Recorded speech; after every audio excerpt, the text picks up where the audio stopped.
Hello, everyone. Welcome back to my channel. We have a lot to talk about today on this nighttime episode of No Offense, All Offense. So hopefully you're wearing something comfy. Grab a beverage, smash that like, and let's get started. If you like what you see, come and get it with me. I know you deserve all you want, 'cause your heart's made of gold. But don't wait till you're old.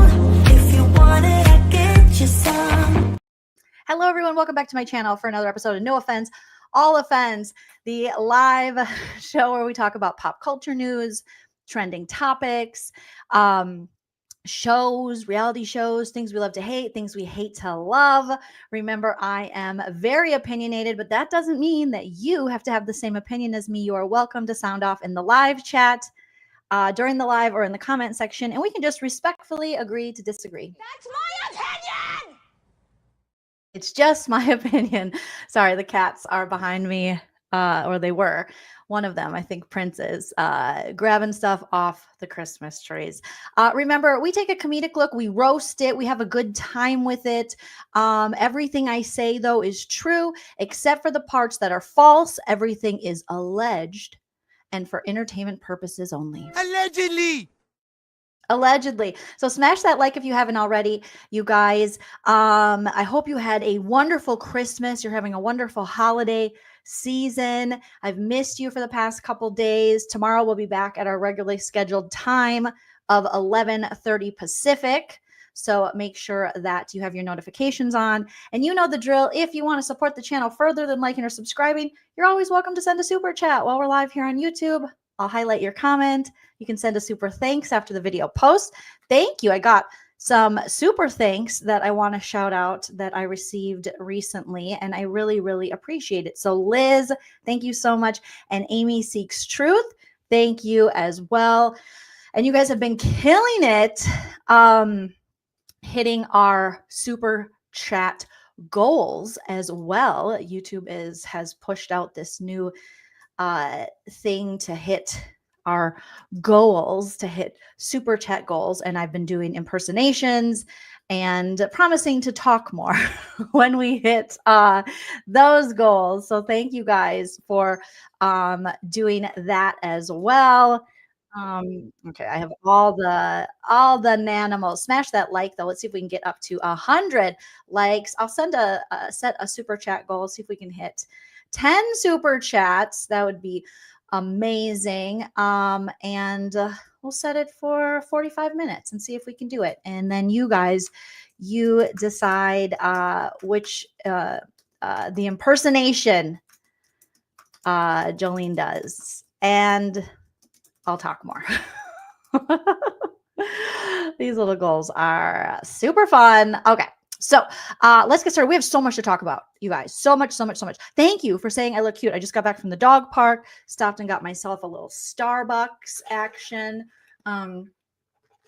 because I was fading. I was fading fast. Hello, Paige. I see Steven's here. Witness, Graphics, Terry. So many of you. Abby.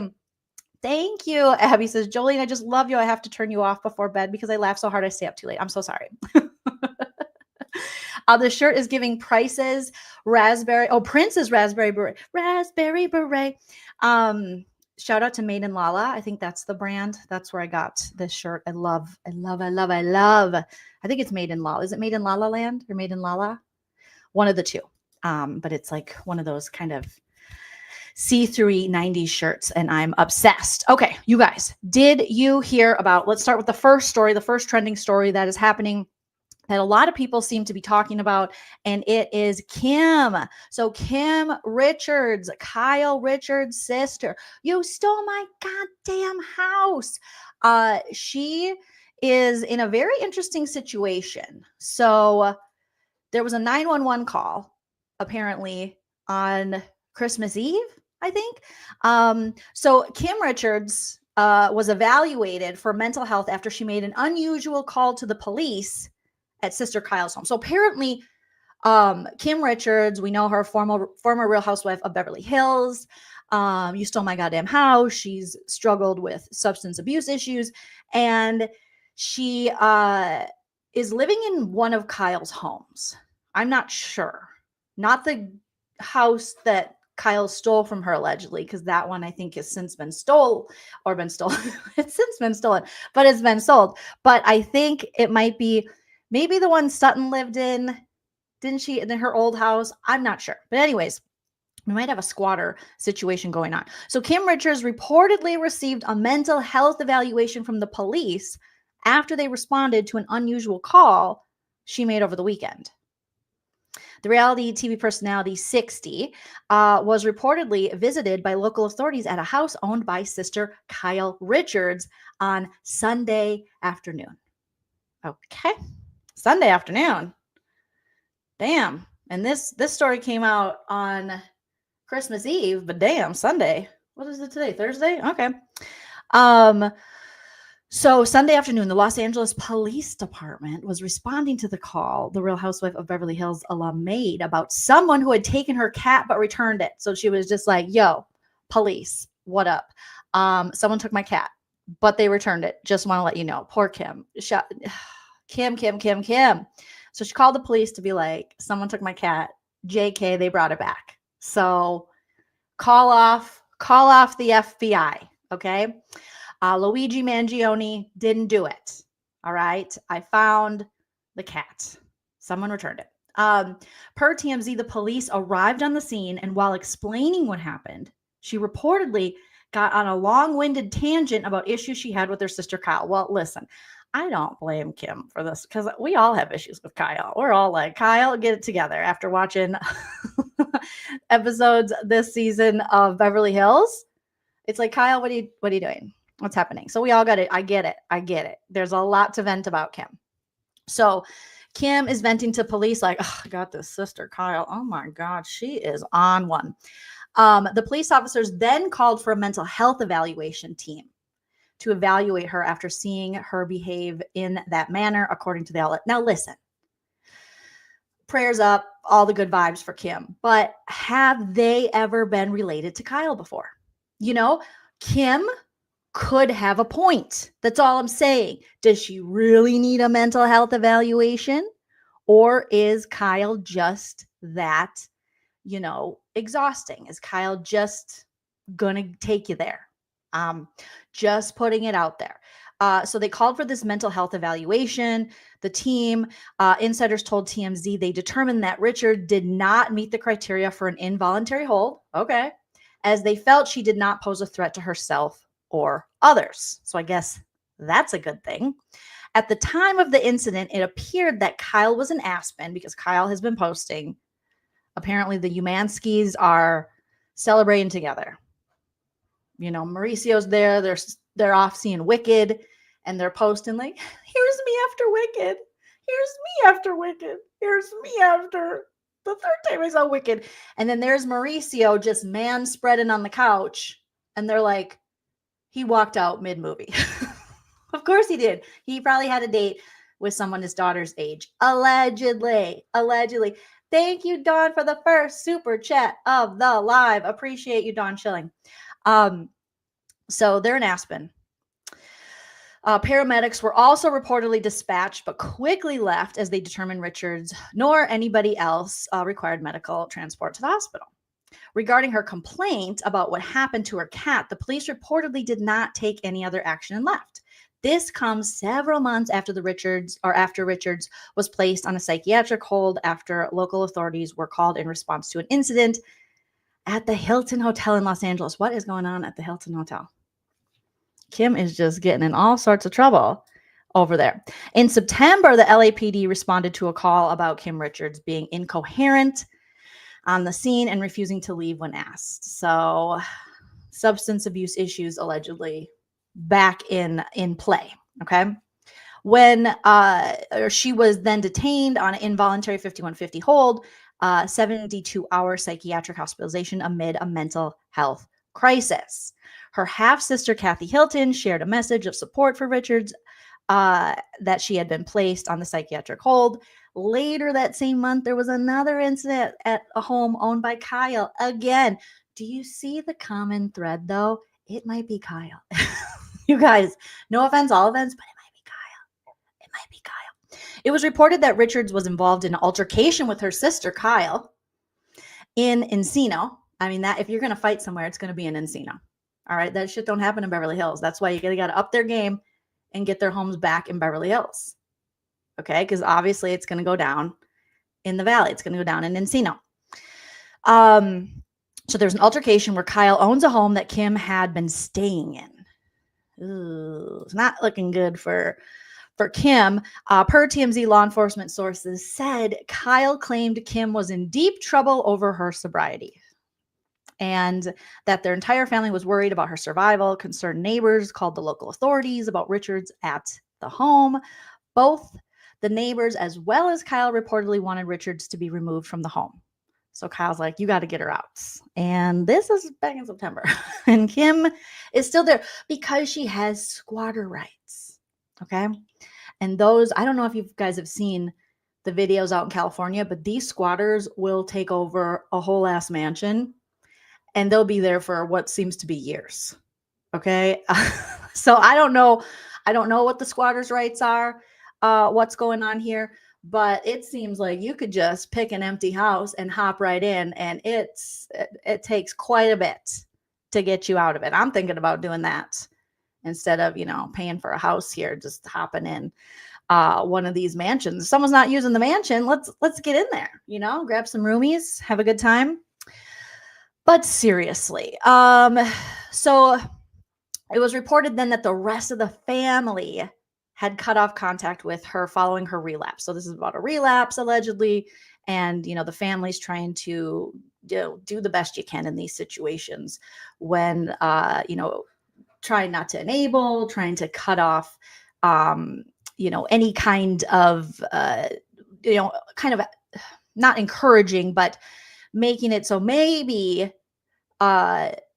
Kim could hit rock bottom and then want to seek help. It's like an episode of Intervention. Okay. So her struggle with sobriety was previously documented during her time on The Real Housewives of Beverly Hills. In the first season, we saw it. And that aired in 2010, which is crazy. And she was in the limo. And that's when Kyle outed that you're an alcoholic. And everybody knows it. And we were like, did we know it? I don't know. And they had a very tense exchange. The following year, she entered rehab in 2015. Richards was arrested for public intoxication at the Beverly Hills Hotel. So not the Hilton, but is it the Beverly Hilton? I get confused. So there's little Kim, not the rapper, but little Kim Richards, we'll call her.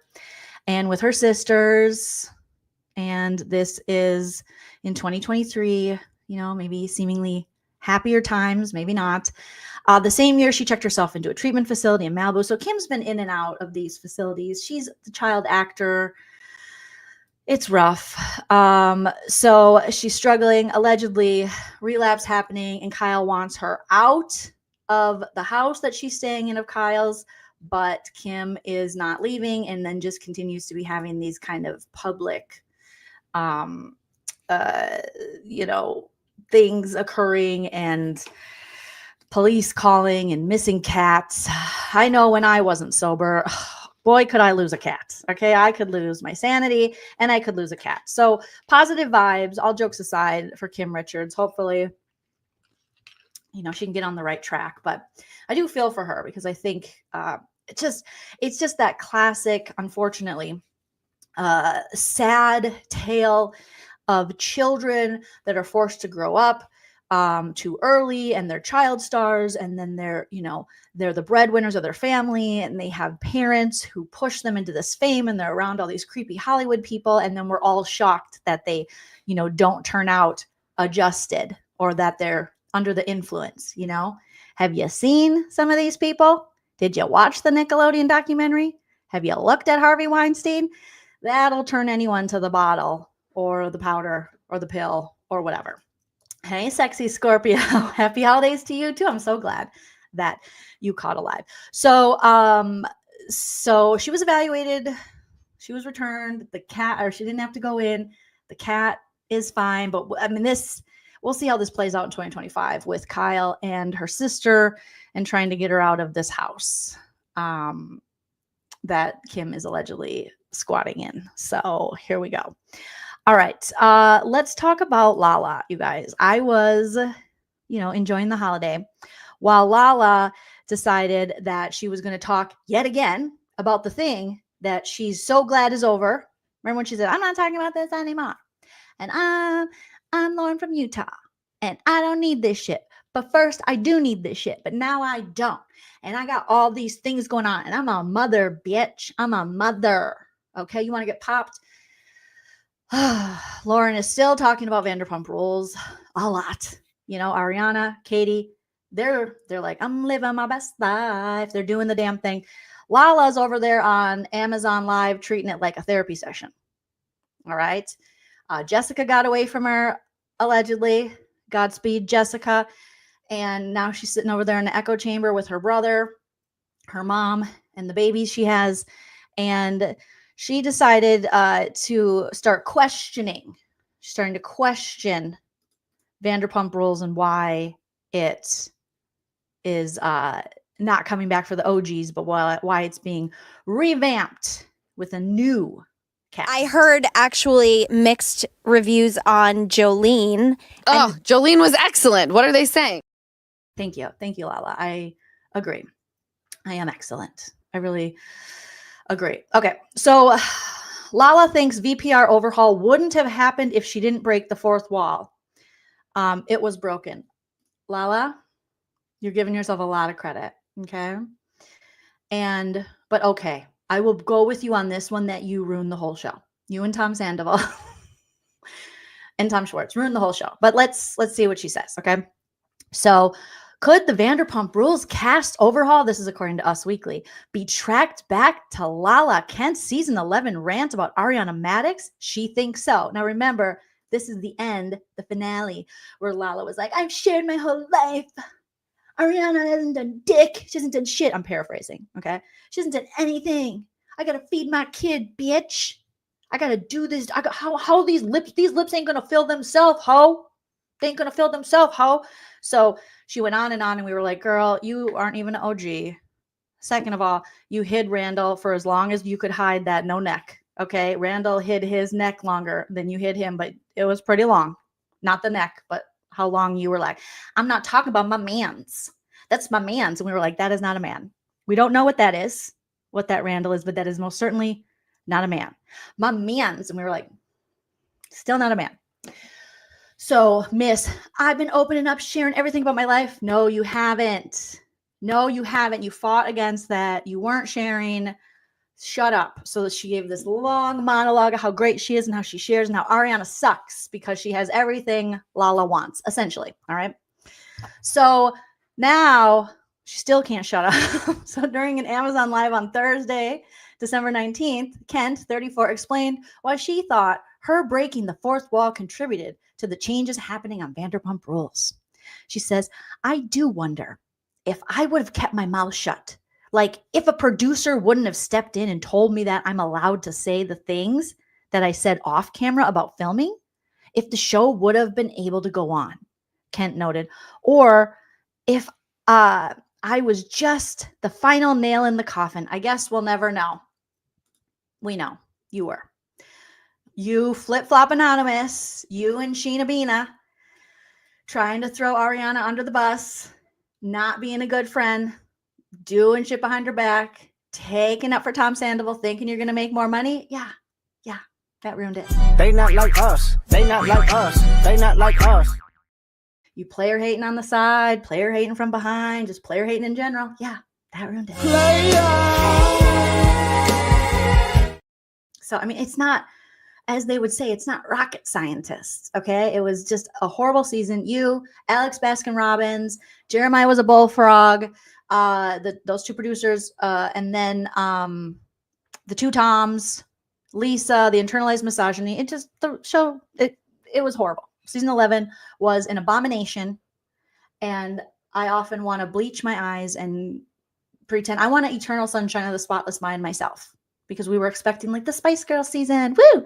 We're all gonna get the guys. Yeah, we're gonna girls unite.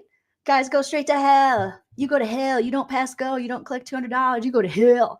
And you guys were like, no, we can kind of see Tom's side. And we were like, that's not how women react. That is not how women friends behave. This is inauthentic and bullshit. And you're flip-flop anonymous. So, but Lala says, I guess we'll never know.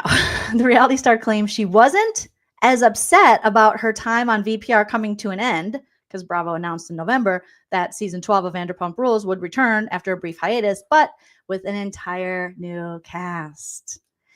She said, I've spoken about this many times, so I apologize if I'm boring you. Girl. She continued, I felt like I started mourning Vanderpump Rules the moment I purged on the finale. Oh my God.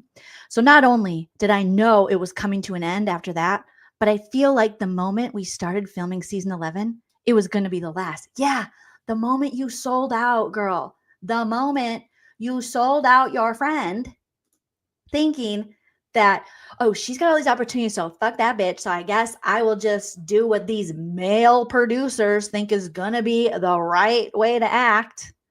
And we're completely wrong. I guess I'll just sell my friend out. Yeah, that's how it went down. And so that, girl, it doesn't have anything to do with Ariana. It had everything to do with you. Weirdly, Sheena being like, I miss Tom's friendship. Like, it was all happening. It was never happening. Tom never liked you like that. He never cared about you. He's a crazy narcissist. No offense, all offense, allegedly. Okay. So Lala goes on to keep talking about herself, and she says, you know, she's at peace. She's at, like, no, you're not, girl. You're going to miss that paycheck. Okay. We know you did. So you're so willing to sell out for a paycheck, and now it's gone. You're not at peace. She added, it just felt like there was nothing. It was broken. It was very broken. It didn't have to be. The ladies could have rose to the top. You could have made more sweatshirts off sayings while you're supporting Ariana. But then notice, once you stopped and you became a player hater, that's when your bag stopped too. And I noticed no one's buying your merch. Put it in the chat. Is anyone proudly still wearing their Send It to Daryl shirt?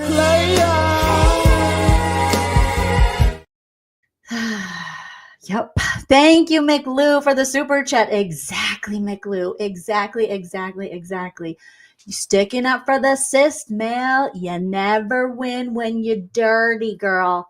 When you play dirty, you never win. And when you stick up for the cis male, you also never win. New thing is that, you know, as a cis male, did you say cyst? raise your voice, yell, do whatever you feel entitled to do. But as a straight male, if I was a woman, I could do that. If I was a gay male, I could do that. But as a straight male, if I raise my voice, it's wrong. Like, that's who you were sticking up for, that guy who was really mad that he can't yell at women because he's a cis, according to him, male who is straight. But if he was a gay, or if, you know, he was trans and he could yell at these bitches. Thank you, BZ Leonard. BZ Leonard, thank you for the super chat. Santa just confirmed it. Your cloud blouse is officially this season's cutest snowflake moment. Oh my God. Thank you, BZ. Thank you, BZ Leonard. Appreciate you. So Lala says, it was broken. So I feel okay with it. I feel very much, girl, you have to be, you were fired. You were fired. There wasn't a choice. I love how she's like, this is what I wanted. No, this is the antithesis. This is the opposite of what you wanted, because that's why you behaved the way you did, because you were hoping to still have the job and get the paycheck. And you're like, Ariana's just so tuned out. And so we have to do this. Come on, Sheena. And Sheena's like, okay, whatever it takes. I guess you're my friend, Lala, even though you spent seasons trying to be the next Stassi and hating on me. But I guess we're friends because we have babies. They not like us. They not like us. They not like us. Obviously, allegedly, Sheena. So, oh goodness, yeah, you were fired. You're fired. You're fired. No, okay. So she's very much at peace. Don't worry, guys. We weren't worried. Season 11 of Vanderpump Rules picked up months after we know the drill. Sandoval, blah blah blah, Scandoval, Rachel Leviss, and we saw the women, you know, some of Ariana's friends turn on her, and Ariana saying, it hurts my feelings a lot because I was trying hard. I feel like it's our job to live our lives, and I am living authentically, walking away from that. I could have done it for the show, but I don't think our show thrives when we are not fully real. And that was not real on my part. And that was Maddox standing her ground. that last season of Vanderpump Rules about showing the authentic aspect of her life. She said, arguably, if you want to talk in show terms, me walking away from the conversation from Tom that he tried to ambush her in San Francisco, she says, me walking away from the conversation was a lot more interesting than me sitting there and having it with Sandoval.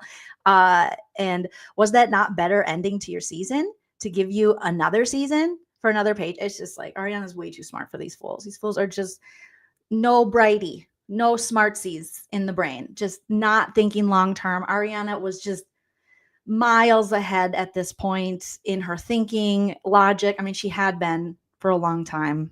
And so luckily for Ariana, she was able to get away. But I still will mourn the fact that we'll never get the final season we deserved, like that season where the women could have supported each other. But anyway, so there's Lala still talking about it, you know. But I'm sure Lala can go help Tom Sandy Butt host his VPR trivia. So if you guys didn't know, Tom and his girlfriend are back together. They're more in love than ever. She just did another Instagram live while she was getting ready, you guys, NBD.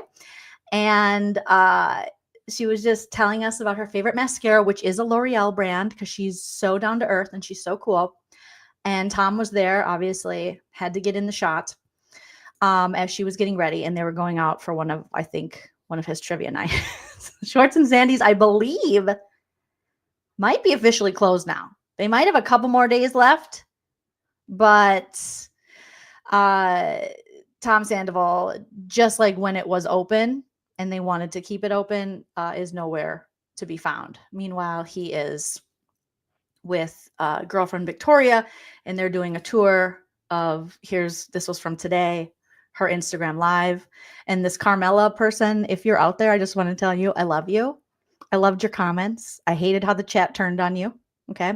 So Tom, on one of the most popular television shows, reality television shows that ever was, is here on a live, jumping in like, hey, over here, still here, with his girlfriend, Victoria Lee Robinson, with 215 people watching. We have more than that right now. And I've never been on Bravo. You should have more viewers than me, a loser. Okay. But you don't, because you suck. So here's Victoria. Beautiful. Beautiful model. Tom's girlfriend, driving him crazy. Love that for him. This Carmela said, Tom, do you feel bad about being a lion, Gene, son of a bitch, and destroying your friend's business and his marriage? She's talking about Schwartz. And I think that is Schwartz's sock account. I think that really is Schwartz's account, you guys. Shout out to Carmen. I mean, and she kept the comments coming. They were not blocking while Vicky's getting her makeup done and saying, you should use this mascara. It's really a mascara. And she's gorgeous. Like Victoria Lee Robinson. Beautiful, beautiful girl. I hope she ruins Tom's life. I love it. Anywho, Carmela is here, and Carmela's back going, no. Because people are like, Carmela, get a life. It's like, I'm sorry. She has an opinion about a show. That is her life. Now they've dropped down to 197 viewers. We have 257. Again, I'm a loser nobody. All right. I wasn't on a big Bravo television network on a show. I'm just a lady in my office surrounded by rescue dogs and rescue cats. Okay. And you two pretty fucks can't even, well, one pretty fuck, the other one's just a fuck. Can't even break 200 on your live. But okay. Carmela says, no, I just like to be honest. He's a loser who destroyed his best friend's life. This is Tom Schwartz's soccer account, I swear. And marriage, destroyed a woman's life that only gave him 10 years of hers. I mean, where's the lie? Where is the lie? Carmela, God bless you. Please come over to the Lean team. We've been waiting for you. You know, if anyone knows Carmela, tell her we love her. And it was a crime how people in that chat were being rude to her because she was just spitting hot fire truth about Tom Sandoval. Elizabeth Modine, thank you so much for the super chat. I appreciate you. Thank you. Thank you. Thank you. And Lexi, thank you. We missed the Lala gifts. Yes. Thank you, Lexi Lean, for the super chat. But it's so crazy. It's so crazy. We need Carmela. Somebody go find her, bring her in here. You'll be with your people. All right. Because those people in that chat, they did not understand you. And I understand you, girl. I understand you so well. Everything you said was on point. However, I am possibly going to buy this L'Oreal mascara. She might have influenced me to try it. I'm going to start charging my phone. As you can see, it was dead so. And I'm probably going to maybe try this L'Oreal. She said telescopic. All right. Her and her makeup person were like, you just got to get this. And I was like, all right, you might have influenced me to try it. You might have.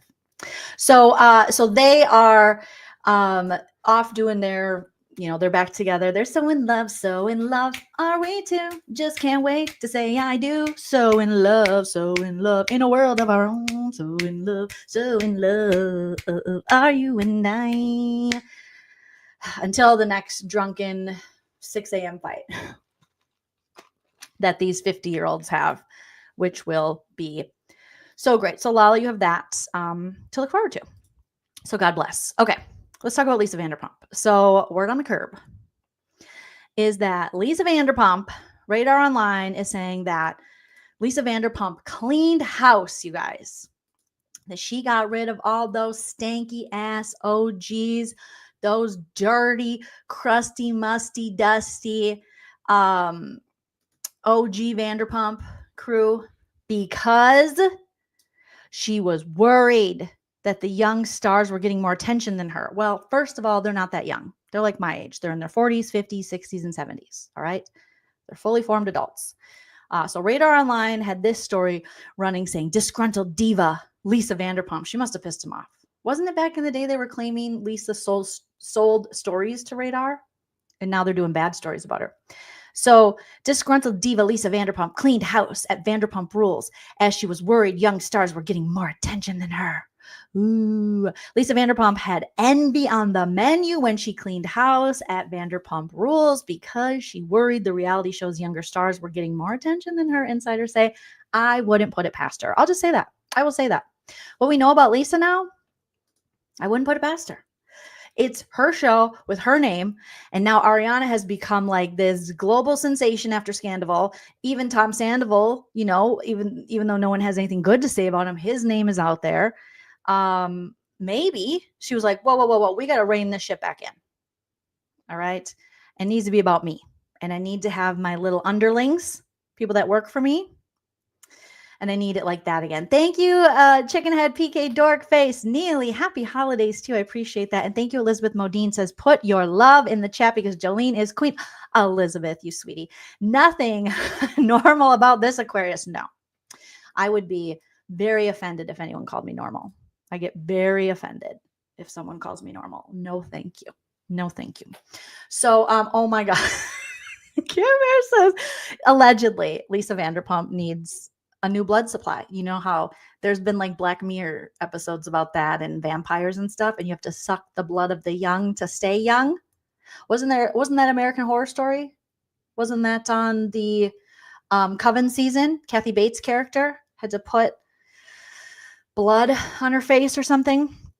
So yeah, she needs to suck the blood of the young. And the cast is now old. Tom Sandoval turned 79 years old this past year. So she can't be, sucking his blood, trying to get young again. So they're saying that she did it because she was envious, because she's worried the reality shows were getting more attention. Radar Online can reveal the disgruntled diva 64.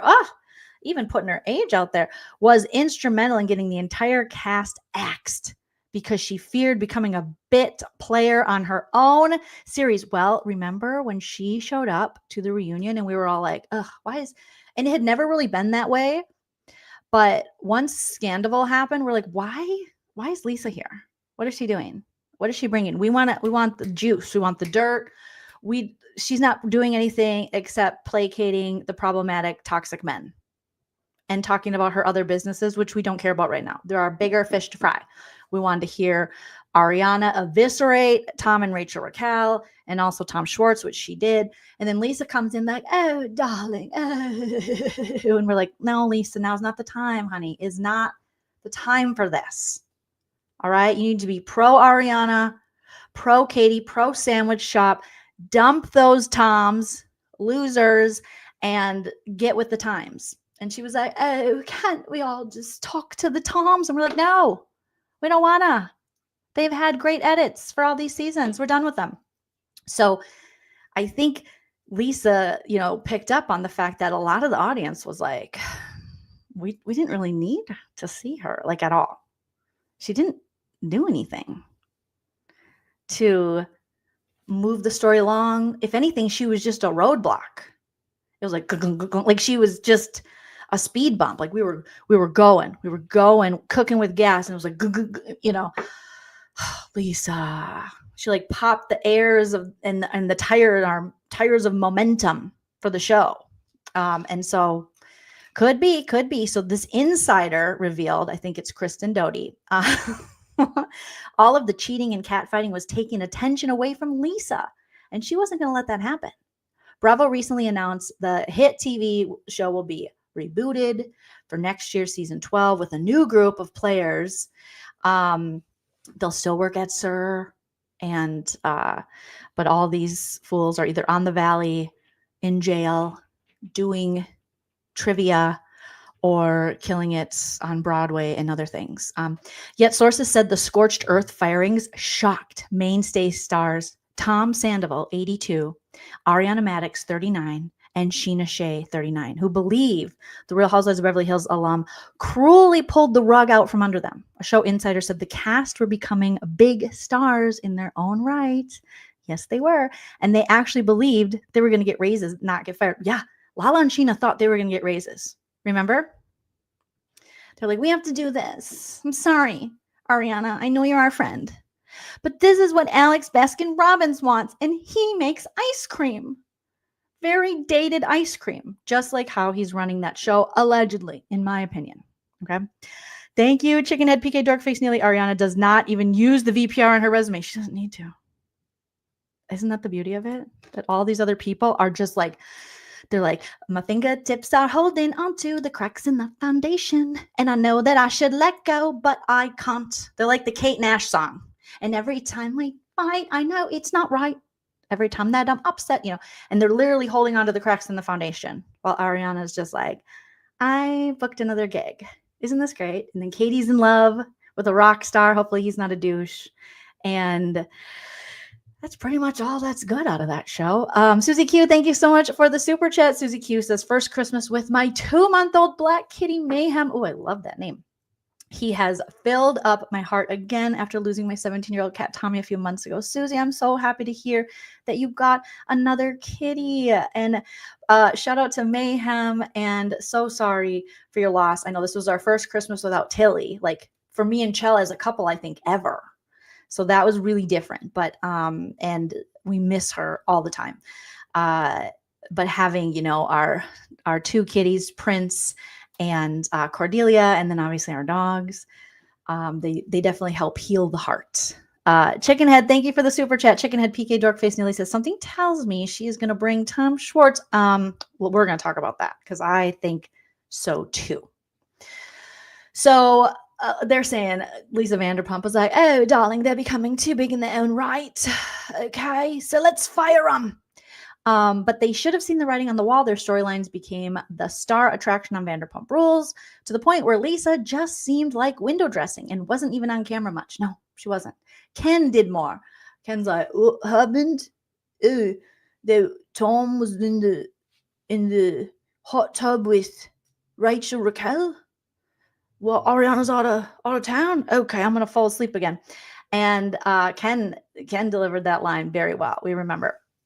But and all the people who have tuned in to Lisa on reality shows over the years know her ego wouldn't stand for second-class status. So she used her power as co-executive producer on the show to get rid of the bunch. What do you guys think? Do you believe it? Is it believable? It's not beyond the realm of possibility. All right. Could definitely. I could see it happening. Let's talk about what Chickenhead PK Neely is saying here. Okay. And we have a Exhibit A. Bam.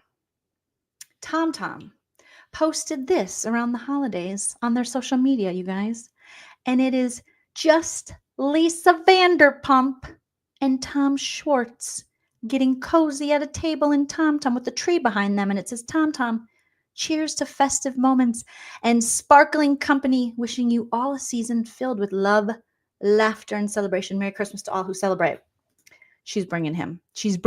We've heard rumblings that there might be an OG or two that'll make some appearances on the new VPR. You know it's going to be Schwartzy.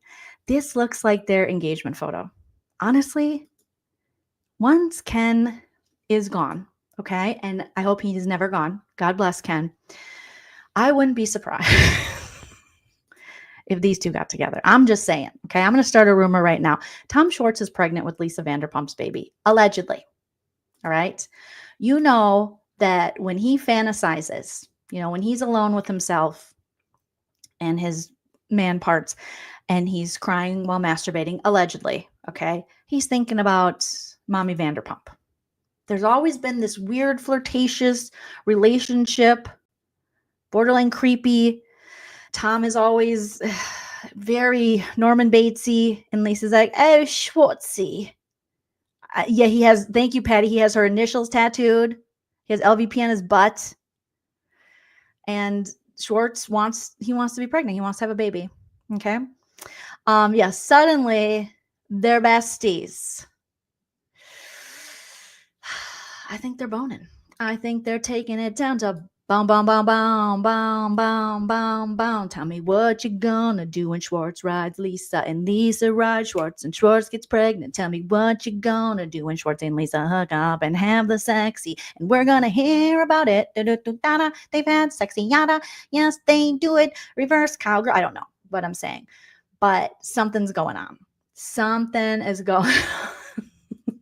She wants to raise them and then hook up with them. It's just a weird dynamic that they started. We didn't start this fire. It was always burning since the world's been turning in Vanderpump.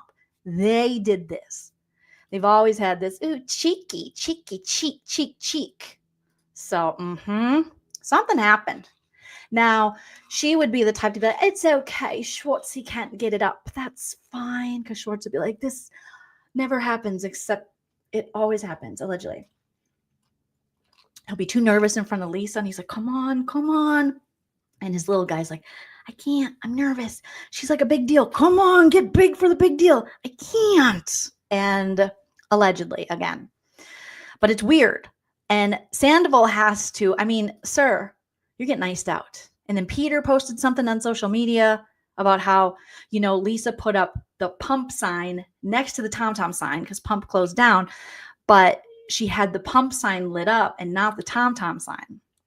And I wouldn't be surprised if she rebranded like Pump Tom. Just one Tom Pump. Just give it. That's what Tom Schwartz brings. He's a one pump chump. Just hit that one pump. And that's all Lisa wants too, because she'll be like, oh, darling, I'm 64 years old now. She's always like, I can't be bothered with Ken's boner. One pump is fine with me, darling. So one pump Tom Pump Tom. And Sandy Butt, you're out, bro. Like, you're out. You're really out because you're too busy going live on your girlfriend's Insta for people to say that you destroyed your best friend's marriage. I really hope they drink a lot tonight, allegedly, and we get another drunken IG live and post from Victoria being like, you guys were right. Tom Sandoval's the worst. And then Tom goes live. He's like, Victoria really messed up. And then Victoria has to go, I made a mistake. It was just a confusion. I was so confused. I'm a model. We get confused. I'm an international national model on international national shows. Okay? Just like Joe. So I would have passed Lisa to, be a little salty that people are,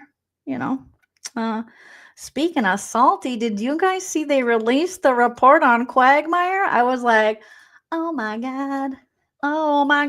So Quagmire, aka Matt Gaetz, finally they released the House, whatever report on him that the internal investigation, the House Ethics Committee report, and this dude is a sicko, allegedly. Obviously, allegedly, old Quagmire is a sicko. And they found that from 2017 to 2020, the committee concluded that the former Florida congressman who was like, I guess I'm just not going to run anymore. I'm going to just give it up. And you're like, you don't just give that up. Yeah, even though I won, I'm just going to not do it. Even though I'm innocent. And it's like, innocent people would probably stay and serve the people. That's like your passion, right, bro? No, your passion is paying for sex with 17-year-olds. Okay, cool. So they found from 2017 to 2020, the committee concluded that the former Florida congressman regularly paid women for engaging in sexual activity. Oh boy. Had sex with a 17-year-old girl. Oh boy. Used or possessed illegal drugs. Uh-oh. Accepted gifts beyond house limits. Ruh-roh. And helped a woman obtain a passport according to the report. Oh, Lordy. Oh my God, he's just letting these immigrants in this country. He's the one that's supposed to not be. He's just out here getting people passports, sir. Oh my goodness. The 42-year-old was first elected as a Republican member of the U.S. House of Representatives in 2016, just looking like Quagmire. And he resigned in November, days before the report was scheduled to be made public. That's always that always screams innocence when you're like, check please. Thank you. I'm out. And they weren't maybe going to release this. And I'm thinking, no, this is our tax dollars. We need to know what this perv's doing. Cause he's going to try to run again. Cause they'll be like, time has passed. People forget. And let's never forget this pervert. So he resigned days before they were going to make this public. And after Trump announced him as his pick for U.S. Attorney General, Gaetz withdrew from consideration a week later. You don't withdraw. Sir, you nasty. You nasty. Aren't you supposed to be Mr. Family Values? Aren't you out here telling women how to live their lives and take care of their bodies? Paying people. Okay.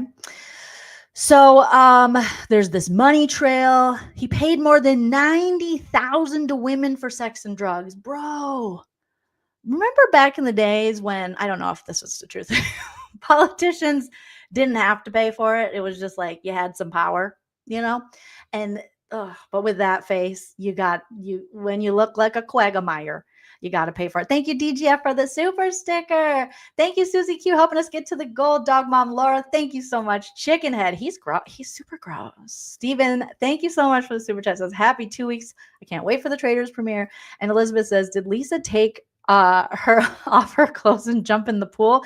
That renders a man unconscious. Oof, yes. Oh, I mean, it was probably like a Rachel Raquel situation. Goal achieved. Thank you guys so much. Let me know what impersonations you want in the chat, and I will pull up. We will show up with some fun impersonations. He does look like a walking STI, and he does probably have an STI allegedly. So he's out here paying $90,000, and you don't think he needs to get taxed at a higher bracket? You got $90K you could spend on sex. And I don't know if he was with his wife then, but if I was his wife, Dateline NBC, get the cameras ready because it's about to go down. So, and then the drugs, obviously lots of rugs. He loves rugs, but created a complicated web of transactions that were hard to trace. According to the report, the committee was unable to determine the full extent to which Representative Gaetz' payments to women were compensation for engaging in sexual activity with him. The report found he allegedly used his friend, Joel Greenberg, currently serving, they have a lot of good friends, currently serving 11 years in prison for crimes he said he committed with Gaetz. As a frequent go-between, and logged onto Greenberg's account on seekingarrangement.com. Damn.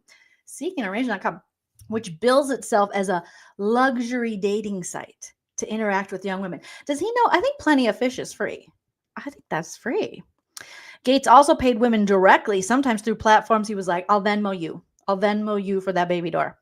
According to the report, but the committee said he often used another person's PayPal account or an account linked to an email address with a fake name.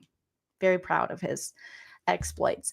He also obscured payments the panel wrote, in one example, he gave a college student a check made out to cash with tuition reimbursement in the memo line. He is getting these people through college. The woman said she received it after a group encounter. Oh, a group encounter. Oh, like a Diddy party. Oh, which could potentially be a form of coercion because I really needed the money. Matt. Oh my God, Matt, you sicko. Gaetz posted on social media that he gave money to women he was involved with.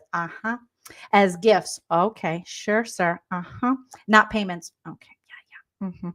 The committee found that 2 women aged 27 and 25 did not consider their relationship transactional. Another woman who was considered his girlfriend invoked, she was like, Fifth Amendment. I plead the Fifth. Right against self-incrimination when asked if she was given money for sex or drugs. So she was like, I gotta plead the Fifth on that one. Yeah. Which usually means, yeah, we're guilty. Okay. So we're looking at Meredith and Joe, Angela. Okay. We'll throw in some impersonations here. Another woman who was considered the Fifth Amendment. The committee attempted to prove Gaetz frequently paid for sex through evidence such as text message where he reportedly balked at a woman's request that he send her money after he accused her of ditching him one night. He was like, ooh, you ditched me? The woman then asserted she was treated differently than other women he was paying for sex. Oh, that's the thing. You got to treat these hoes equal. Okay. You can't be out here, one girl you pay for sex. She gets extra treatment. She gets called honey bear and you brush her hair and you French braid it, afterwards. You gotta make sure that you treat them equal. Okay. So, in another message, his then girlfriend said that he and Greenberg were a little limited in their cash flow and asked a group of women if it can be more of a customer appreciation week. What that they want to incorporate coupons when you're paying for sex. There's no coupons. There's no BOGO. Buy one, get one. That's not how, Matt, don't be cheap. You paid $90K. Don't be a cheapo. A few months later, according to the committee, she wrote, by the way, Matt also mentioned he's going to be a bit generous because of the customer appreciation thing last time. Oh my goodness. As a congressman, Gaetz earns $174,000 a year. That's too much. And healthcare for life, you guys. That's too much. His net worth is greater. On his most recent federal financial disclosure filed in August, he reported owning assets worth at least $575,000. His father, Don Gaetz, who co-founded hospice provider Vitus Healthcare, I'm sure he's a nice guy, has a fortune of about $35 million. Yeah, just making money off the dead. Very nice. Forbes reported. Okay, so sex, drugs, and passport application. They also saw that Gaetz bought illegal drugs or reimbursed people for them. It gives examples of his alleged nose candy and MDMA use, but focused on what appeared to be a heavy marijuana habit. He allegedly asked women to bring the weed. He's like, pass me the green. I need some weed with my baby door. Marijuana cartridges to meetings and events, and created fake name email account to buy marijuana. It was like Big Mac Gaetz dong green weed at gmail.com or something. It was like smoke them trees mg at gmail.com. A trip he took to the Bahamas was paid for by an associate of Representative Gaetz with connections to the medical marijuana industry, who allegedly also paid female escorts to accompany them. Oh my, sir. Oh my goodness. One woman felt the use of drugs and alcohol at parties had impaired her ability to really know what was going on or fully consent. Diddy alert. Check the tapes, FBI. Was Matt Gaetz at those parties? Check the tapes. I know we're focusing on Jay-Z, but let's check the tapes for Matt Gaetz. Okay.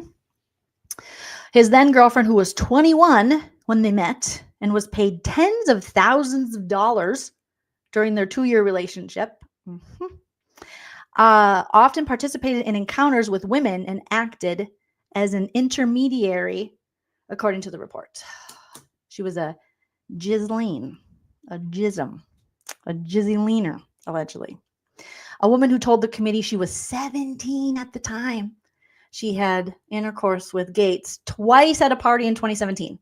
So if he's 42 now, in 2017, too old to have sex with teenagers. Yeah, that's gross.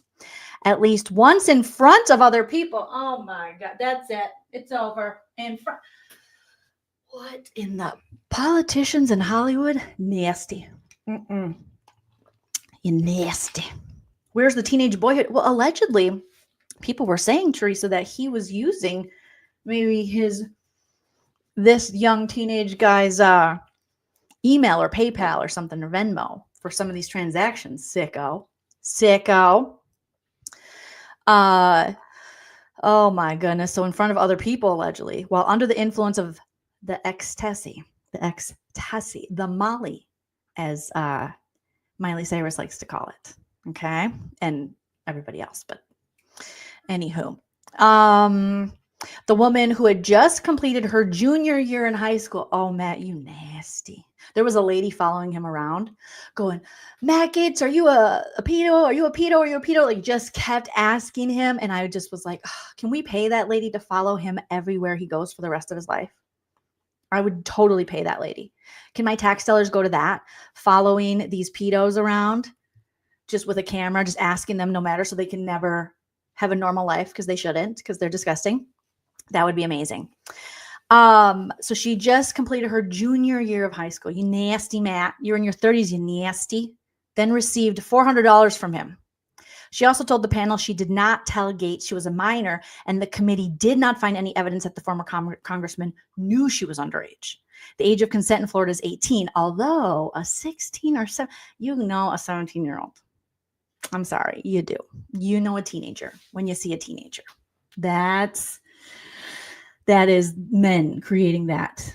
The patriarchy's like, these women look old. These girls, no. You show me a 17-year-old that you think is a fully adult woman that you should be with when you're damn near 40 years old. No. The Department of Justice investigated an allegation that he had sex with a minor, but ultimately did not file any criminal charges against him. And we know there's more to that story. In 2021, Greenberg pleaded guilty to trafficking the girl. So the girl in question, his little felon friend, pleaded guilty to trafficking the girl. According to his plea agreement, Greenberg paid for sex acts with the minor and introduced her to other adult men who engaged in commercial acts with her. That Jeffrey Epstein. Gaetz also allegedly directed his chief of staff to expedite passport application for a woman he was sleeping with. So, okay. Whom he said was a voter in his district. That's how you're getting the votes, Matt? Damn. He also allegedly gave her $1,000. Gaetz violated House rules that bar using his position for special favors. Well, he was a lot of special favors. According to the committee, which wrote, the woman was not his constituent, and the case was not handled in the same manner as a familiar passport assistance cases. Passport assistant cases. I needed a passport expedited because I was on my way to Ecuador, and they were like, hold up, your passport expires in 6 months. You got to get a new one. I was like, what? And they did not offer any sex to get that. I had to wait, pay a lot extra so that I could ultimately, a couple days later, fly to Ecuador. But there was no sex option. There was no senator, House representative waiting for me, trying to get that through. And I vote every year. You know, that's just rude. That's rude. You know, I would have considered it. Chell probably would have not appreciated that. So probably not. But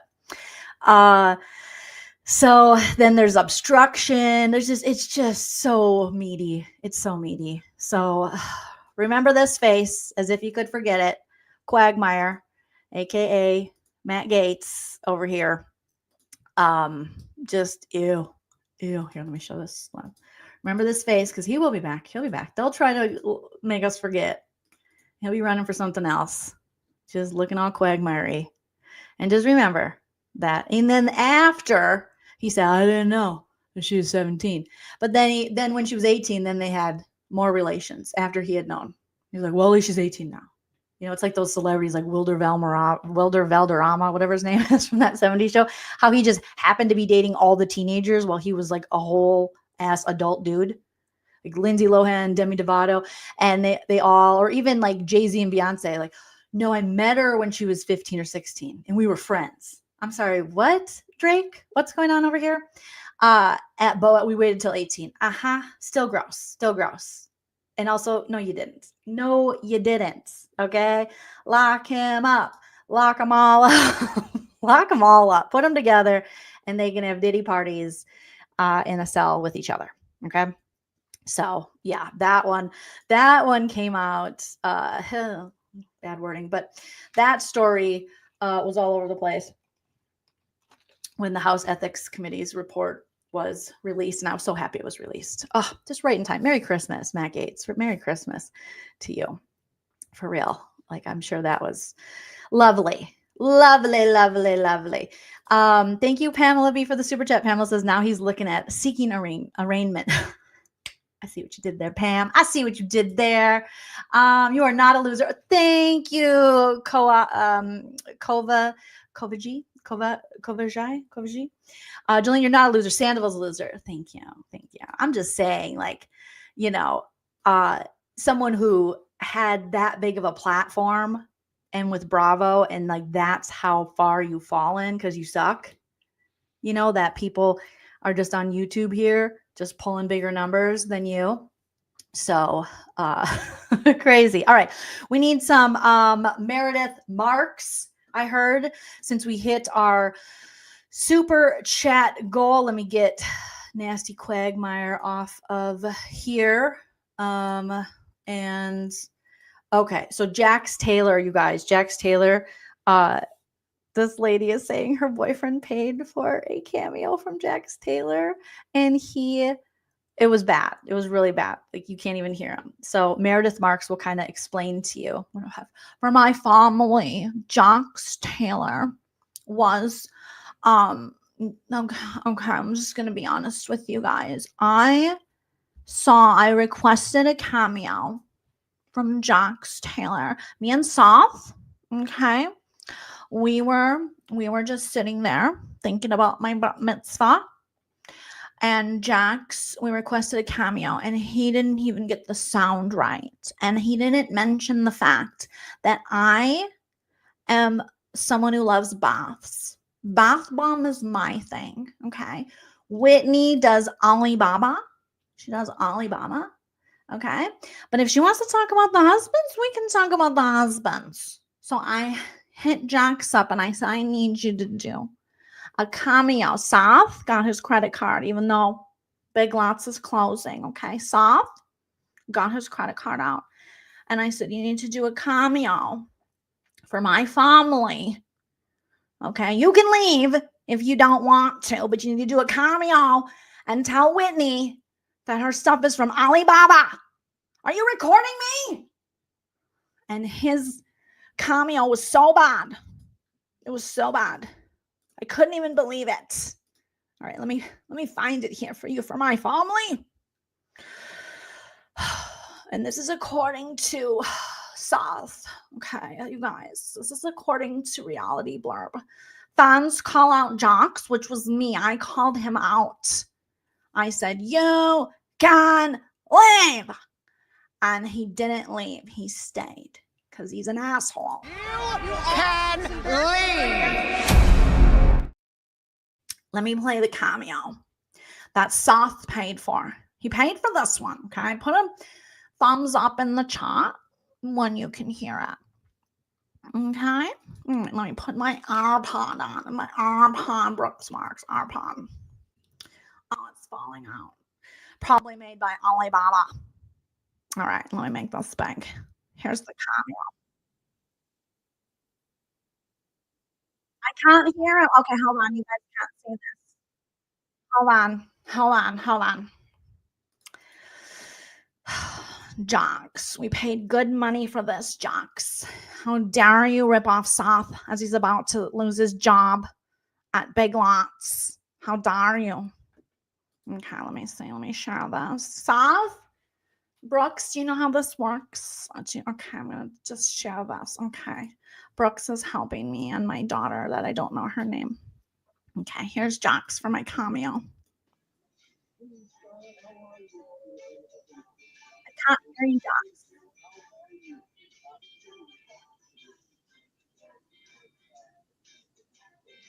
What? Huh? Why is he standing in the Big Lots parking lot? You're covering up your speaker, John.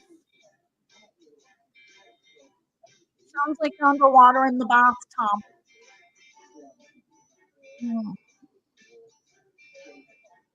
I don't know what it's He's still talking. You guys hear it? Or my online? What was that? I heard something. It was like Paw Patrol. I think he has Paw Patrol on. So I need the world to know my boyfriend paid an ungodly amount for a Jax Taylor cameo. And he sent me 2-minute video where I can understand maybe 3 words. And one of them was from Paw Patrol. Witness, that's as loud as it gets, honestly. This is how bad you guys Jax did on this cameo. This is what the girl received.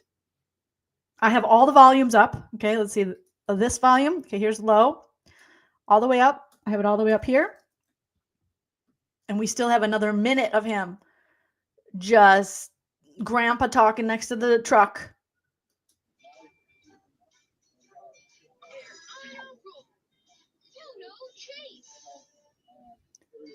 It is Paw Patrol.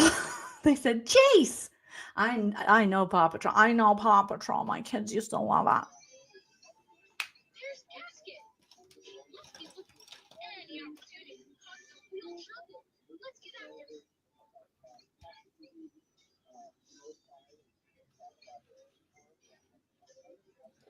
What?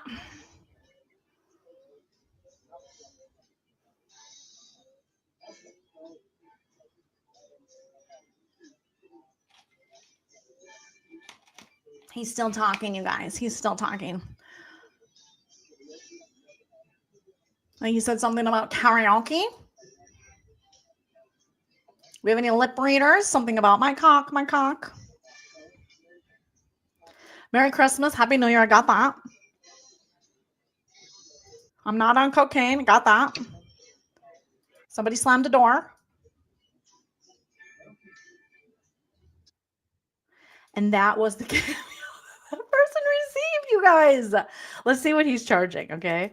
Because she said, my boyfriend paid an ungodly amount for a cameo from Jax Taylor as he was outside of his truck, someone's truck, a truck. Let's see. His price, let's see if it just depends what you want, I guess. He's a fan favorite. Book a personal video for $128 plus. So if you click on that, let's see. Okay, so if you want something longer, it's going to cost you more. Like you can get a holiday message. You can get a pep talk. All right, I'm just going to say, tell me I'm pretty and your dick doesn't work. Okay. And who's the video from? From Joleen to Joleen. Okay. I'm a she, her. Okay. Hide this video from Jax's profile. Okay. Continue to payment. Oh, wait. Oh, my name, Joleen. Joleen is sending it to Joleen. Okay. That would cost me if I wanted him to say, I'm pretty and his dick doesn't work. If he would say, hey, Joleen, it's Jax Taylor. I heard you're really pretty and my dick doesn't work. It would cost me $140.80. Kind of worth it. Kind of worth it. I just priced it, you guys. I might. I'll add a little bit more, but that'll probably cost more. Okay. He gave her lots of words, but a lot of words, a lot, Earl, that we can't hear because he was covering up. We don't know. But you think a guy, I mean, he makes a lot of money on his cameos. You would think he would maybe listen to it, make sure everything worked before he sent it out. All right. So yeah, maybe before getting a Jax Taylor cameo, you want to rethink it, because he doesn't check on the sound, and he will just talk about God knows what, maybe cocaine, we don't know. And you won't be able to hear anything. Okay. Oh my goodness. And I want to get one from Joe Wenberg. Okay. Can you imagine? Joe does let's see how much Joe Wenberg's are. Let's see. Joe Wenberg, because you guys wanted a Joe Wenberg impersonation. Let's see. Joe. Hers have to be like what? $10? What are we guessing? $70. $70. $70. Are you kidding? I mean, I don't want to stop anyone's bag, so go give her some if you want to. But $70, you guys. Okay, let's see. And they give examples. $70. Damn, I got to get on Cameo. What could she tell us? All right, let's see. So here's, okay, if you want a pep talk, let's hear what she's got. Let me know if you guys can hear this. Put a thumbs up in the chat. Can you hear that? Yep. Okay, hold on. This is my outfit. Hannah from Alexandra, Shaw, and myself. This is what I'm wearing today. Okay.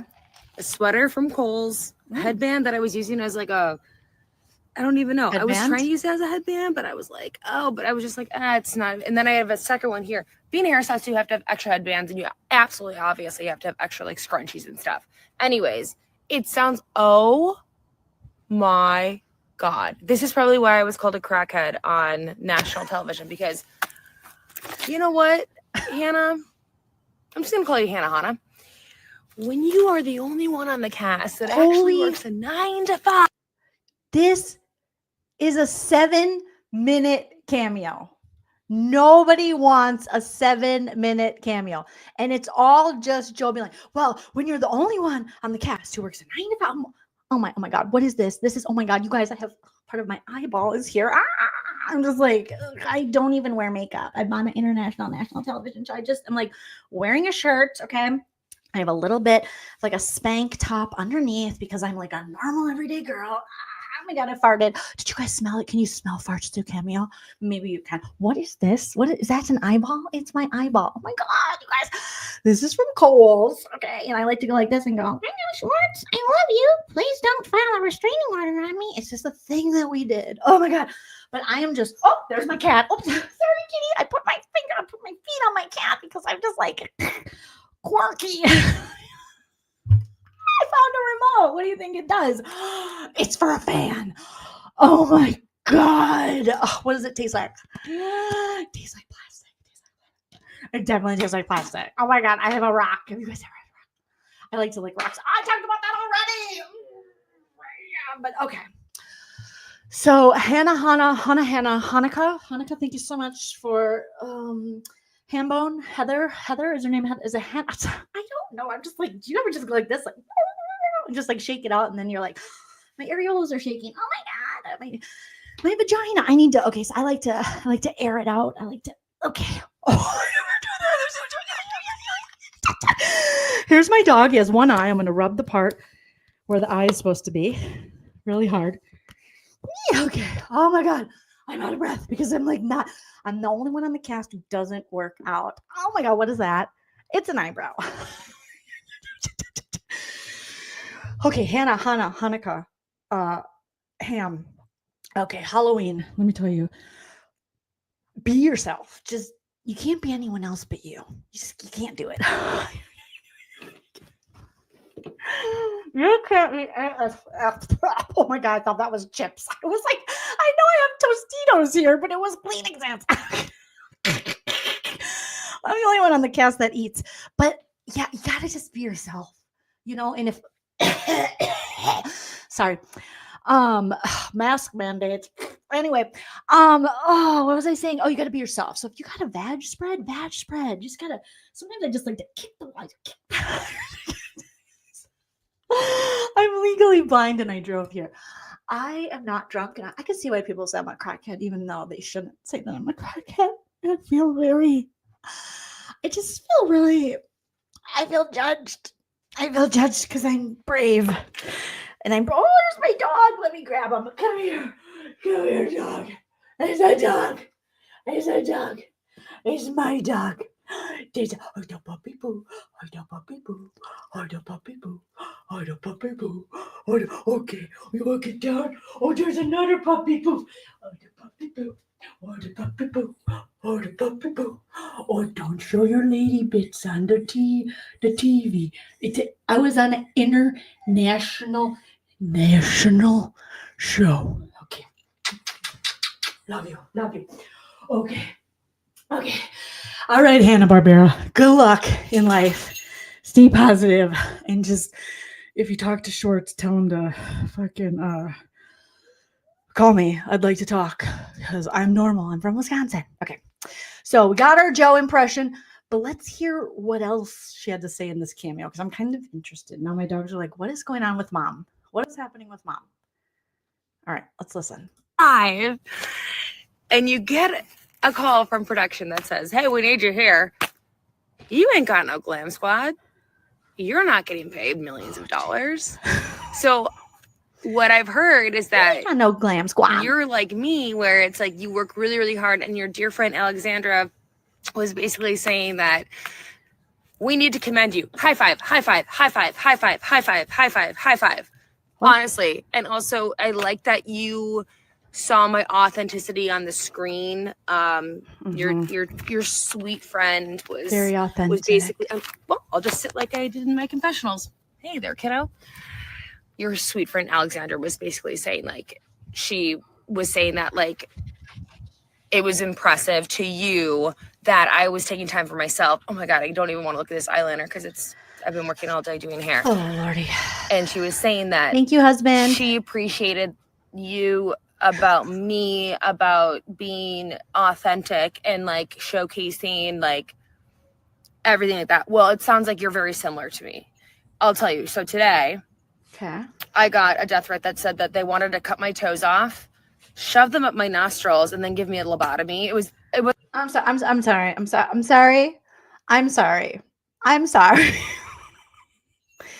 This is an example she has on her Cameo. Go give her some love of a pep talk. I don't remember the last time I had a pep talk. Okay, let me say I got a death threat. Okay, let's just go right to death threats. They wanted to shove my nipples up my ripples and teach me what time it is. I'm sorry, what? Why does she do this? Why does she do this every time? And what kind of death threat is that? That's like, oh my God.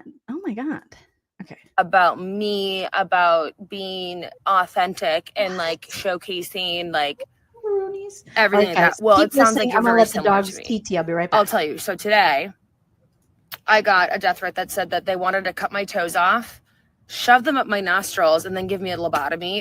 It wasn't a text, sorry, it was a DM. And the more specific people get on death threats to me, definitely make me feel almost better because it's like, wow, maybe I can be a part of like helping them. And so here's the best part. So I wrote back to that DM and I said, oh my gosh, that would really, really hurt. Like I don't want my toes up my nose and I really don't want to like somebody else. And the person wrote back and said, I'm really sorry. I was having a really bad day. My husband, this, that, the other. And I wrote back and I said, it's totally fine. Like people have those moments, but just remember that like we have to be kind. We have to be like you, Hannah. We have to be like you, work hard, be our authentic selves and showcase kindness. Like I'll have days where I'll get bombarded at Target and all of a sudden like people will cry because they're like, oh my gosh, we really appreciated you on the show. And I'm like, me? What? Or death threats. So it's like, meow, meow, meow, meow. What we call it in Wisconsin is it's a horse apiece, which means like 6 of one, half a dozen of another. So like you really can't win. You're damned if you do, you're damned if you don't. I lost so many friends on the show because they all decided to not really speak the truth. Like, look, no one's getting a Emmy for being like everybody on the show is just so, and I don't talk in absolutes, but I'll just give you some little tidbits. You know, we have to remember that everyone's human. And okay, I ran down the stairs, took the dogs out to pee, gave them a treat. What is happening? Hanna-Barbera, Hannah. I am so sorry that this is your pep talk. And Joe, it's a little fibby. I think it's fibby. I don't think someone sent me a death threat, gonna put my toes up my anus to my banus. And then I messaged her and I said, that would hurt. And then she messaged me back and she said, sorry, I'm having a bad day. My husband. What? Joe, what?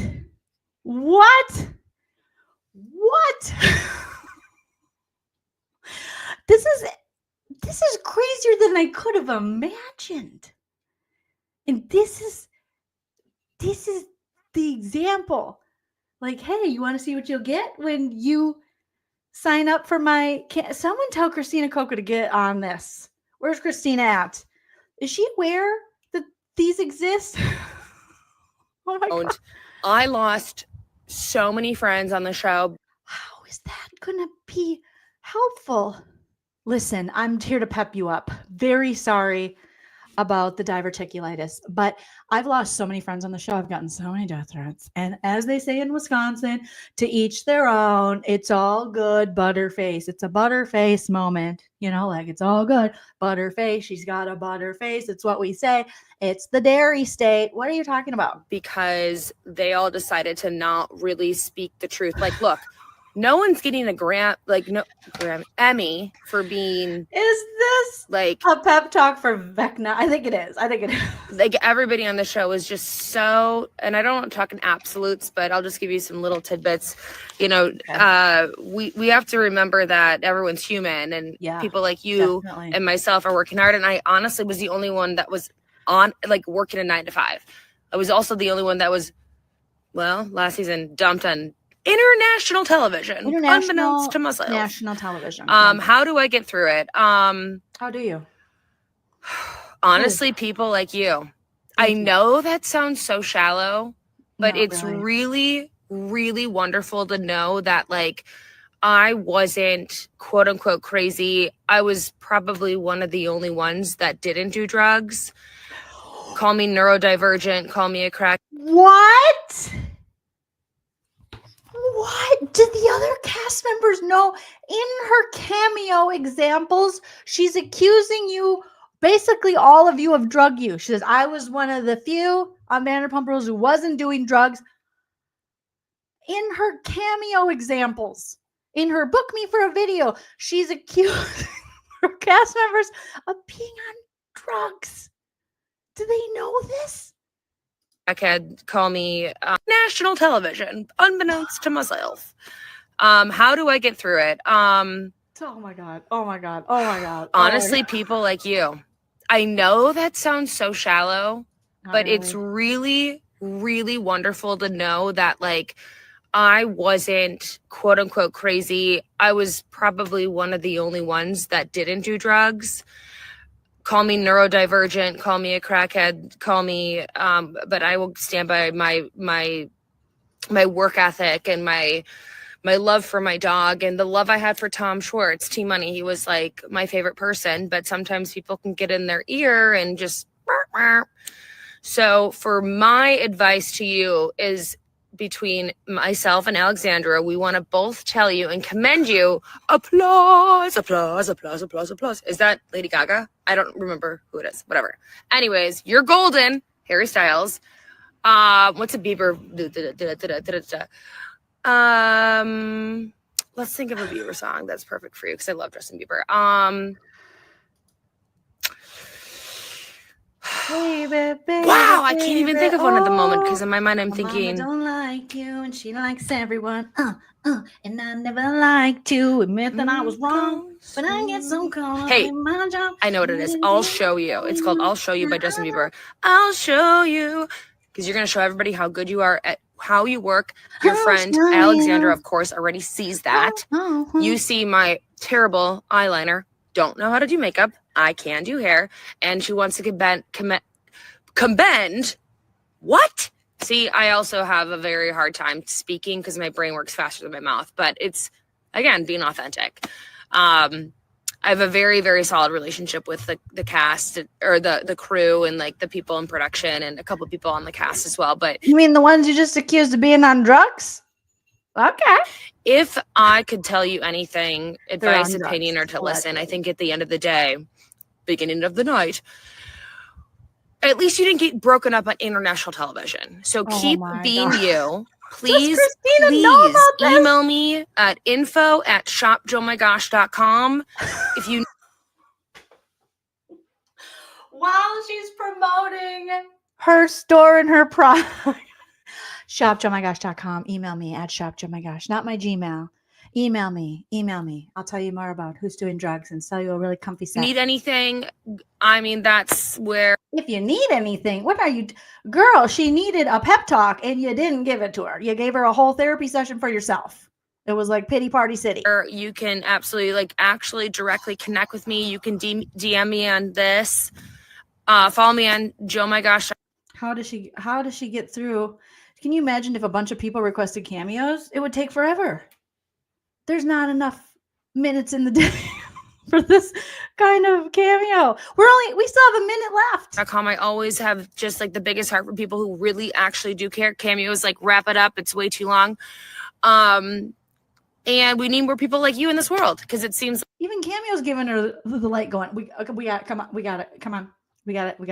wrap this up. Bitch. Like, you have a really beautiful friend. So for Alexandra Shaw, myself, holding space for yourself is basically talking to a friend, saying sayonara to your cell phone and throwing it across the room.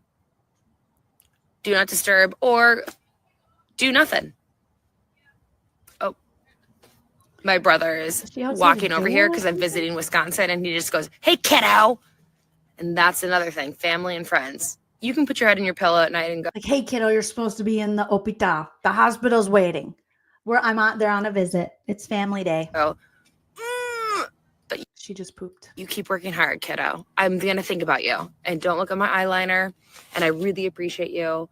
Have the best day. Have the best time. And Cameo's going to kill me. So, from Alexandra and myself, Joe and Alexandra out. Bye. You guys, this is okay. So that we still have a second left, and she ends it. Well, there's more. Yep, this is my outfit. Oh no, it's the same one. It's the same one. Kate, I'm so excited I get to be a part of this. I'm so sorry. I am literally this one's only 2 minutes. Grossed out. Weirdly wearing Tom Schwartz's t-shirt. Can someone get a hold of Schwartz? Has anyone investigated this Cameo site? We have allegations of everyone on the cast doing drugs, according to her, except for her. And also, she's wearing your shirt still. Tom. Tom, I think you're kind of an asshole, but get the restraining order, Tom. You're in danger, Tom. Let me turn this fan off for 1 second. Oh, there's Checkered. Why are you recording with the fan now? Nikita. Listen, I may not know a thing or two about publishing, but I'll tell you this. I know that this is huge for you. Chef's kiss to you. You definitely must have been or were clearly born into a very brilliantly wordsmith family, because it's very hard to get a publishing deal of any sort, book deal. I feel like I should probably write one. Let me know if you got anything for me. I need to write a book. I was going to say, I'm just excited to know that I actually know a real author. Wow. Proud of you. Going forward, I have heard from Rob, your friend, that you are a fan of myself. And you know what? I'm a fan of you. Kate, I am a fan of you. As long as your name isn't Katie, I'm a fan. Wondering. Yuck. We're still hating on Katie. Katie didn't date you. Tom Schwartz dumped you on international and national television, but I think in her head, she's like, because Katie told him to. No, honey, it's Tom Schwartz. But she's still blaming Katie, unless your name is Katie. but I'm really nice. You're literally bullying Katie, because she loves to use the word bullying in your cameos. If I can be in the acknowledgments on your actual book, that'd be great. Be like, and this goes out to Joe, who is a spooky weirdo and enjoys just kind of kidding around. And No, you're not a weirdo. I'm a weirdo. We're weirdos. This is bananas. You're not a fun, spooky weirdo. No. Whatever. Anyways, I'm not kidding though. I'm sending you so much love. Each one of these is like just projection. It's therapy for her. It's her just oversharing and just putting a whole bummer on it for $70. She's like, well, they called me a spooky weirdo who didn't shower, a crackhead, but really they were. Hate you, Katie. Like, what? I'm sending you so many jazzy hands and weirdo dances and all the limbs. None of that was weird. Flailing around. And I'm so proud of you that you got a book deal. It was more like restless leg, restless arm. And let me know if you want me to Joe's be part Cameo of it. is a freaking gold mine. Would probably Christina. be a good idea considering no one's been able to actually tell like my story, even though I was in the middle of a hurricane during Scandal and the show. Anyways, Kate. Mwah. What? How did she make Scandal about her? So obsessed with you. I'm so proud of you. I'm acknowledging the fact that you are way smarter than I am, and I'm assuming you went to I'm dropping the link. You have to join me right now. Christina, do you know this exists? Christina, I've been calling for you. Christina Coca. That yes, the shirt is dressed in Lala. Thank you so much for noticing.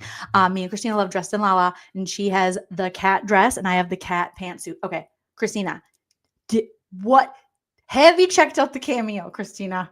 Okay, I'm dropping the link for Christina. I was gonna wrap up the live, but we need a Christina Koga, right? Because I was like, does Christina know about this? Does she know about this? That this is what's Joe has just accused everyone on the cast of doing drugs. She's finding a way to hate on Katie through her cameos. Christina, click that link. Please join me. I need your opinion on this. What is this? Is this a gold mine that's already been cracked open? Okay. Because was anyone aware of what was going on Joe's Cameo? Because it is a treasure trove. It is like the Goonies. All right. Okay. Thank God Christina's here. Oh God. Okay. Give me a thumbs up when you're ready, girl. I know last minute, you look adorable. Just give me a thumbs up when you want me to bring you up. She's getting her mic and stuff ready. I can't hear, but I'm waiting for her thumbs up. Give her a second. But this is insane. I just thought, hey, Jack sent a creepy cameo. That didn't work. Then someone wanted a Joe impersonation. So, hey, we hit our goal, our super chat goal. So I'm doing a Joe impersonation. Let's check out Joe's Cameo just for funsies. I don't think I've ever checked it out before. Have I? Maybe I have. Christina, you good? Oh, she's still sorry. I looked up for a second. I didn't look at her. I'll be like, Christina, are you ready? And we discovered all of this, and it's crazy. Okay. It's not even crazy like cuckoo bananas. It's just I had no idea. Okay, Christina. Okay, hold on. Well, let me get us in. Okay. Oh my God. Hello, friend. Hi. How are you? Well, can you see me? Oh my God. I can see you. You look wonderful. You look great. I was literally screaming for you. I was like, does Christina know about this? I'll give a shout out to Kay Michelle. Hey girl. One of my followers on Instagram DM'd me and said, Jolene needs you. I was screaming for you. Jolene needs you. She's on YouTube Live right now. And I said, LMAO. And then I got on. How are you looking? Just so adorable. It is late for you. I'm so sorry. I put Lala on. I love seeing other people in Lala. And not Lala. It's an unrelated. It's not Lala Kent Lala. It's a totally separate Lala that has the best, cutest, loudest, loveliest clothes ever. And you can, once you start like getting into them, you can spot it from a mile away. I was like, Jolene's wearing the national shirt. Anyway. Yes, and I see Christina's. I'm like, oh my God, Christina's got a Lala on. And yes, it's for true weirdos, not like fake Joe weirdos, like us fun girls. Okay, so you were asking, have you seen this? Have you seen this? Do you know about this? Yes. I do know about Joe's Cameo because way back when I was making like my older videos about Joe, I knew that she was on Cameo, and I realized that you can look at people's cameos that they've sent like for free without paying for a cameo, and there were a bunch on there. So like I screen recorded a bunch of them and put them in my video because they were all like 10 minutes long, and she would start talking about the show. I like just did my skincare and I'm all kind of red. Your skin looks beautiful and glowing. Oh, thank you. I like just really good. So if I look kind of like newborn, that's what I want to look. Newborn. I want to look fetus. But I have not checked up on her Cameo like in a long time. So I know that cameos exist and that you can watch them without having to buy them, but I haven't gone and watched any in a really long time. But last night, I had a dream about Joe. A lot of the cast was in my dream. I was in a Target. I was shopping in a Target, and Joe was like accosting me. Of course. And like the Target rep like wanted, I don't know. They wanted like Vanderpump people to be there to like talk about the drama. I'm like, I'm literally not on any of the shows. And Joe was like, she kept losing my car keys and like the shelves I wanted to buy from Target, and I had to keep going back. And it just was very chaotic. Okay. So of course I'm like, hey, she's talking about Joe. Can you come? I'm like, yeah, I'm here. You are like, Joe's always with me. The person I go to for the Joe stuff. It's I feel like it's me and you, kid. Like, hold on, Susie. Sorry. She mentioned Target. Bro, Illuminati shit. You want to talk about Beyonce Illuminati? Joe's in the Illuminati, and she's trying to get me in it. I'm telling you. She totally is. Okay, so in one of her cameos, I don't know if you saw this particular cameo. We're gonna play I joined like towards the end of you seeing that last cameo where she was talking about a hurricane. Did you hear how she basically implicated that all her other cast members are on drugs except for her? Ma'am. Sorry. I mean, okay. Yeah. And there was a pep talk, and she was like, and then I got death threats, and someone told me to shove my toes up my anus. Or I was like, what? I'm sorry, what? What is the Cameo request? A happy birthday message? A pep talk. Oh my God. Because she advertises, like, if you need a pep talk. Yeah. Blah, blah, blah, so blah, here's. And she's like, okay, if I can get done on national, then and come out on top. If I am still here after getting dumped on international television, then you can get through this, Jane. Yeah, then you can get through your cancer diagnosis, okay, Jane. Like, that's how she is. Evie knows it. Okay, Evie and Jane, if I can get through being dumped on international television platform, you can do anything. Okay? And I didn't want to be on the show.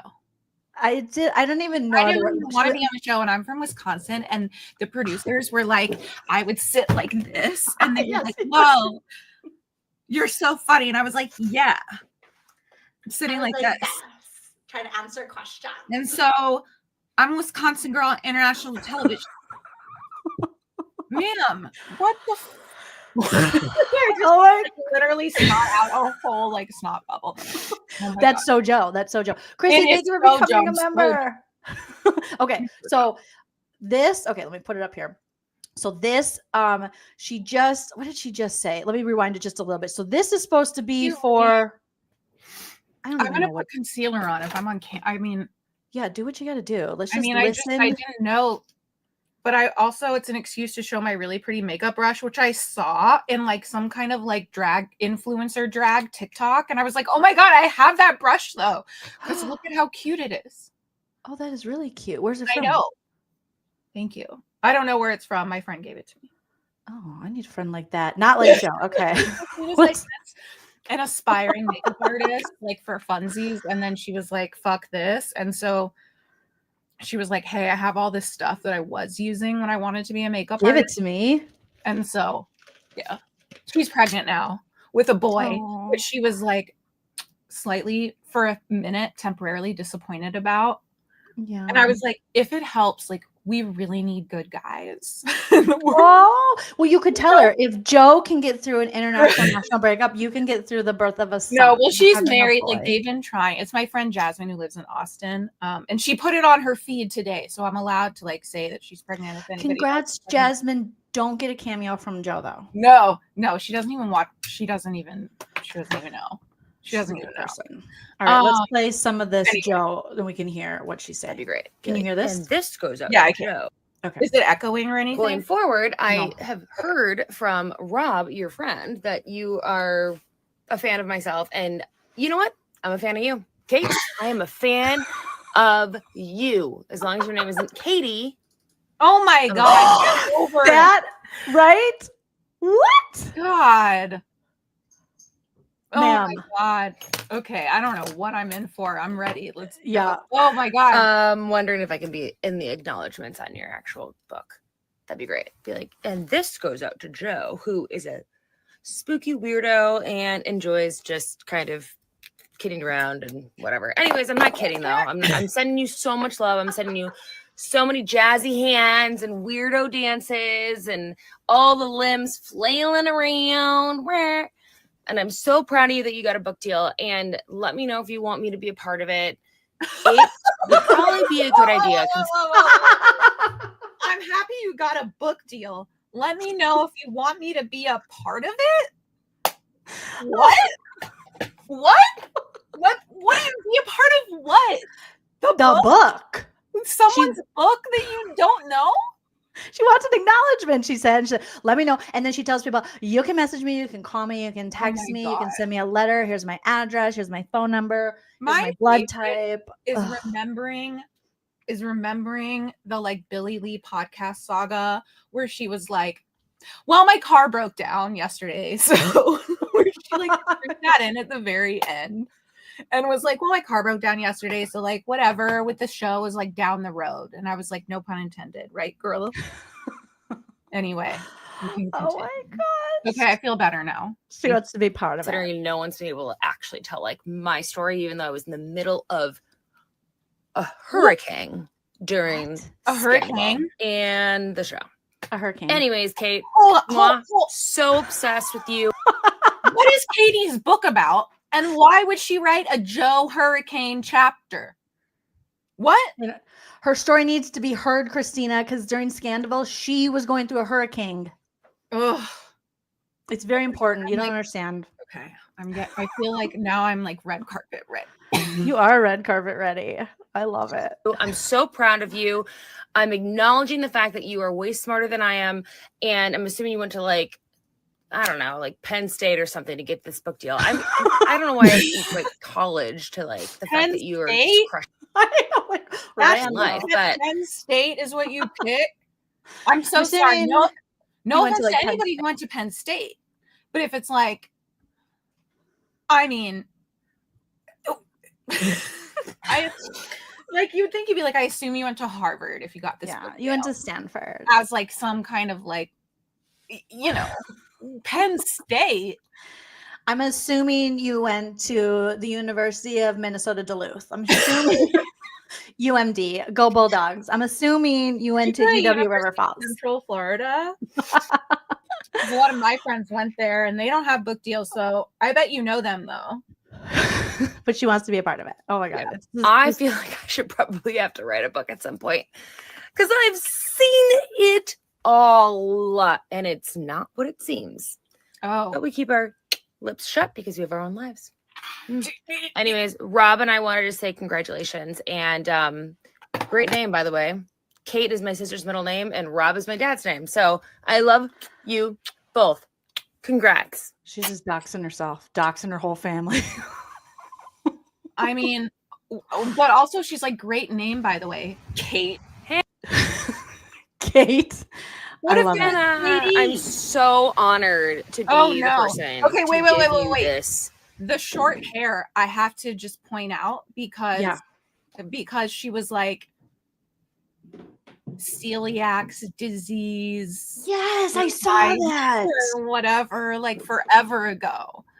And it was I mean, like beer and the hot dog buns at the chili dog stand that she went to with Lala on the show, and all these things like have gluten in them. And I don't listen. I was gluten-free like by sort of, not by choice. That sounds weird, but like I was gluten-free for like several years when I lived in LA, and when I would eat it, it would like irritate me, but I wasn't like, I didn't have celiacs. And so like, who knows what she's going through? I don't know, but she had really long hair, and then all of a sudden was like, I cut off all my hair because I'm dealing with celiacs, and I lost all my hair. And then the next day her hair was the same.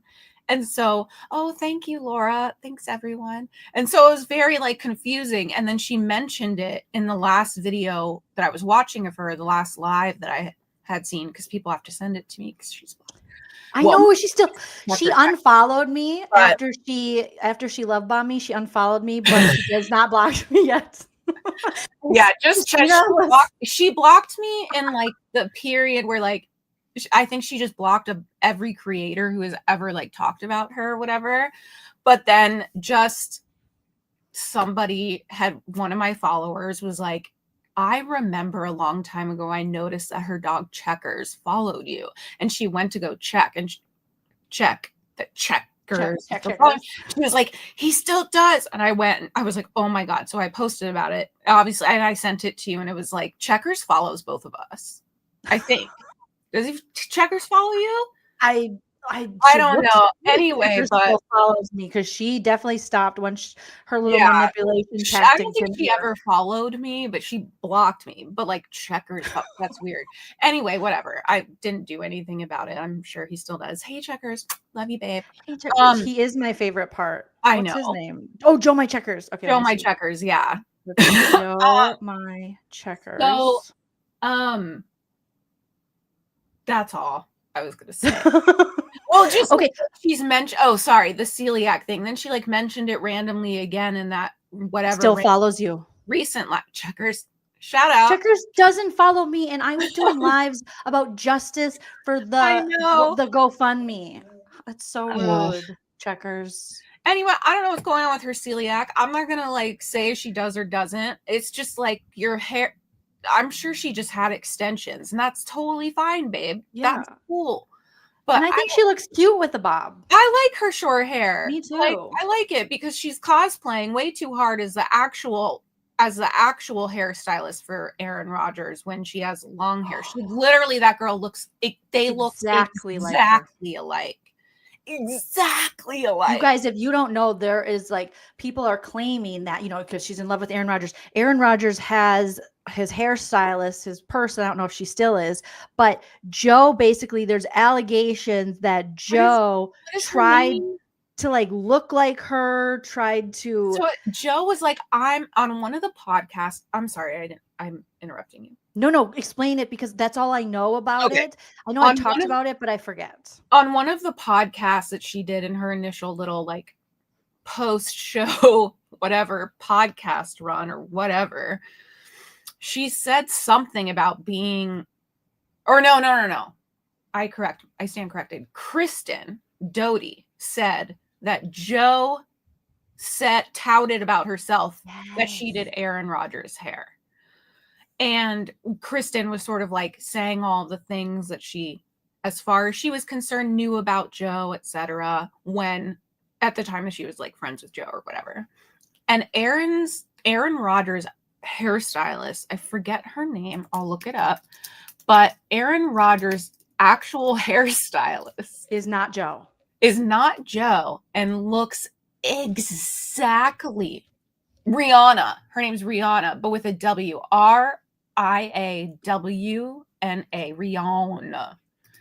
And she looks just like her. And so it's like, I don't know if you're trying to beat, I don't know who's cosplaying who, but Rihanna with a W clearly does Aaron Rodgers' hair. And like, you look just like Jolene. Please pull up one of the pictures. Like, of how do you spell her name again? RIAWNA. Rihanna. Capri. Rihanna. No, that's not her. Hair. Rihanna Capri hair. Is that? If you look up Aaron Rodgers like with her name. Okay. Oh my God. Yes. You see? Do you find like, bro? They look They look the same. They look exactly alike. Where I would, if I saw a picture of it, I'd be like, "That's Joe." So they were saying, so Joe was trying to claim that she did Aaron Rodgers' hair, right? The ones, Julianne Hough is not the one. That's Julianne Hough. But the one that looks like Joe in all these pictures looks like, look, that one with the green pants. Oh my God. Like, that's the actual stylist of Aaron, who does Aaron Rodgers' hair or whatever. But Joe claimed she did, right? Yes.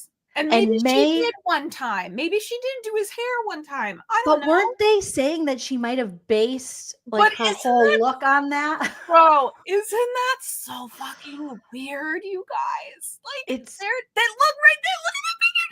Like, they look the same. They look the same. It's so weird. I don't know.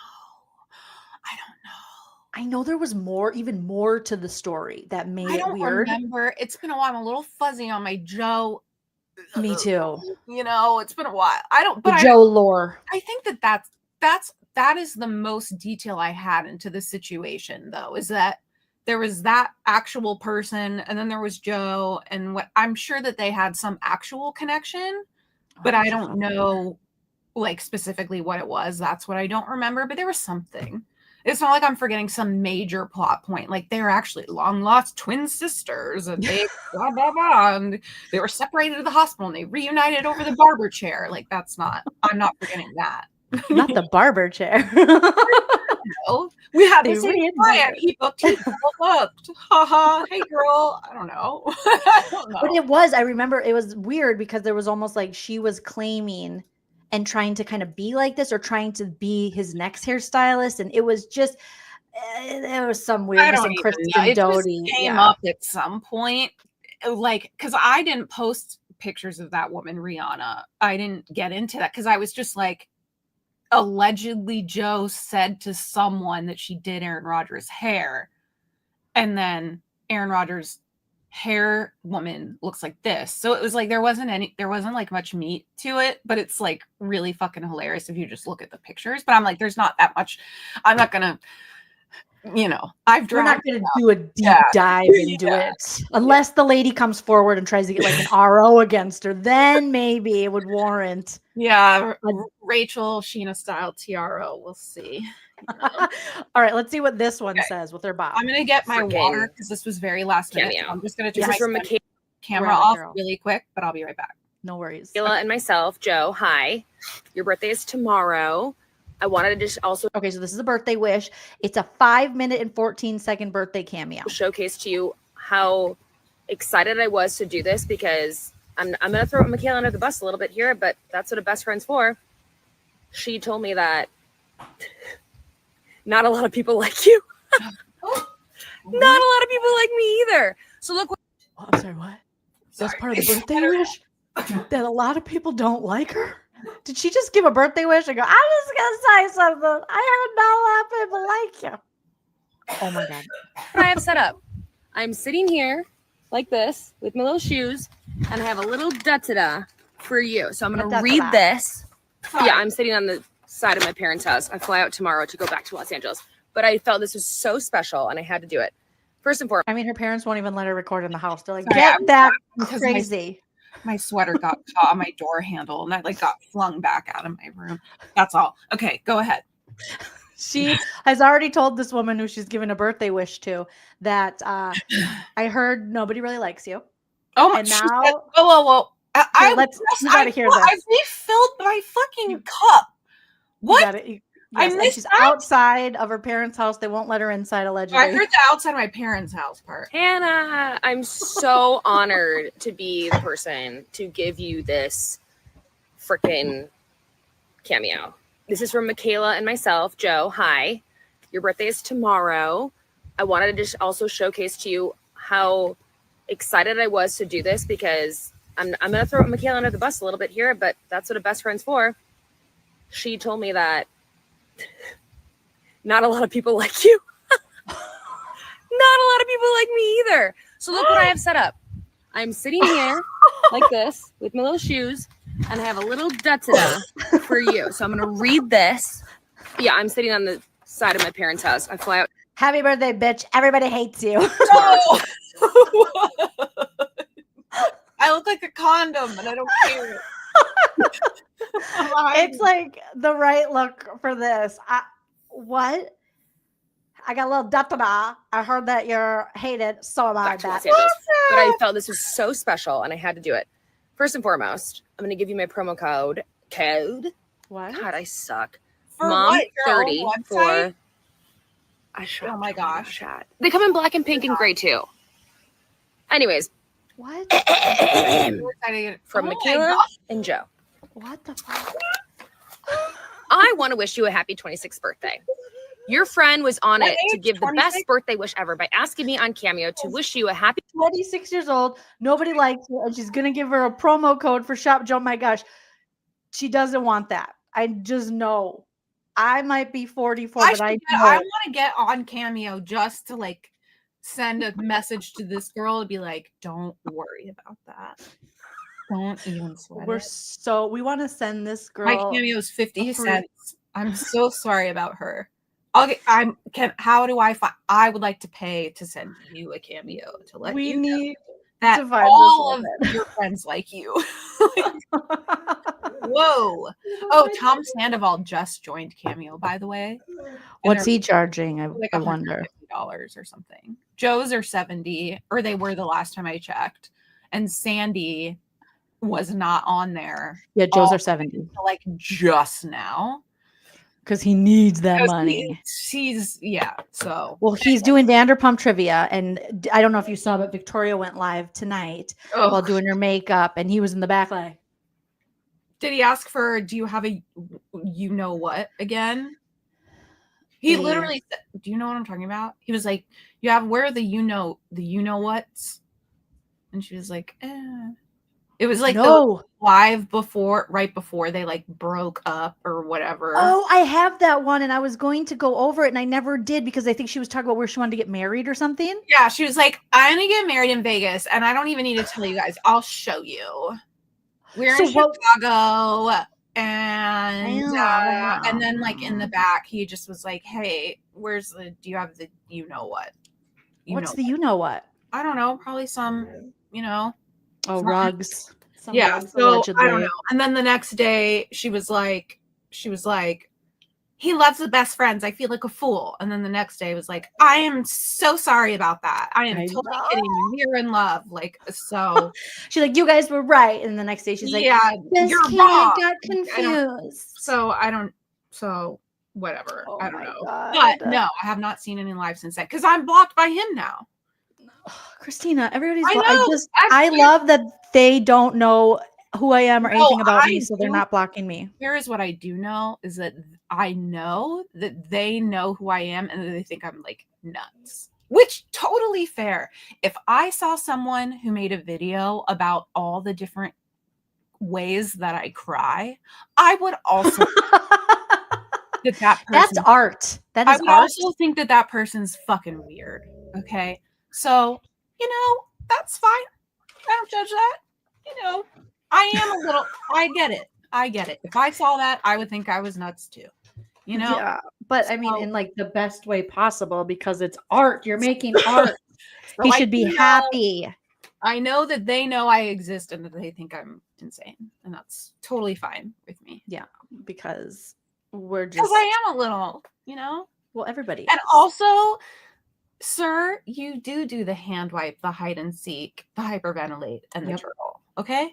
Mm-hmm. So it's actually a study in the anthropology of the sociology and the psychology. It was peer reviewed. It was peer reviewed study. And there were attributions and by Penn State. So fuck off. Fuck off. Happy birthday. Really fast. Like she sent it to me like yesterday. Sweetest friend ever. Love her. Okay, I didn't write this one down, but it's literally faster than me running away from Tom Schwartz at Sir. Like she did it so much quicker than me being like, I gotta get the fuck out of here.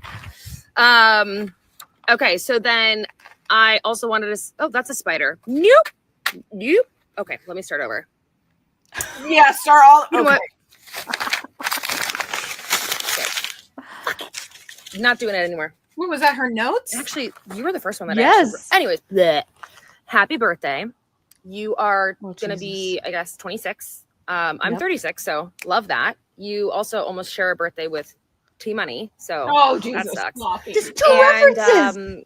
It's basically like when I turned 26, it was basically like 25 plus 1 extra year of anxiety. Sorry, good luck. I feel like you're a straight shooter like I am, and also like, can I keep this thing gosh darn still? Oh God. When I saw this, I thought that was the sweetest thing, that you truly and honestly enjoyed, me on the show. I'm supposed to also say Madge lives on forever. Madge lives on forever. I hope that's not code word for like Katie Maloney. Then I would not say Oh that. my God. But Madge lives on forever. Like Madge. I'm supposed to say. Christina, so far, I don't think she's gotten through a cameo without mentioning T-Money and Katie. Katie lives in her brain. Bro, or being, if she doesn't say their names, I'm guarantee she says something about national television. Oh, and she said international, national a few times. But like, how the focus on Katie is, I get the Schwartz, you're like, whatever. Insane, It's bro. insane. She did nothing to you. Look where you paused it, by the way. Like, perfect. It's perfect. Cats are like, we heard you're giving out bonkers treats. I gave one to the dogs just because they didn't have dog treats and they were loving it. I'm just so excited about your top. What else did you order in that order? Oh my, well, that's the same order I got the cat suit. The cat, top with the bottom, the one that you have the dress. The is it green or is it tan with black? Tan with black. With the blue-eyed cat. Yes, and you have the cute slip dress of it. One. Yes, that one. I got the pants because their holiday sale was buy one get one of those police sets. And I was like, I love the holy police sets. shit. So I got a plain black one and that cat one to match the dress that I have. But yeah, I love that cat with those blue ones. It's oh my God. So cute. Love it.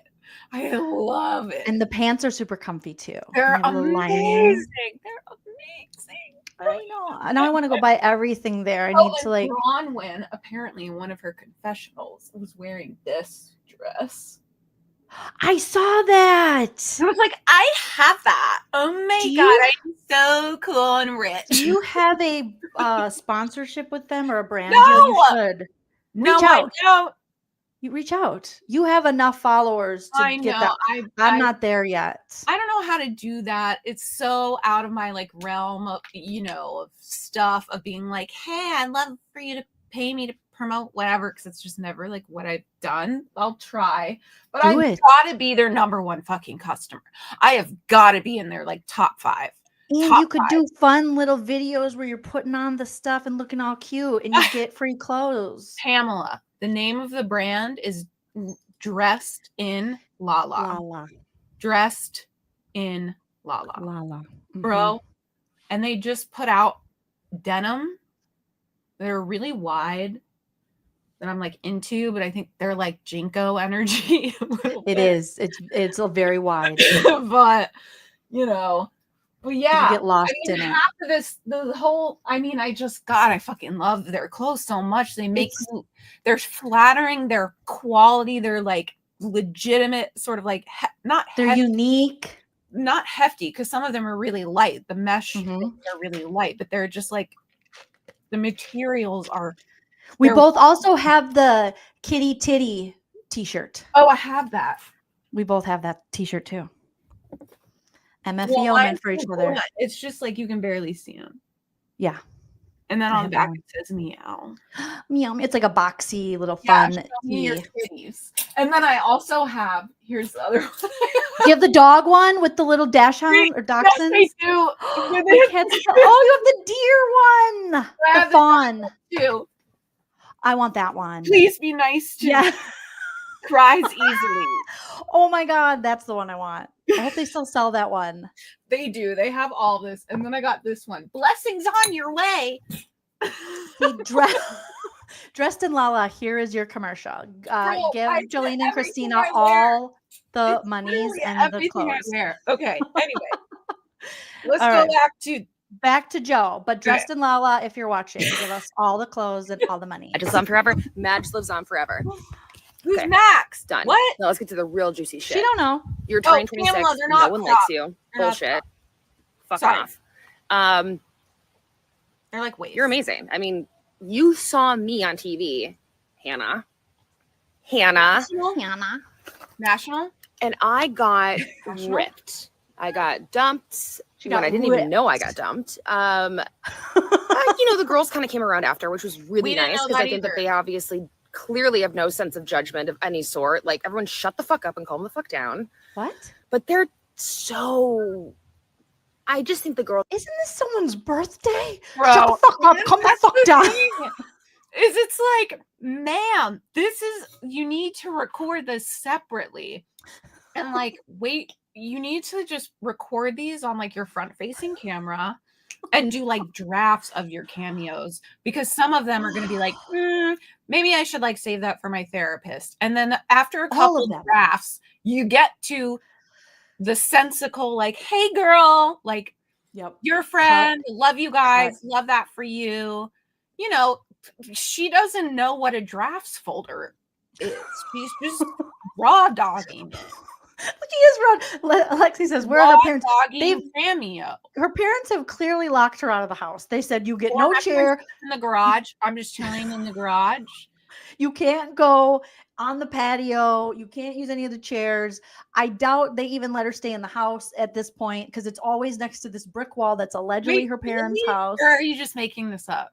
No, I'm making a lot of it up, but it could be true. It could be true. It also could be true, But why is she always on the side? You paused it just now. But why is she always squatting on the side of her parents' house? Do you go visit your parents? She is a Wisconsin girl on international television. That's how she sits with her legs up. She's quirky and weird and spooky. Exactly. She's a Wisconsin girl on national television. And that was my best. That was the best part for me. Is I'm a Wisconsin girl on national television. Her parents are in the house hiding, locking the doors. Like, we had an aunt who used to do that when she'd come to Christmas. I feel like that too, but it's not like my brand of human being that I'm like, here's like, oh, what's Christina Coco like? Well, she always puts her legs up. Like, I don't. Well, maybe somebody would say. But I don't think people we've dated, maybe. I don't think generally that's like the thing. Like, oh, cuckoo for Cocoa Puffs, but not like, yeah, she always sits in with crisscross applesauce. Like, applesauce. Outside her doesn't matter how low or high the chair is. You can bet that she has her legs in a crisscross applesauce position because she is from the Midwest. I'm from Wisconsin. I just feel bad from what? Sorry. All right. What else? Okay, we still have 2 minutes. I'm okay. So 2 minutes of her. Okay, show her. Except for Allie. I have to go grab my other AirPod. And Lala really honestly isn't either. But that Katie girl, woo-wee. No. They're just predisposed to think. What? I was just gonna go grab my other AirPod, but girl, Katie. you're obsessed with Katie. Dude. Katie needs to see this, and she Katie, needs to get an RO. Literally never fucking thinks about you. Never. And that's what that's also why right back. Keep talking, Christina. Okay.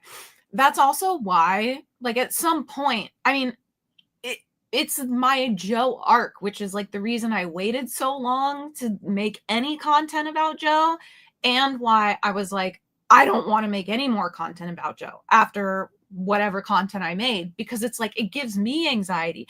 I feel bad when I'm making it because it's like something is not right. And so it's like, I'll make the videos I want to make, but it's like, I don't even like the discourse around her. I don't like the way it makes me feel. I don't know what's going on. Like, the whole thing was just uncomfy. And so whatever I posted about Joe is what I posted about Joe, and that's fine, and I stand by it. But it's like, girl, did you hear me at all or no? A little bit, because I have all I was saying was that it's like, the reason I waited for a while to post anything about Joe, and the reason I like stopped when I did or whatever, it's just because like she just gives me anxiety. Like, it's anxiety inducing, like watching her talk, listening to her, and trying to, it's like funny. She's funny, and it's funny to like do what we're doing right now, but like on a continued basis, it's like, I don't want to do this, you know? So it's like every now and then, like Joe is like a little, you know, it's like not something I can post about on like a continued long-term regular basis, because it's just like that's how I was feeling too. And we hadn't, I mean, obviously she was doing her own thing, but then she put out recently, we covered one of her lives because I forget what she was talking about. Oh, it was probably the one where she was like, she said no to the Valley. She was going to be on season 12, blah, blah, blah. It was. Somebody else had recorded, Craig from Pumprules Pod recorded it for me and sent it to me because I can't see it right now. And I was like, oh my God, thank you. And I like made it. And that's where she like said, if you ever need it, hit me up because I still have like an app. You have like the big ones, or he had like 15 minutes of it or something. He's got, and I was like, but that's all I need. That's why she said national, international like 8 times. That's all I need. yes. But yeah, that's probably, you can't cover her all. You can't like everything she does, because I think part of it too is like encouraging whatever this behavior is as well. Obviously when she's talking about the Valley and stuff, and this we just stumbled upon this because I was doing my Joe impression, because if we hit our super chat goal, people say what impression they want me to do. So I did a Joe, and then we were talking about Jack's her cameo and pulled something cameo. Yeah. And then we entered over here and I was like, oh my God, someone get Christina. Yes, chicken head. It's like low hanging fruit. I was gotten. Thank you. All right, let's see how many more times she can mention Katie in a minute and a half or something. Thanks, husband. My husband says I look skinny in my shirt. He's trying to get me pregnant. I lost flattering on every laugh. Things that they've been going through for the past couple years, and you know what? Like, it is what it is. Like, I hope them the best. But I was going to give you a birthday wish besides giving you my personal code for a hat or whatever Michaela, you have to get her something from shopjoemygosh.com. Mom 30. Should I like push myself more on you? Sorry. It's just, I just love the shit. Okay. So when her promo code is code, I'm just kidding. Mom 30, but you're already paying for something. They're paying her. Are they still this with what the rate that they were? 70. It's 70. $70. And it can be more, I think, if you add stuff on, but it's 70. I bought one for one person, and it was an actor on the show Billions. And it was like $100. And I've had one purchased for me that a friend got me from Sonia Morgan. Love it. After I had shoulder surgery, and I watched it while I was like coming down from anesthesia in like the waiting room, and she literally was like, somewhere there's like a cabana boy walking around in the background. You're the straw that stirs the drink, and blah blah blah. Like, it was amazing. It was the best thing I've ever seen and had. But was like, better than this, huh? It was better than this. Joe. But it's like these cameos are like, it's not like I would know the way that either person read it. You wouldn't know that I had given that. You submit like a script, right? Because they try to make it sound as natural as they can. Like, hey, your friend, it's your birthday. And a lot of times, obviously, clearly they go off the script, but they like, they make the main points or whatever. That's like, happy 30th. They love you, like you're the best ever, and you're the best friend ever, and blah, blah, blah. And then like they say some stuff that's like an inside joke or whatever based on the show. Like, they're not like, hey, so I'm not supposed to say this, but he said that people don't like you and that you're in a fight with your husband. You're probably going to get a divorce, but like, he doesn't want to think about that. Like, shit, like, you know what I'm saying? Like, you also don't hear them give their problems. Like, well, let me tell you about my life. Not like, oh my God, I forgot to pay him. He's late. He was late today, and I'm late paying him for his shift on the cabana. Like, she's not. She just was there. She just was there without her makeup, glowing in her flowy cover up, telling me how she hoped my shoulder would recover quickly. Like, she wasn't, you know, you know, she wasn't like, and then I hate she's Ramona. Like, you know what? The thing is about Ramona is that we've been friends for 20 years. And when we get in these fights, Ramona, just the way she fights, it's just, you know, like she's a blatant racist. And right. I'm tell you about it. She's not unloading on me about her relationships with other cast members. She's just telling me nice stuff. Like, which is what the because job is. She's Sonia Morgan and she knows what's the best scene, the best like fourth wall ever was on the Ultimate Girls Trip when it was the Roni Legacy. And the first one was Dorinda watching Scary Island on her iPad in the bathroom while she was ready for dinner that night. And the second one was like either that morning or the next day where they were in a van. It was Dorinda, Luann, and Ramona in a van, maybe Sonia too, doing their cameos. And they were going through their cameos, and they were recording them together, talking about how much they charge for them, how many they do. It was incredible insight in television. And I would watch that. I would watch a 24-hour and then they would pop in kind of to each other's a little bit, which I thought would be fun for the other cameo person. On a trip. Hey. Yes. Not this. I'm crouched somewhere in Wisconsin. They won't let me in. Yeah, no, this is like my parents are kicking me out because like I'm a fucking Dennis the Menace, and this is like the worst AA meeting ever. It is so like I've been to some Cameo can be wonderful, but it's also a wonderful source of awful. If this is what it is, back in the day, they offered me Cameo when I had an actual podcast about Bravo before like YouTube. And I said, no, because I'm eligible. What is that? I'm like eligible to join it and like charge people, but I have to like upload a video of like an example of like what I would You should do it because if she's getting 7, yours would be so hey awesome. Guys,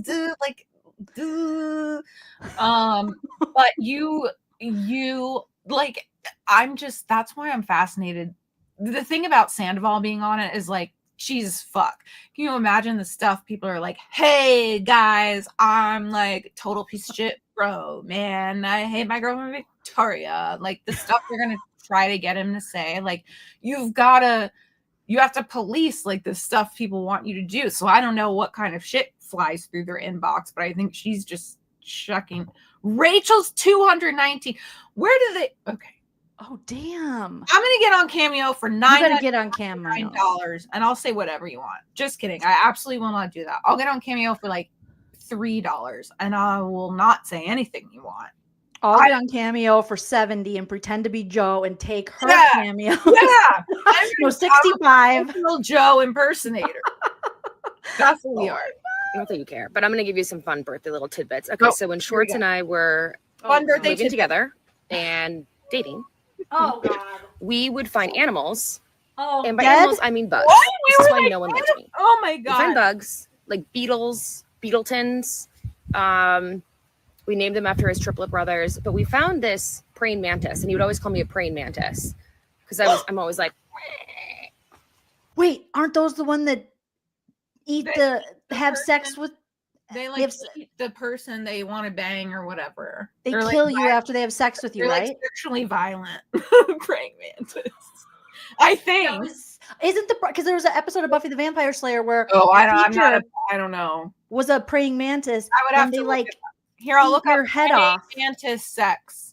I think they kill you after sex. They Yeah, devour their lovers. I've heard that about flies and love bugs and whatever. And she started going, me and praying Schwartz mantis. would The praying find mantis animals. is sexual oh God.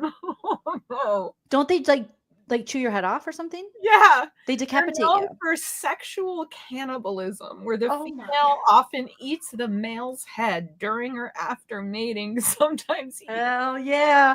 That should have been Joe's first sign that Schwartz was kind of on the outs. And a male praying mantis. Oh, never mind. I was going to say that was weird, but it's not. It just says that the male praying mantis fertilizes the egg. Like, no duh. Oh. Sorry.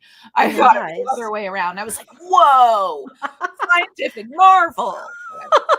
I love that Joe's like, we would play with animals. I mean, bugs. How do you get bugs and animals? Well, because Tom Schwartz did have like a little, he had like a thing of bugs that he was like really, remember he was like hesitant to like let out and let free because he was like, I don't want to kill them. And he did let him out. Or something. Yes. He really is like, no, like I want to help them. Like he's really, and I believe that he means that about these bugs. Like, well, I think we should, as humans, maybe incorporate this because chronic cat saying it's way more common in nature than people realize. Well, women, get out there, start to capitate. You know, no offense, all offense, allegedly. Let's see what happens. I don't know what the fuck you just said, but I support you 100%. Let's see what happens. Joe the praying mantis. Okay, so they're collecting And he bugs. lives on like the 4th floor of his condo. Okay. I haven't told anybody this, by the way. And we couldn't believe it. One day we found a praying mantis sitting on, no joke. No joke. We came home and it was sitting on like a real one. And we were talking like stories high, like 4 stories high of a condo complex. Well, you How found the fuck did that praying mantis get up there? I still think he planted it, but we found it and we kept it. What? And I believe it's still alive. What? But he got it. What? He got custody of the praying mantis. Is there a fake one? What's happening? I think he planted it, and he has custody because obviously, obviously it's still alive. And if I want a visitation, I know that I could get it because I believe. That's probably what she's been texting him, Christina. Well, Schwartz, I know you don't want to talk to me, but I'm worried about the praying mantis. It's not fair that you're keeping me from the praying mantis. Joe. Can you Katie send me probably pictures ate of it. her? Like, can you show me? Like, I bet she's sleeping right now. Will you send me a pic? And it's like Google images of like, and she's like, oh my god, she looks so cute. Oh my god, you could tell she misses her mother. I'm her mother. My mom actually used to like work at a zoo when I was little. Well, she like did radio sales, radio advertising, and for some period of a couple years, there was the Brevard Zoo, which is in Melbourne, Florida. And so after school, she would like pick me up, and you know they would like still have to work, like so she would take me back to her work. But it was like when the kids area of like the zoo was closing, so I would like pretend like I had my own like personal Jumanji basically. And I was like alone in like the kids part of the zoo, and I was like, I live here. So I can relate to her praying mantis obsession. I get it, babe. Yeah. But I was 9. Oh yeah, that's a difference between 39. I'm 37 right now. I was like 7 39 when that was, you know, but that's okay. It was because they had like a mock like Honey I Shrunk the Kids thing where there was like a giant like Cheerio in the grass. I love Honey I Shrunk kind of thing. And so it was like, oh, he obviously like I'm the size of the Cheerio now, so it's like not, you know. Well, Rick Moranis, by the way, is like living legend. He like went on to live like a very pure little lovely life. Right? Didn't he like he lost his wife and then he went on, he quit Hollywood to like raise his kids. Yep. I don't know if exactly what you said is correct, but somewhere to the being a pure good person is focused on the fam. Yeah. Rather than Hollywood. Which like thank God, because that's how we all picture Rick Moranis. Yes. How we picture him is just like, you're our like nice dad. Like, please don't be a bad person. Please, there's already so many bad people. A mother's word says, I raised that little praying mantis since it was. And look at, she's thinking about it right now. She's thinking about it. That was a downer. This is why no one likes me. Or I'm like, hold on. Like, come on, everyone just be their. So she's no one likes me. She told us the praying mantis story. And she's like, that was a downer. This is why no one likes me. So here's what she said. We came home and it was sitting on like a real one. And we were talking like stories high, like 4 stories high of a condo complex. So how the fuck did that praying mantis get up there? I still think he planted it. Can't they we fly? Found it. Oh my God, I can't. And we kept it. And I believe it's still alive. But he got to take it. Yikes. That was a downer. This is why no one likes me. Or I'm like, come on, everyone just be their fucking selves. Anyways, happy birthday. I'm so honored that Michaela and I get to give you this shout out. I want you to have the best day ever. I want to be your friend. I feel like we're already besties. If anybody asks, we're already best friends. No takesies, backsies. Happy birthday, Hannah. Mwah. For a celebrity, she's Can we looking do for one advice. more, What Joleen? would be your advice? Can we do one more? Okay. Yes. And I think I don't know at what point in the I know you were about to leave at the point that I joined. Oh no, we'll do a couple more because this now I think we're gonna get a possible intoxicated with a friend. Oh no. But Listen. the praying mantis, oh my, I don't. Oh, also, there in the whatever video that live that we had seen from 2 weeks ago or whatever, she was talking about Valley in the show. Yeah, Joe was like, I'm trying to figure out what the sign says in the background. I'm like, girl, I've been looking at it too. I can't figure out what it says either because I'm trying to imagine if it's just reversed or if there's a mirror and it's reversed and which way the camera's facing because something's backwards. And I was like, I don't know what it says either. Joyful. I don't know what it says. And then I was like, oh, it says Joe my gosh. It's just a big sign that says Joe my gosh. That's new apartment?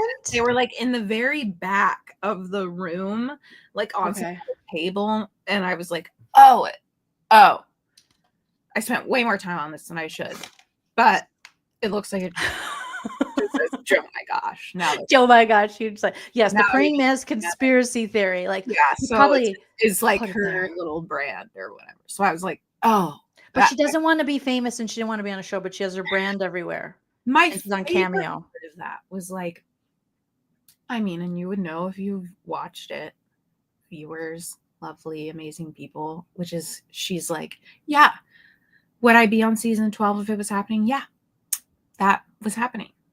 And then I never wanted to be on the show. I never wanted to be on a TV show. I was only supposed to be in 2 scenes. I never wanted to be on this show. I don't want to be on. I never asked anybody to talk. I don't want people to talk about me. Why would you even think that? And then it's like, if I got dumped on international television, it's like national. Just own one of. It's okay. It's fine if you wanted to be on the show. Yeah, like just own one of them. You know what I'm saying? Yeah. Just own one of them. Just own. And they can't. It's not, no one, I was talking about that and I'm like, I wish someone would force me to be on a popular television show. It's never happened in my LA experience of my life. Oh my God, I did not even want to be here. You guys. It's like, I just walked by the Breaking Bad set back in the day and they just like threw me in there. And all of a sudden it was like, wow. Breaking Bad sets because for whatever reason, for like a handful of years, my dad lived in Albuquerque and it was when Breaking Bad was during their hiatus and then the final like second half of the final season was filming and I saw Walter White's house, I saw Hank's house, I saw a billboard for Calling Saul, I saw the motel, the hot dog place. And you weren't even trying. No, I just was there. I was just visiting my dad when he lived in Albuquerque for a very random period of time. Was like, I'm going to take you to all the places, to the car wash. And then he was like, oh, then there's like a spot, like it's been really good for tourism of here. Yeah. Bath and body place, like a spa place that sells like bath salts, but they're like blue. Like blue rock, like it's like Walter's bath salt, Walter's meth rock bath salts or whatever, because like it's just done so well for the city. So anyway, that has nothing to do with what we're talking about. Thank you so much for your support. But still, it always can come full circle. Like Meredith Marks and her bath, and she should work with Walter White and have bath salts. There. All right, so this is. I don't know what this one's from, but let's take a listen. Oh, it's only 3 minutes. That's good. It's a small. And why does she have a for lease sign? Oh, look, in the living she's room? got makeup on. I thought she didn't know what that was. How dare you, Christina? That is What not the hell's makeup. That is glam? her natural. She doesn't have Maybe glam. she's just flushed. She's a regular. She's sweating on her lips. Stop For it. celebrity, she's looking for advice. on her What lip. would be your advice? Obviously, mouth And- Recording right now. spit. Who's that? I think that you might actually have, hey, Pam. She had I noticed she had like a little friend that was around for a minute, this guy. And it was like, hey, you're my best friend, love you, love you, love you, love you, love you. And then he disappeared. So you're my bestie friend or like in LA. let's do it later friend? No, like you're my gay bestie. Okay. And I hope he's still alive, allegedly. Okay, so just if people haven't seen him. For celebrities. Okay. We don't know. Looking for advice. Allegedly. What would be your advice? Recording right now. I think that you might actually have Paige. I think that this man might have better advice than I think that was him, yeah. Here's what I want to say is that Joe is a beautiful girl. Like gorgeous. She's a gorgeous, naturally beautiful person. Like people have made comments like that or whatever. It's like nobody, and no one dislikes her.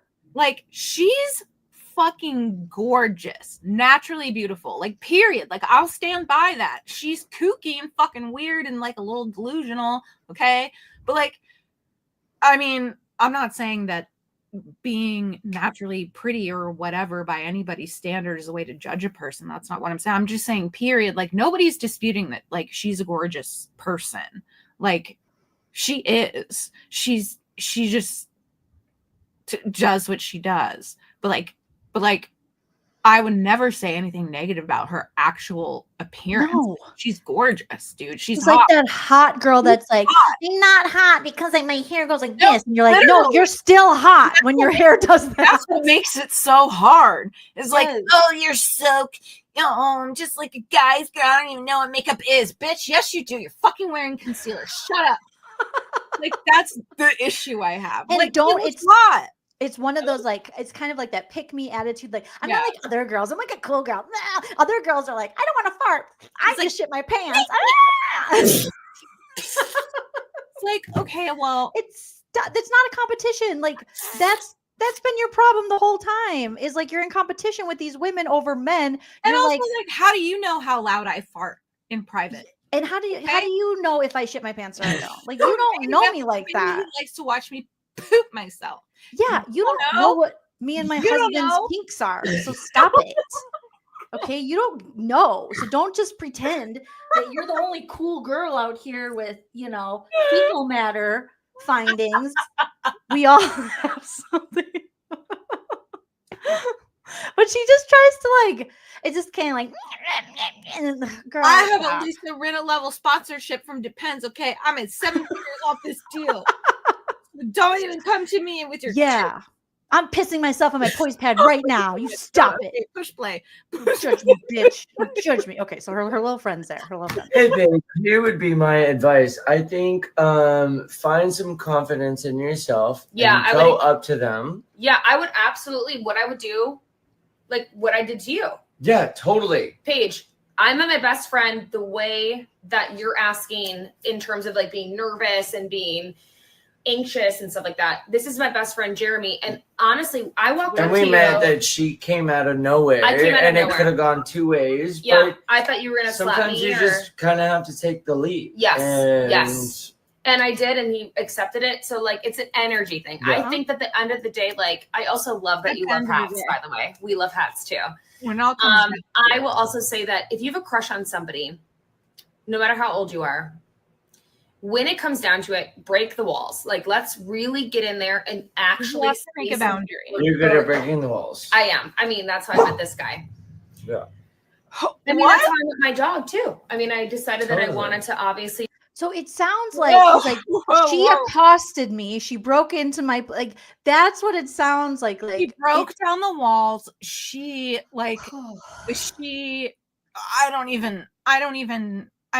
I don't know what's happening right now, but I'm intrigued and I'll be paying attention. She's just, and he's like, yeah, was it a little scary when she approached me? Yeah. Did I yeah, know she was going to murder me? 100%. But we're best friends. Walls down. Yeah. You have to break, sometimes you have to break into someone's house, break into someone's car, and just put them in the trunk. My car broke down yesterday, so that's down the road. And I put him in my trunk and I pushed it to Applebee's and we had a 2 for $25 and it's been love ever since. Bitch. This is an Applebee's stand zone. You rescue this little nugget as he's barking at you. Sorry, Paige. But if you have a crush, at the end of the day, I will definitely say that come up and find something in common if that's what helps you to like. I would agree. Yeah. A common interest. Yes. Yes. Yes. And also, You can also do something where you kind of do something like this is how stock. The longest lasting relationship I ever had was 6 years. And it was, you know this, it was with this guy who was a musician, not this musician. And I walked up to him and I go, wrong. And he was like, what?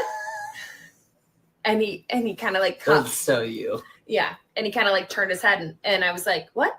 And then I got anxious and he, of course, then decided to do a wah, wah, wah. And I was like, oh, this is magical. So I don't think that there's a right or wrong way, Paige. I do think that. Listen, love that for you. That's fine. Love it. Beautiful. That's fine. Okay. He could have thought you were having a stroke and he wanted to help and he's a good person. I don't have anything bad to say about, like, here's the thing that makes it so hard to, like, for me, at least just me, to talk about her or like to make content like dragging her or whatever, is like, there are things that people have said about me that are things that I might say about her, that like she can't finish a sentence and like where do her thoughts go, and it's hard to listen to her because she jumps all around topics and like things like that. So, you know, I get the neurodivergency, but at the same time, when people are like, oh, I think she just is like, her ADHD is coming through. No, bitch, I'm not here going on tangents about my ex from whatever and a job I had for 2 months, whenever, however many years ago, over and over and over and over. So like, please leave ADHD out of this shit. Yeah. Don't speak for us neurodivergent ladies. Yeah. Like, so there are things that I'm like willing to sort of like, there are things that I'm able to understand might be as a result of that, like right now where she's like not really making any sense, but she's kind of making sense because she's like explaining a story that doesn't have any point, but to her it does. You know, but the bigger picture, she is not getting to any conclusion. That's not an ADHD like thing. Also, what the fuck are you talking about? Her ability to always draw it back in a hater style to Katie. Yeah, that's not ADHD. Not ADHD. The ADHD is I have 100 thoughts at the same time, and I'm going to do my best to get 5 of them out in a coherent way. It'll probably be 2 in coherent ways, and then there will be sprinkles of the other 3. Yep. And then like, that's the best I can do, but I promise I'm listening to everything you say. I'm working really hard in here, but that's not what's happening here. That's not what's happening with her. She doesn't give a fuck what anybody's saying to her. No, she's just like, hey, I've been paid money to read this very specific thing about someone, but I'm just going to fucking say what I want and also explicitly ignore directions about what I shouldn't say to this person who's paying me to say a specific thing. So it's like, that's not ADHD, babe.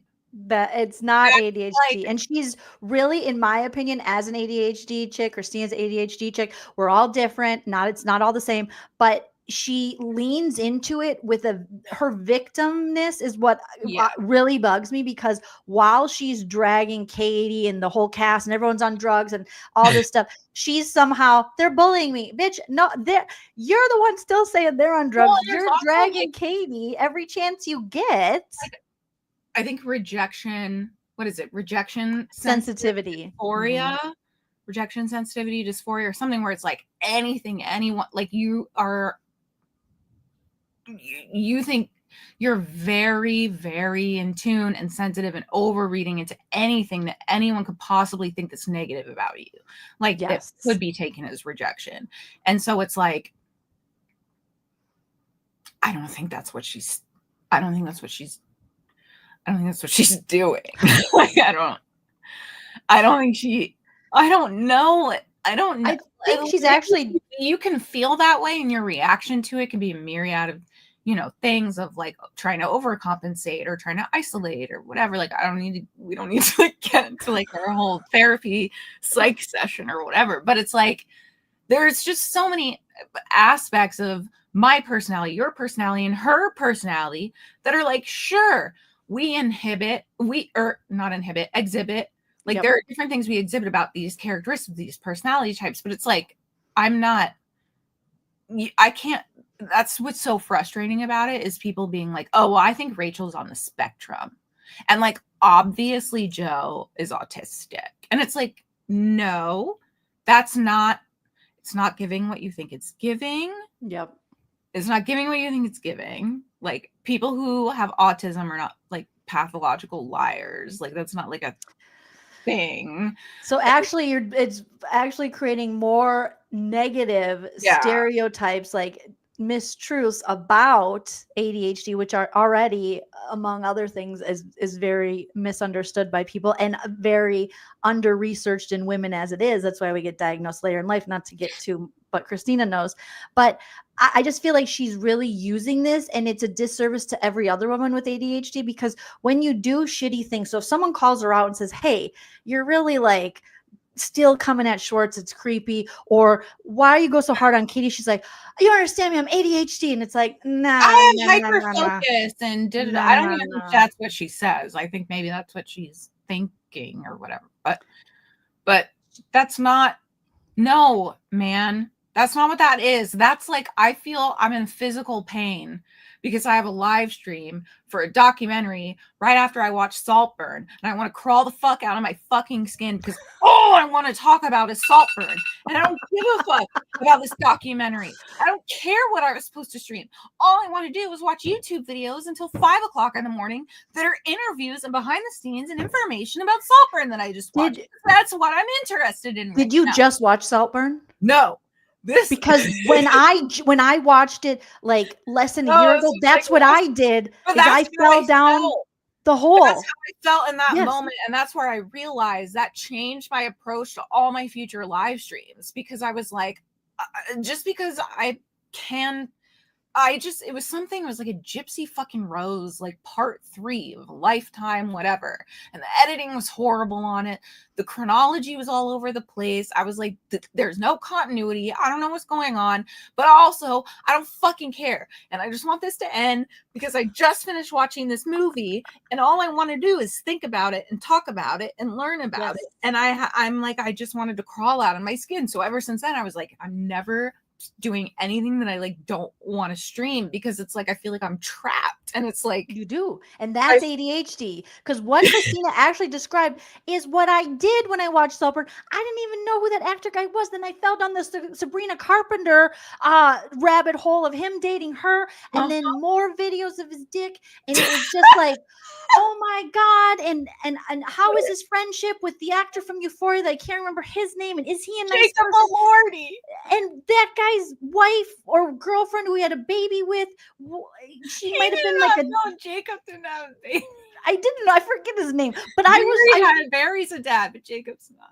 But I wanted to know everything, because that is literally what it's like. I don't want to talk to you. I don't want to talk to you. I don't want to talk about this. I don't want to hear about this or think about this. I want to specifically learn more about the specific thing. And no, Care Bears, it's not Peter Pan syndrome. If you're talking about this or other people, I don't know. But the thing I'm talking about is not Peter Pan syndrome. It's not a refusal to grow. I'm talking about hyperfixation. That's what hyperfixation is. Anyway, Peter Pan syndrome is like fucking Jack, Sandoval, Schwartz, those people. They have Peter Pan. Pamela, thank you for the super chat. I don't speak. Oh my god, Anita says you're gonna burst a vein. Because I was going like this. I was like explaining it. That's how passionate I was about it. All that is to say is that whatever Joe is doing with her, whatever she throws in little disses about Katie or whatever, has nothing to fucking do with any of that. Not just somebody said, I think she's bipolar, not ADHD. I'm not here to diagnose bipolar. I'm not saying that's bipolar. Like, well, none of those speculative diagnoses helps anyone who has it or doesn't have it. It doesn't do anything positive for literally anyone on planet Earth when you make those kind of generalizations. And so it's like, hey, maybe there's something going on, and like that's okay to maybe think, but like there's nothing else that you could say that like contributes anything productive to the conversation beyond maybe something's going on. Because You could be misdiagnosed. It happens all the time. But Joe, like, I think Kylie was saying, Joe makes ADHD her whole personality and is representing us poorly. That is fair like, to observe. That is fair to observe and like correct. Yes, because she's saying it as if this isn't how my ADHD is. This is how ADHD is. And oh, kitty, oh shit. Oh, did your cat producer? What's his name? No, this is a new kitty. Producer. My other kitty passed away.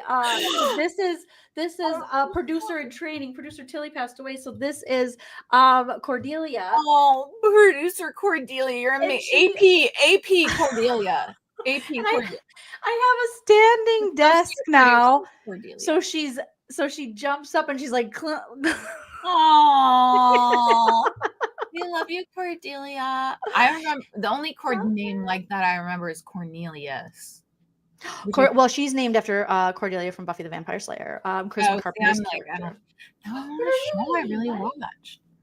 Oh, well, I'm sorry about producer. Oh, thank you. Yeah, she passed away a few months ago, and she was just the best producer. And these other ones, they're great, but they need if it helps, I believe that she's living on through Jennifer Tilly on Beverly Hills, because Jennifer Tilly is the best new housewife they've added in forever and will ever add, I think. And who knew she had Simpsons money? Bro, she's like, oh yeah, that my party house is next door, because this one has old newspapers in it. That one's like the one I party in. And then the house I have in Malibu there's a ghost, and I had no idea. But it makes sense why she gets along with Sutton so much, because they have money like that. She's hilarious. I love her. No, she's quirky in like a fun way, in an authentic way. With Joe, it feels like it's put on. So we'll finish this one and see if it gets Joe any better. I would like to know more logistical details and stuff like that, because I bet you would. And I wish I could send you a cameo. because Yeah, keep us abreast. Now we're into it. We want to know. This. So you have to hit us up again. We want to know. We want to know all the details. Let's help it. I really, really, really want you to know that at the end of the day, even if you make a decision, you're going to always make a decision, and it's going to be either right or wrong. Okay? Oh. So go in there knowing that there's always a pro and a con. Totally. 50-50. Yeah. And it doesn't have to come down to confidence. It just has to come down to like, how much do you really want to speak how you feel from your heart or your brain, whatever it is. Totally. Okay. I also would say he's a dumbass for not coming to you. And also, fuck it. Take the risk. Take the risk. I love you, Paige. Mwah, we love you. Take the restraining order. Morgan, it's Joe from Vanderpump. This is from Mary and myself.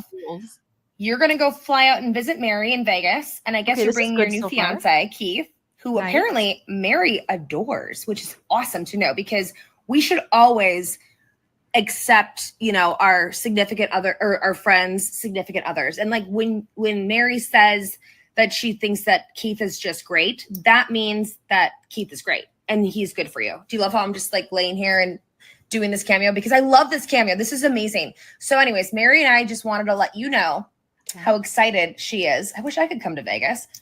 Fun fact, never been. I've never been to Vegas. So why was I not invited?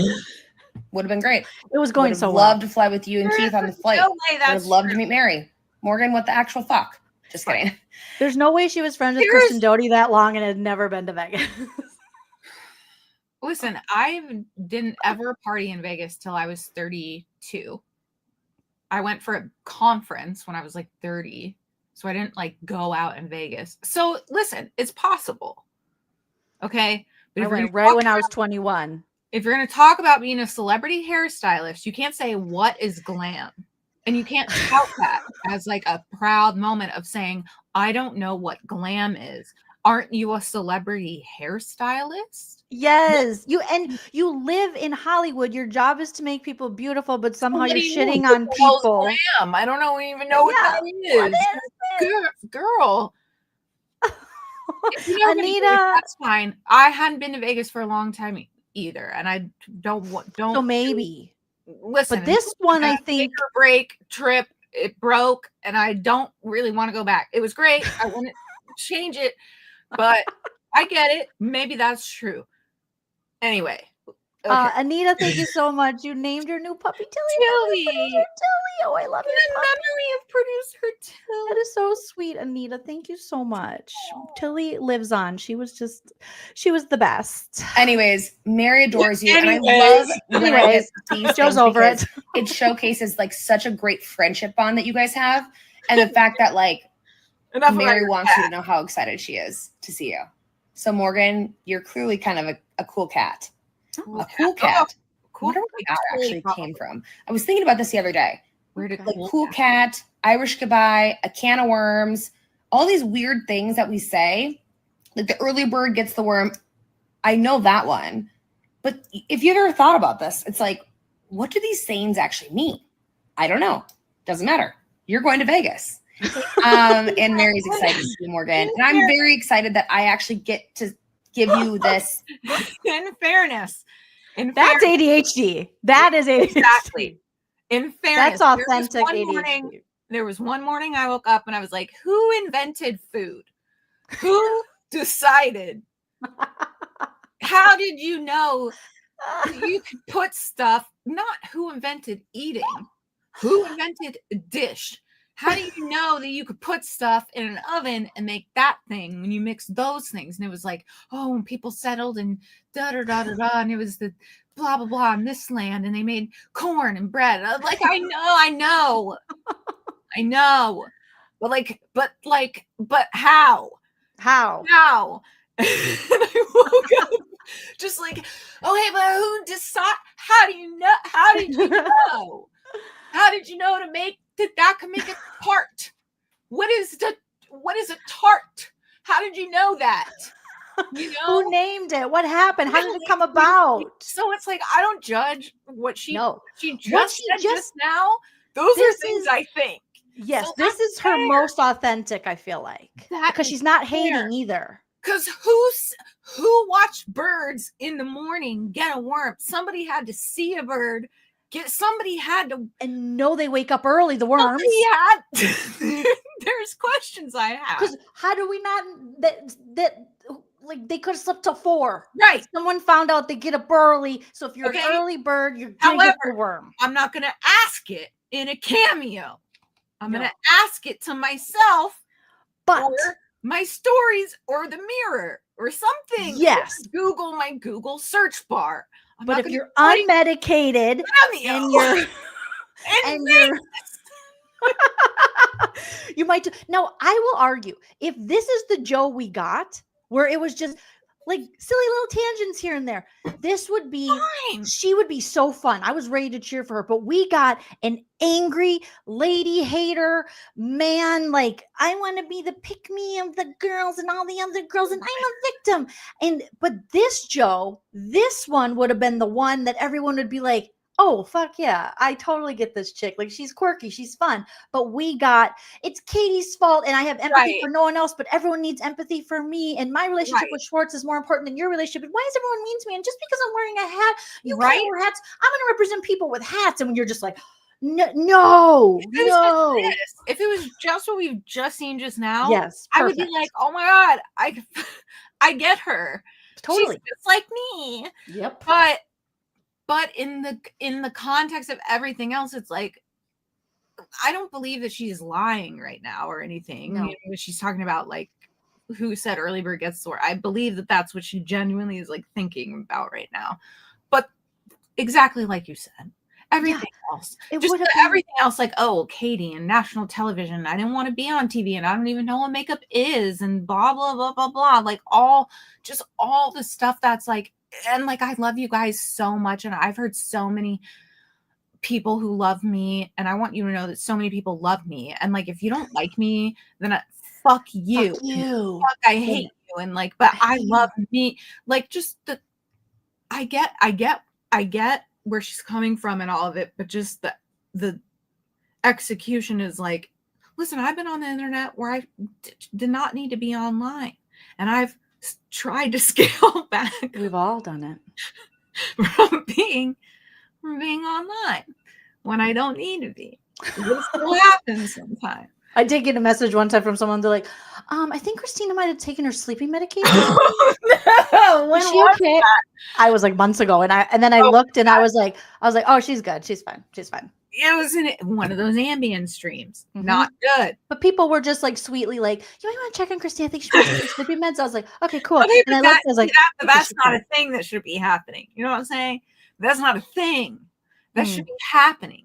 That people think when they see me live on the internet. And they message me. That's not a thing, right?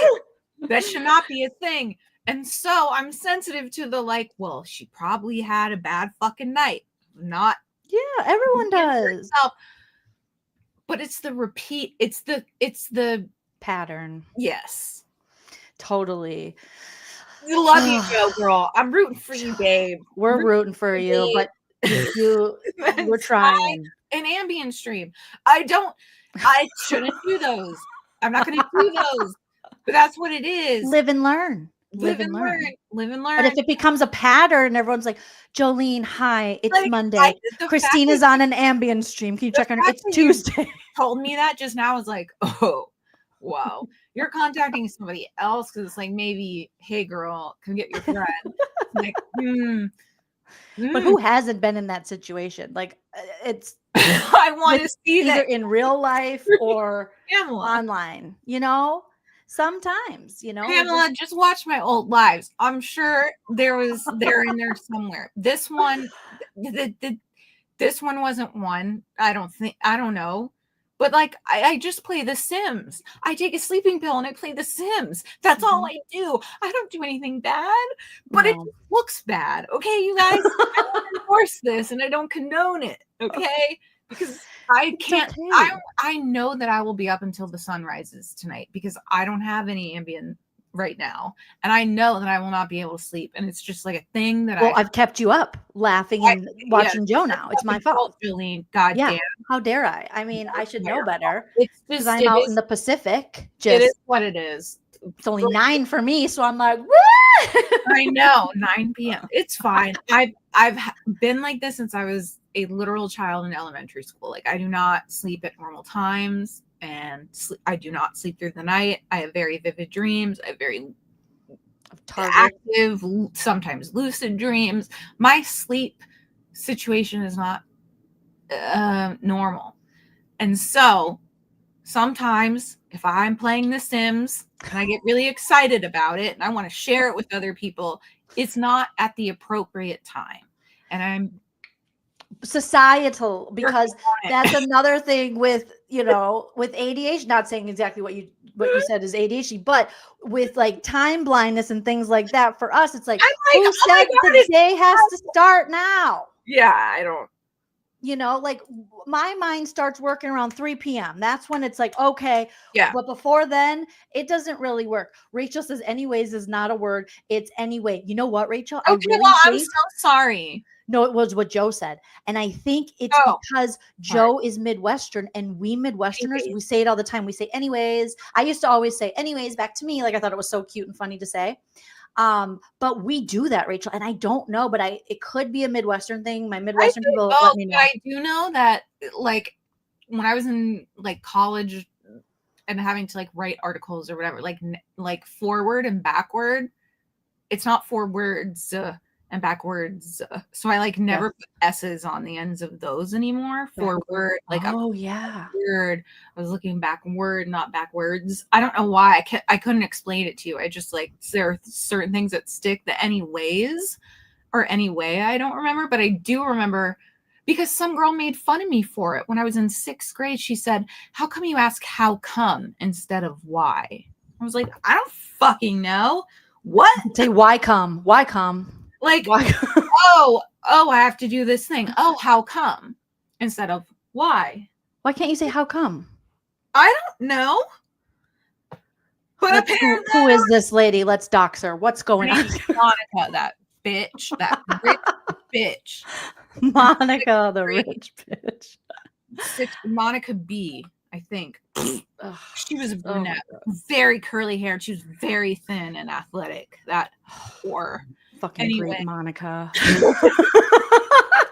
So this one so far, she was like, "Why do you say how come instead of why?" I was like, at the lunch table, I'm like, I don't know, but I will remember this until my 30s, bitch. And that's I will remember it when I am 37 years old on December 27th of 2024.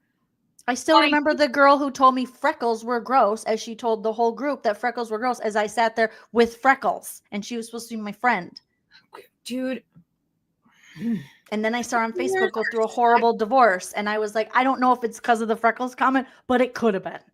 My parents were getting divorced when I was in 7th grade.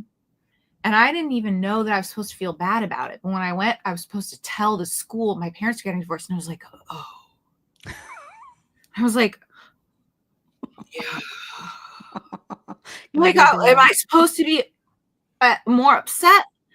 Because they yell at each other a lot. Like, but it was like, oh, tell you, my parents are divorced or something. I'm like, yeah. They are. It's bad. I mean, yeah, I don't know. I didn't have like this deep sorrow, but I wasn't happy either. It just was, but it was just like made to be this whole thing where I was like, I had to like tell my class. You had to stand over in class. Christina has something to say, class. Yeah, it's like my parents are getting divorced. It's like, oh, hey, well. That's traumatizing. Like, what? I'm sorry. Literally, half the stuff I talked, 90% of my therapy sessions now are like working through the years I went to a Christian school. And we were talking about like the times I cared about learning and me describing like things I really cared about and passion that I wanted to hear about and learn about and grades I cared about and teachers' feedback I value. And I was like, she was like, really? I was like, well, actually, now that you're inquiring, I only am thinking in my mind when I'm talking about it about 11th and 12th grade, which were the only 2 years I was in a public school. Because all the rest of the time, I didn't have like this like looming like, hey, you're a hypocrite and I don't respect you for all. So in the public school, I was like, you're just trying to educate me. You're not like telling me I'm a bad person. So it was like I was able to like value the information in a different way. Sorry, we're going in a new direction. Anyway, I learned a lot from my other teachers, but it was challenging. And so I'm working. And also, fuck off, Monica. Yeah. Thank you so much for listening. How dare you? Okay, so let's finish this one and see if it remains the good one. Yeah, like this is such an honor. I hope that you enjoyed the show. Such an honor. It was a lot of work, but at the end of the day, I really had a great time doing Vanderpump Rules. We'll see what happens next season. What'd you say? What show? I hope you enjoyed the show. I think this could Vanderpump. Yeah. I hope to see what happens next season. This was probably an older one, judging by the hair, and seemed she's a little less victim-y. So this is early stages. And yeah, she's I don't know why I linked like that, but I'll give you a little bit of a behind the scenes tidbit. Okay, so there is excuse me, what? Yeah. There wow, what? I'm just gonna roll with this. I just watched The Family Stone, and so this reminds me of Sarah Jessica Parker's character when she's nervous. Like she does this throat thing. Because I had my husband watch it for the first time, and he was like, so piercing, but wonderful. I know. I've obviously cried. And albino. Oh, I was called an albino too. I was made fun of for being too Me pale. too. You guys, try it being 1995. You're 15 years old. You're the whitest girl at your school. You can't get tan because your doctor says you have a lack of pigmentation. And guess what movie comes out? Powder. And guess what you're called? Fucking Powder. Okay? I was a couple of years behind then. Yeah. So I get it, Pamela. I understand you all too well. We get it. You're like, hey, Powder. I was like, God damn it. There is a scene where Schwartz and I are in the paddle boards, and like in the paddle boat, and like the swan thing, and we were on like a date, and there's a turtle that's like to our right. Yeah, and then we were so afraid that we were going to hit the turtle. That, like, of course, the turtle could just like duck under and like swim away. But in our minds, we were like, we'll save the turtle. So yeah, and then you lied about the Ninja Turtle thing. Yeah, and I'm traumatized by this scene, Joe. Thanks a lot. Yeah, it wasn't okay. Because she's like, oh, I had a pet turtle. Then like I drowned him. I swear to God, she said something like that. Like it went back in the sewer or she was walking it. Bro, I bet she's about to tell that story right now. Oh my God. We veered to the left, but as you know, in like a paddle boat, it takes this long to take a sharp left. So at one point we thought we do that. We were heroes, knowing that we like saved the turtle, even though the turtle obviously like went underground or like under the water. At the end of the day, the director came up to us afterward and he was like, you do know that you just spent like 20 minutes trying to save a turtle that knows how to swim.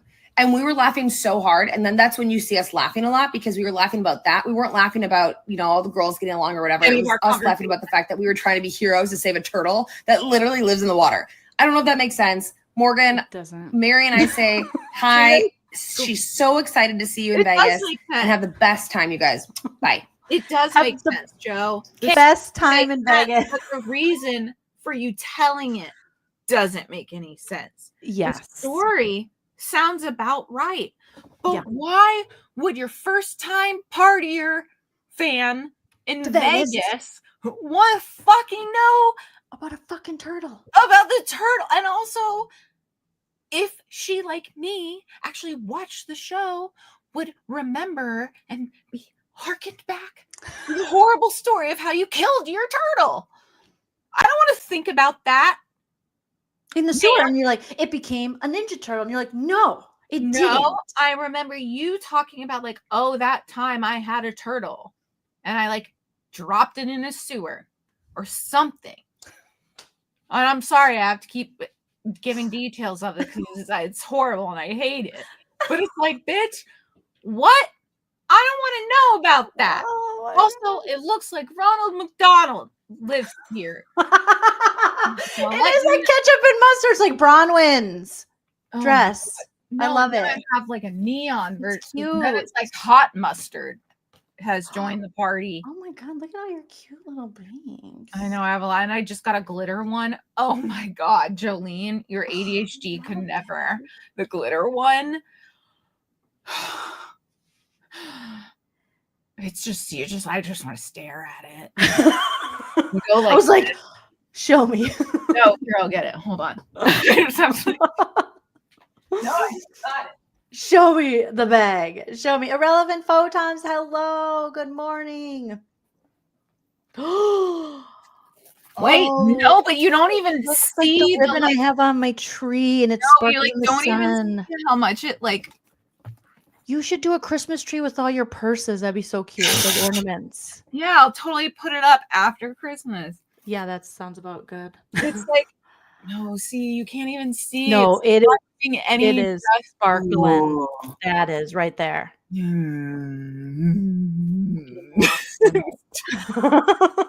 just like. Does the glitter come off at all? Like no, so it's like you can feel that it's like not smooth, but it's not.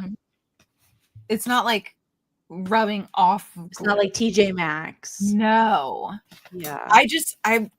The sparkle on it is so insane, and I'm just so upset that it's like not in the sun. I bet.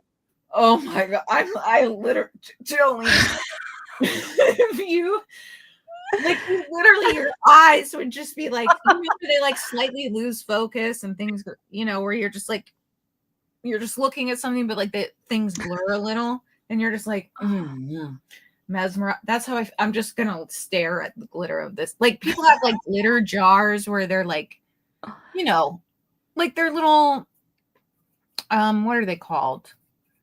Like the like flying with the things. Yeah. Like whatever. I have one of these like to do something with my hands, one of those. That's why I got a standing desk because now I can like move. Oh, I have one of those. But I dance and stuff. But you have to get one of those mats though, like those chef cushy mats, or else your back will like want to break. I have one of these mats that's like bumpy. And I don't like bumpy things, but I got one of these like things.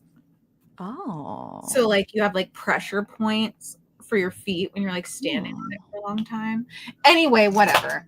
Never mind. But I was thinking about getting a walking pad, but I didn't know if people would be like, "Hi guys," they were annoyed with me walking. But people have like those glitter jars or whatever, things that any ASMR TikTok uses. Like those are things that like we would just like play with, you know. And so I think that this Telfar purse would be one of those. Well, I've said I've had emotional support purses before because the faux fur purses, and I just rub it when I get like anxiety. Just pet. I'm very into. Yeah, I'm just gonna feel. I mean, it's so sparkly. It reminds me of the Christmas tree. I love it. Like 2 hours ago, or 2 hours before I got on here. Where I'm it's a tactile thing, like Pamela's saying. Yeah, I'm just like, but no, it's not shedding glitter at all. It's like I kind of like when stuff sheds glitter because then I can add it to like I mean, like rub it. But this is like I don't want it to be over everything because then it's like you can only wear it with certain. I'm really excited about. You should be. No glitter. And it's like it feels textured like a nail file, but not where it's like rough, like anything's like catching or coming off. Like it's hard to describe. I'm just gonna be rubbing it. Just sitting here like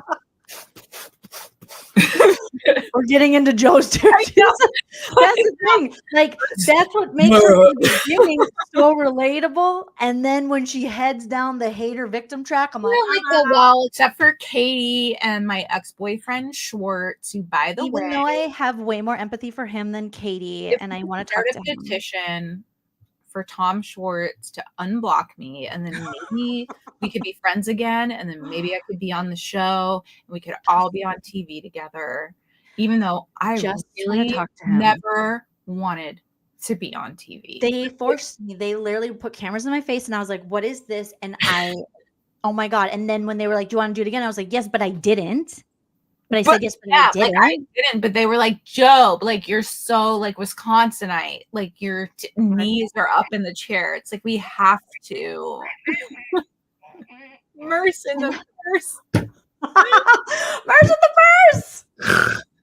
Purse is in the purse. Listen, Erica Jane, for all of her flaws. I just was thinking about this today because I was rewatching the most recent episode, and I was just like, drunk Erica. I just was like, this. I'm thankful for her. I am. I'm so sorry. As a cast member, as a casting decision on that show. But this season, she's so boring. Okay, but would you listen?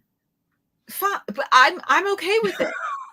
I'm not. I need her to bring it because if you're going to be, I think she's like voicing where it's like, hold the fuck on, lady, when she's like defending one of her friends, you know, aka Dorit, who's like fucking loaded gun, firing shots, just like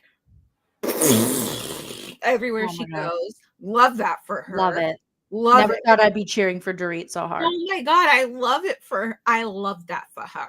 I love this stuff. I love it. And also for people who were like, I love Erica's therapist. Because there were some people who said that on Reddit. Just so you guys know. She's a TV therapist. Yeah, if From you Marriage know Boot this Camp. therapist, she's the one who's on VH1 Couples Therapy. Yeah. So if you want to watch this lady in action, you got a bajillion TV seasons of her. You can go watch on VH1 because she's all up in their grill for therapy. So yeah, she's just one of the Dr. Drews. Yeah, she's one of the Dr. Drews. But also, I think she's fine. I think she's okay. She's all right. She's like, that's not pizza party behavior. And I'm like, you're right. That's not pizza party behavior. That's not pizza They didn't give me a pizza party. Well, that's not pizza party behavior. And I'm like, you're right. You're right. I want a pizza party. This I want season, a pizza party too. I am just, I'm like all aboard. Tomorrow I got to talk about did you watch the PK hot mic? Oh my God, what? The Bravo hot, you know. Oh, that okay, fucking Baskin podcast. Why? What in the Nepo baby? Who is Alex Baskin Robbins related to? Because he is fucking shit up and he keeps getting more jobs. Because then 1 week he has Jax and then the next he has Brittany or whatever. Like, fine. Okay. But who's he related to? Baskin Robbins? Is that what's happening? I think he's related to Baskin Robbins. Because he dropped the ball. Okay, after you said that to me as a joke, I was like, I think that's a thing. And I think it is a thing.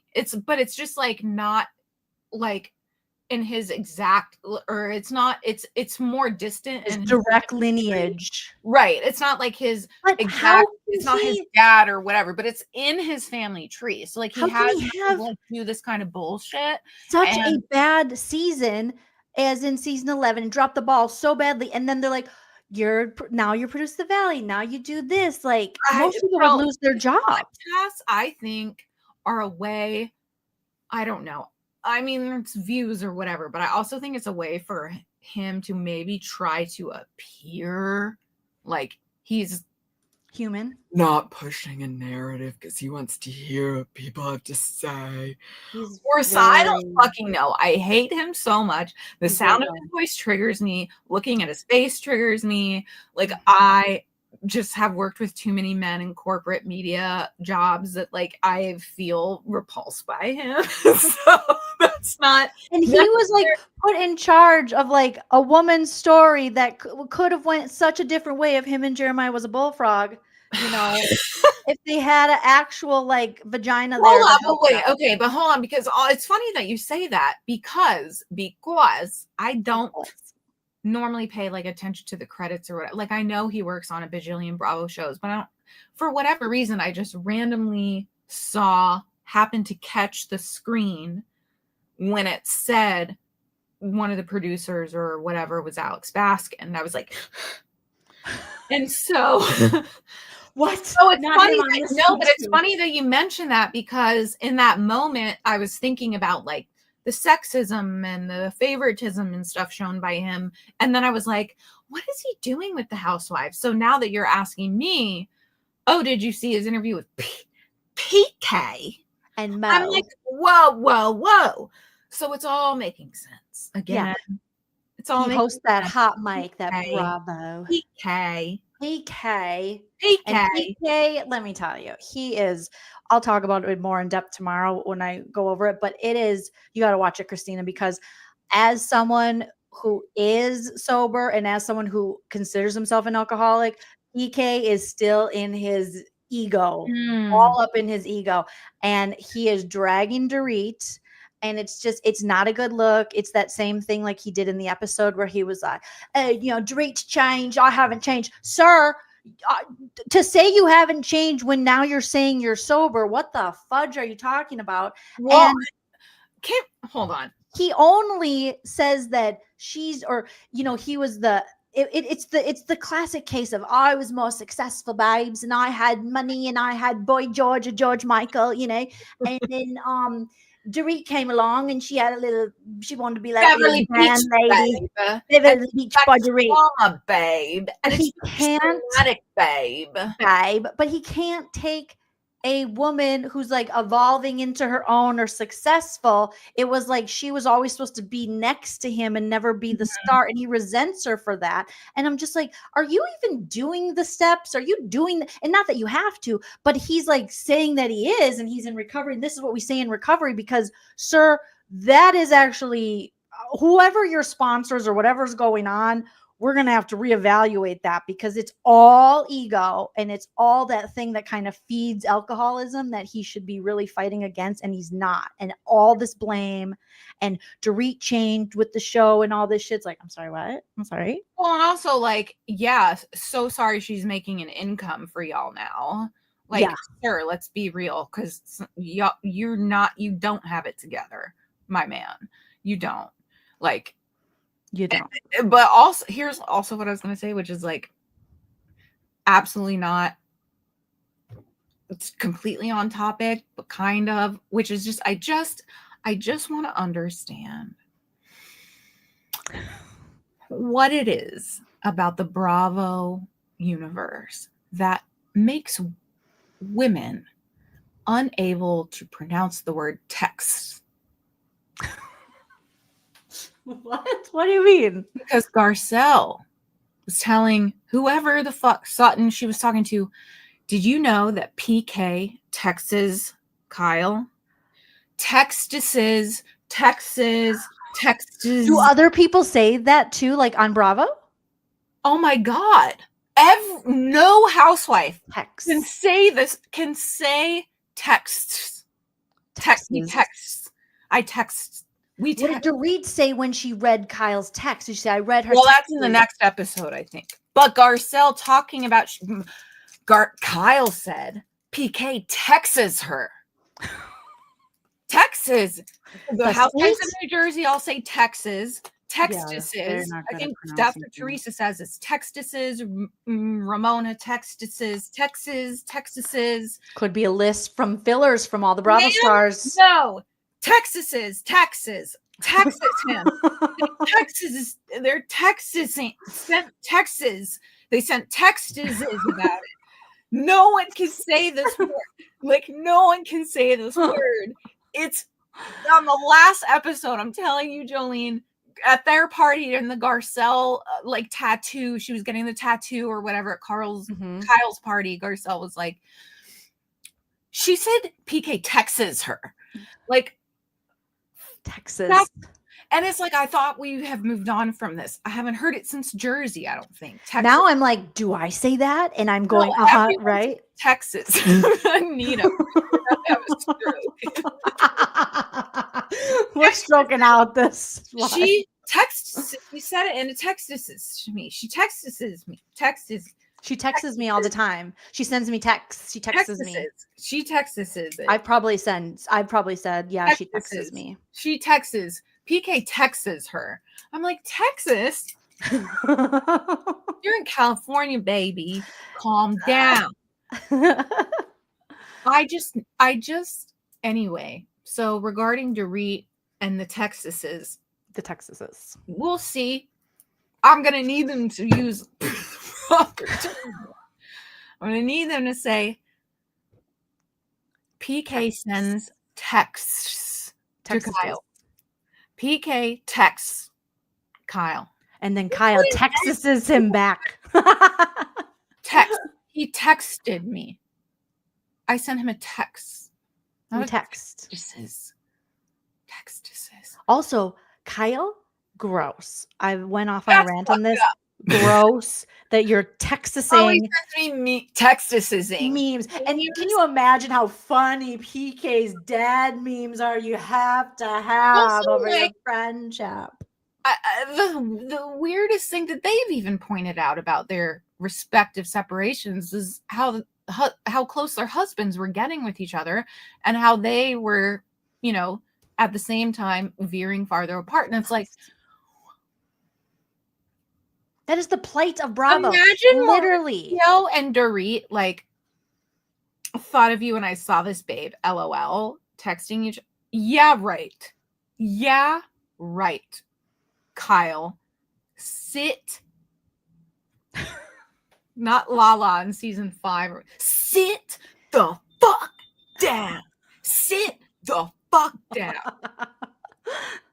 But that is that's what sucks down about Bravo is that the men always come together and the women always, there you see PK and Mo just have each other's back, while Dorit and Kyle arguably are just projecting all the anger and frustration they have in their own marriages on each other. I will say that some of their friendship fights, though, I do feel are they've been building up for a while. They're valid arguments. I don't know. Kyle has built a case against her. Yeah. And now Dorit's finally fed up. Well, and Dorit being you punish me. And then in the confessional, Kyle was yeah, I do. And actually, I'm going to go back to the punishment stage. I'm that's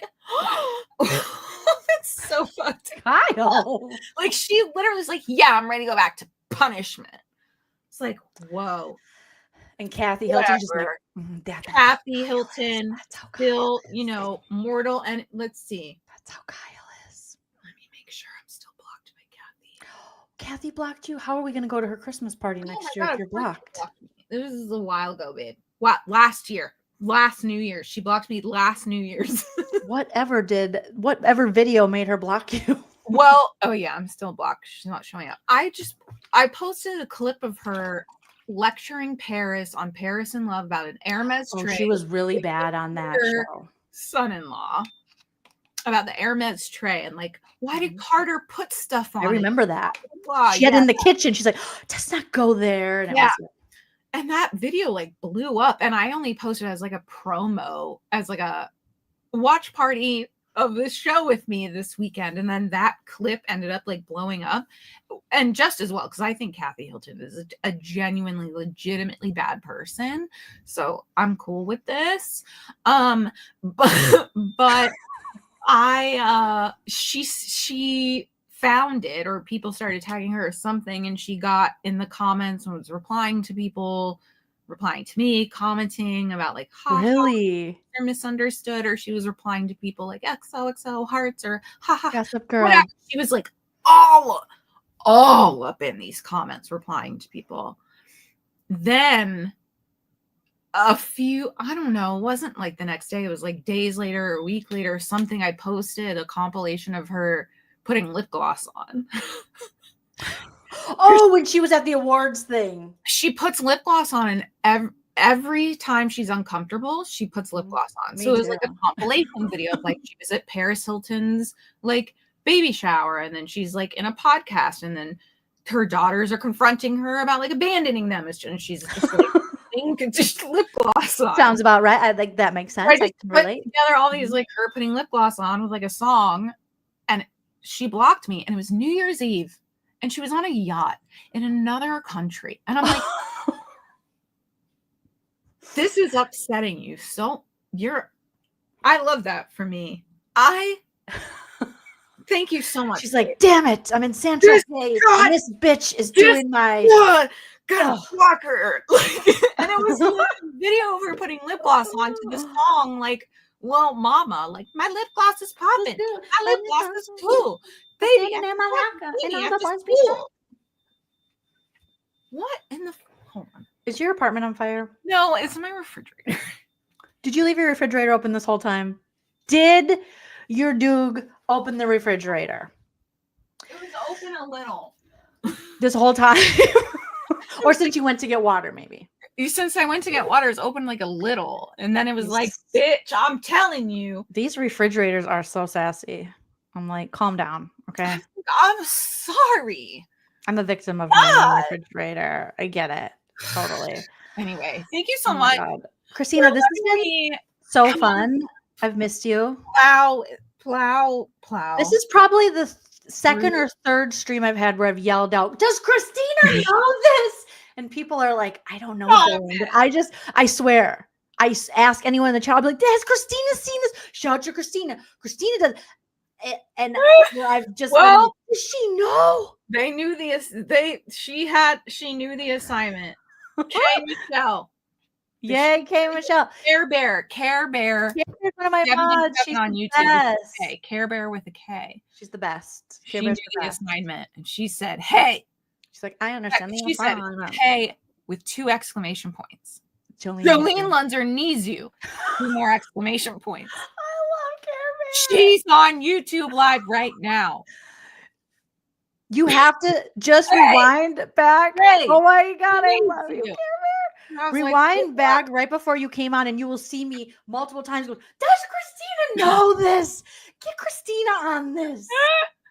Because I couldn't believe what I was watching. Listen, it's my hope that my legacy is whenever people watch videos of Joe from Vanderpump Rules, who got dumped on international and national television TV shows, that they think of me. So thank you so much. I have nothing more to work towards. My goals have been executed. Thank you. We've done it. Thank you, Joe. Thank you so much. Thank you so much. Thank you. I have no more life goals. Thank you. That's all we need. And thank you, Tracy, for being a member for 37 months and wishing me a happy new year and wishing all of us a happy new year. This has just been such a delight. Now we're on 3.5 hours. And that's what me and Christina do. Like, if you've ever watched a stream with Joleen and Christina, it's like, this is the stream that doesn't end, because we just keep talking and we'll find something else that I'm like, Christina, wait, do you know about this? You should. Do you follow? Okay, so Lamb Chop, the woman's daughter, like runs an account. Like, what is her name? Sherry Lewis. She has a daughter. I was gonna say Shirley. That wasn't her name. Sherry Lewis's daughter's Instagram like posts with little Lamb Chop. She still does the voice and like has the daughter does. Yeah, and she like carries on her legacy and stuff. It's so. I'll send it to you. I'll send it to you because I like watched Lamb Chop when I was like a little kid. I like watched it on TV and I was like, oh, I love Lamb Chop. So anyway. That's all. Love it too. I love it too. Oh my gosh, I love that. Okay, well, you have to come back sooner than later, because otherwise I feel like we have so much stuff I still want to talk to you about. I mean, it's probably better when it's like very random like this, because I don't know, when it's planned, people don't like me. People don't like me on here. They're like, I would have much rather heard from you alone. That girl finish her thought. I'm like, that okay. That's just how it is when, you know, people would do the same for you. If I'm on, they'd be like, Christina, we just like you alone. Like, some people just. I don't think they would, because they're used to craziness. I don't know. You're more normal than you think, Joleen. No, don't you? That's so rude. That is so rude. You're fake divergent. So rude. Stop it. I'm gonna stop taking my Vyvanse, and you're all in fucking trouble. You're all in fucking trouble. Oh my god, I will be on like a 12-hour. Like, I'm just like a really you know good what else masker. I found out today about our thumbs?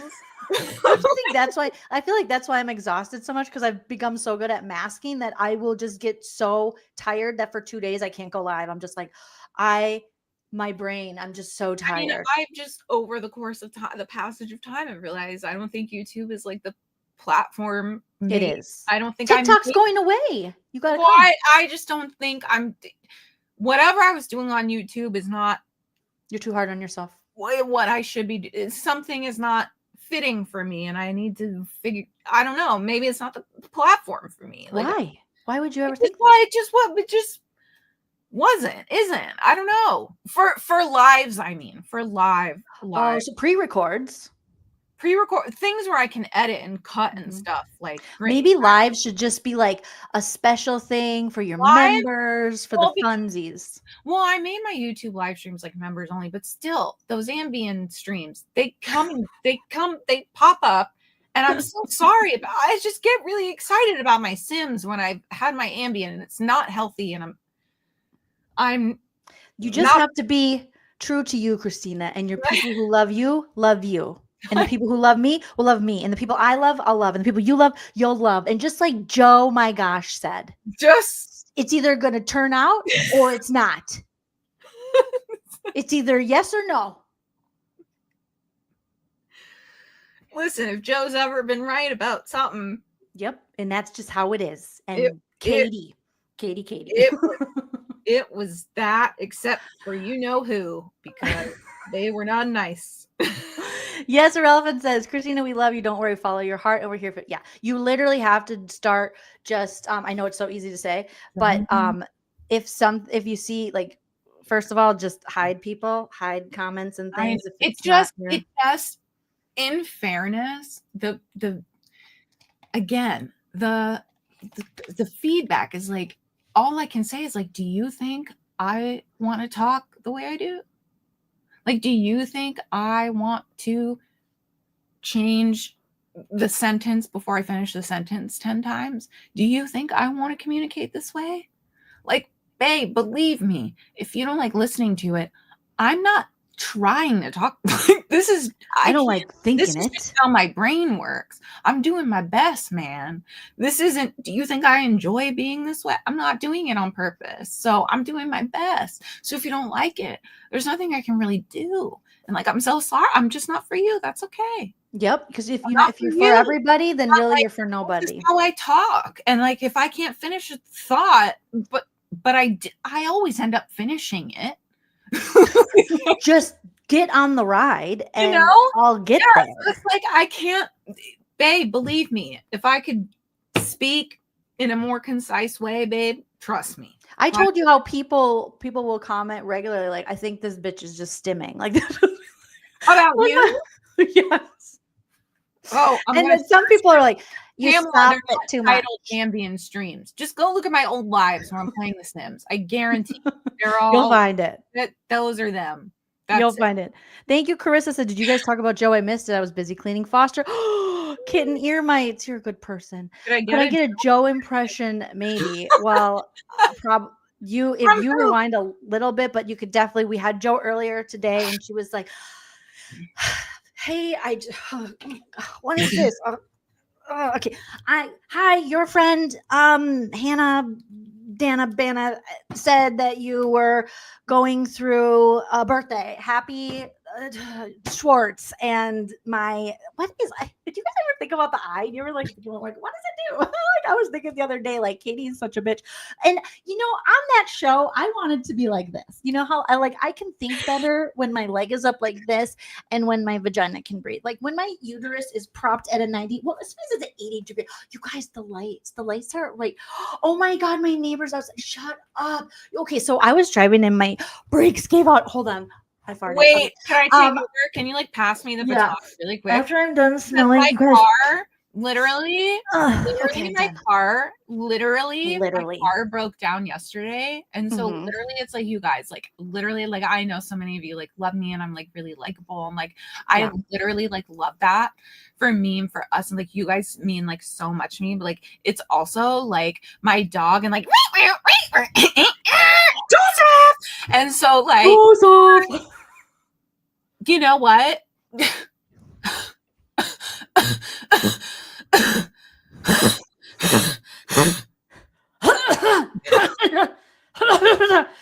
Because that's just how I am. I'm authentic. Be yourself. Don't wear makeup. Go. I don't know if you have to. I don't even know what makeup it is. It's listen. I bought this luminous silk Giorgio Armani concealer, and I'm do I mix this in my milkshake? I don't know what I'm supposed to do with this.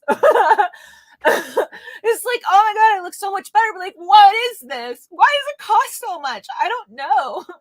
Because it's literally I'm literally a Wisconsin girl, on national television, and that's what was fun for me because I'm from Wisconsin. I sit with my legs crisscross on the chair, I'm from Wisconsin. It's do you want makeup? I'm I don't even know what that is. Look at Joe do this. Look what Joe's doing. Do you guys? Because the other girls on the cast, they won't do this because they're not authentic. I'll do I don't even care. There was a freaking tapper to the Starbucks on my head. The other girls, they just do drugs. Everyone's on drugs except for me. And I will eat this. I'll do it. Oh my God, I almost died. Hand puppets. Someone said we need hand puppets. That would be hilarious, actually. I might work on one.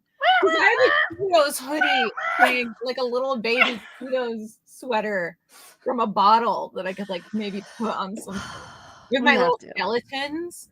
My little skeleton. I bet I could make a really good weirdo. We totally could. And we could do guys, this is my trash because this is how much I blow my nose. What? Sesame Street Joe. Because we're absolutely sane, you guys. Obvious. We're absolutely obvious. Completely. Hopefully, Carissa, in our right minds. And we're gonna do sock puppets of Joe. Because we're obviously regular. Very normal.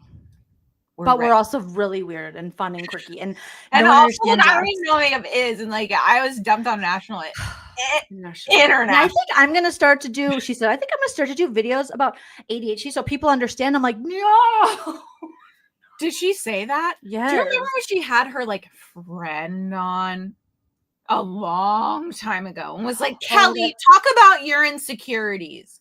And Kelly was yeah, I definitely have, some. And Joe was but I was on.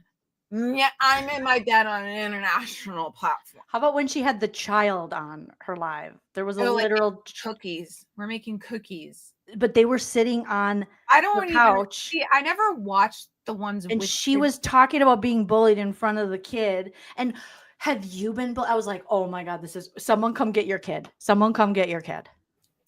Come get her. Somebody come get her. She's talking. She's exploiting your children. Somebody come get her. She's exploiting. Oh my God. Oh my God.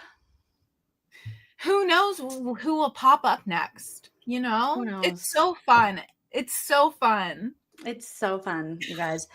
Well, this has been fun. We love Christina. Dog Mom Laura says, thank you, Jolene and Christina. Christina, in case people are like, aren't aware of where they can find you, where can we find you?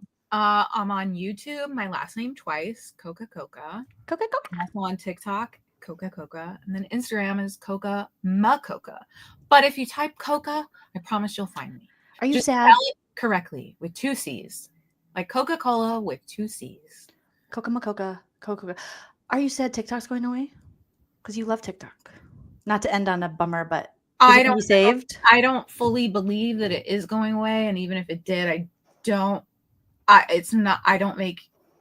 love it or hate it. I don't have incentive to post on it anymore.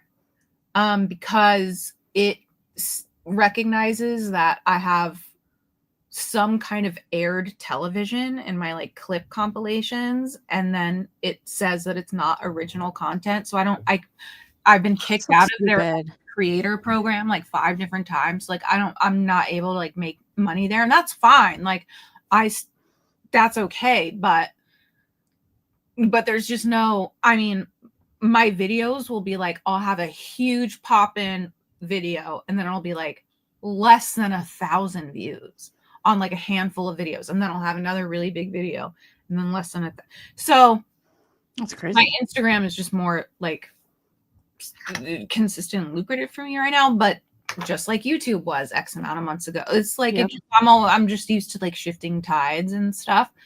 But I hope I don't want to. I hope for other creators. I don't believe in your heart. I don't think I'll worry about something when I have to worry about it, when it's in front of me and it's worrisome. I don't want it to go away for all of you guys who are killing it on TikTok, but for me, I want it to die a quick death because I feel so much pressure to do TikTok things, and then I don't do it, and then I have this guilt, and so I'm just like, I mean, yeah, it's like you're posting all X, Y, and Z videos of all kinds of stuff that's engaging. You're like, oh fuck, I didn't like make a TikTok about it, and nobody thinks I'm talking about.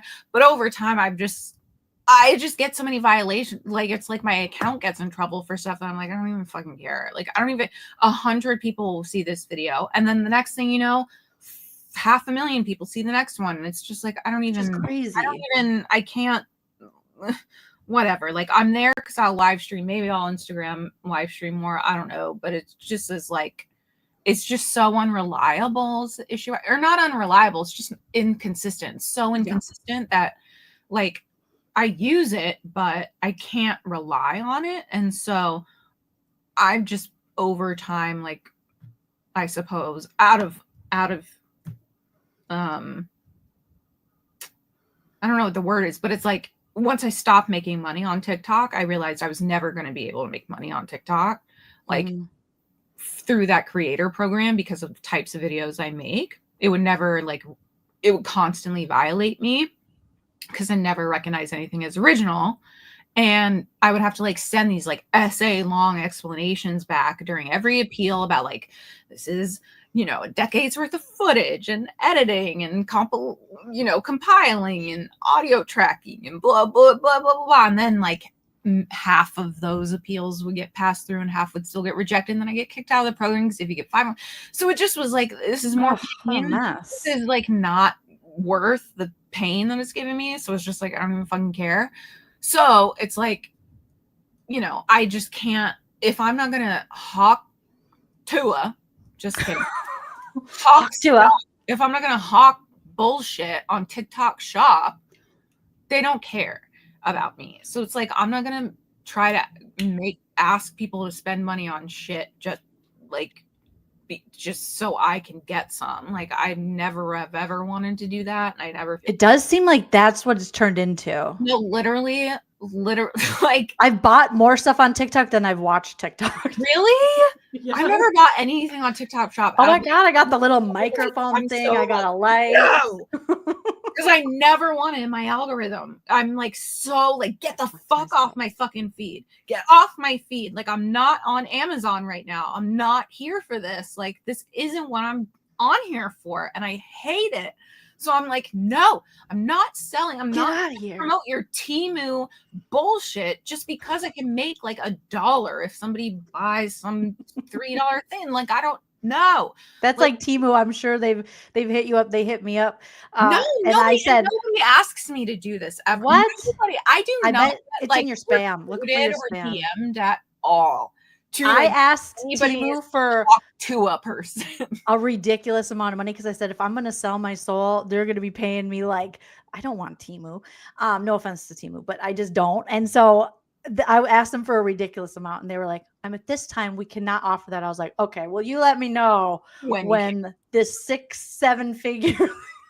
Well, at this point, I mean, just in Warby Parker frames alone, listen, all my glasses are from Warby Parker. I am not sponsored or promoted or incentivized to say that they're from Warby Parker. They just are. And it would be really cool if they recognize that about me.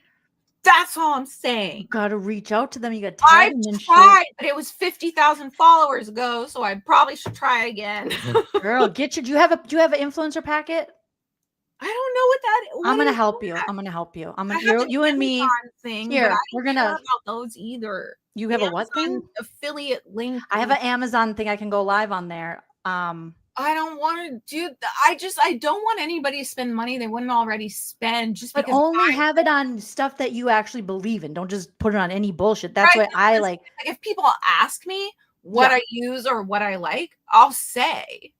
But like respecting, you want to respect your audience, obviously. Like, I'm not, you're not just gonna any offer. Yes, you should totally get this because I said so. I don't want you to spend money you weren't already spending just because I said I like something. Like that feels really like. Well, also you just have to understand in the news business, like we like buy just as a one of the most basic standard rules is like we do not interact with like sales and advertising because we have to be separate from it. So like it's not in my nature to be like like let me see if you'd want to sponsor this. Like I don't know how to communicate in those scenarios because it's never what I've ever done, you know. So it like makes me uncomfortable because that's not my safe place, you know what I'm saying? So no, and being like a journalist background, like that would be a storefront if people like want to know what I have or whatever, but I don't promote it ever. It's just there as like more. I like looking at people's storefronts. I like seeing people trying things, and like following people that like similar things to me or stuff like that. So I think you can do all of these things in a way that stays true to who you are as a person, and you still have some integrity. You're not just like, hey, buy this fucking clip because I got paid to like it.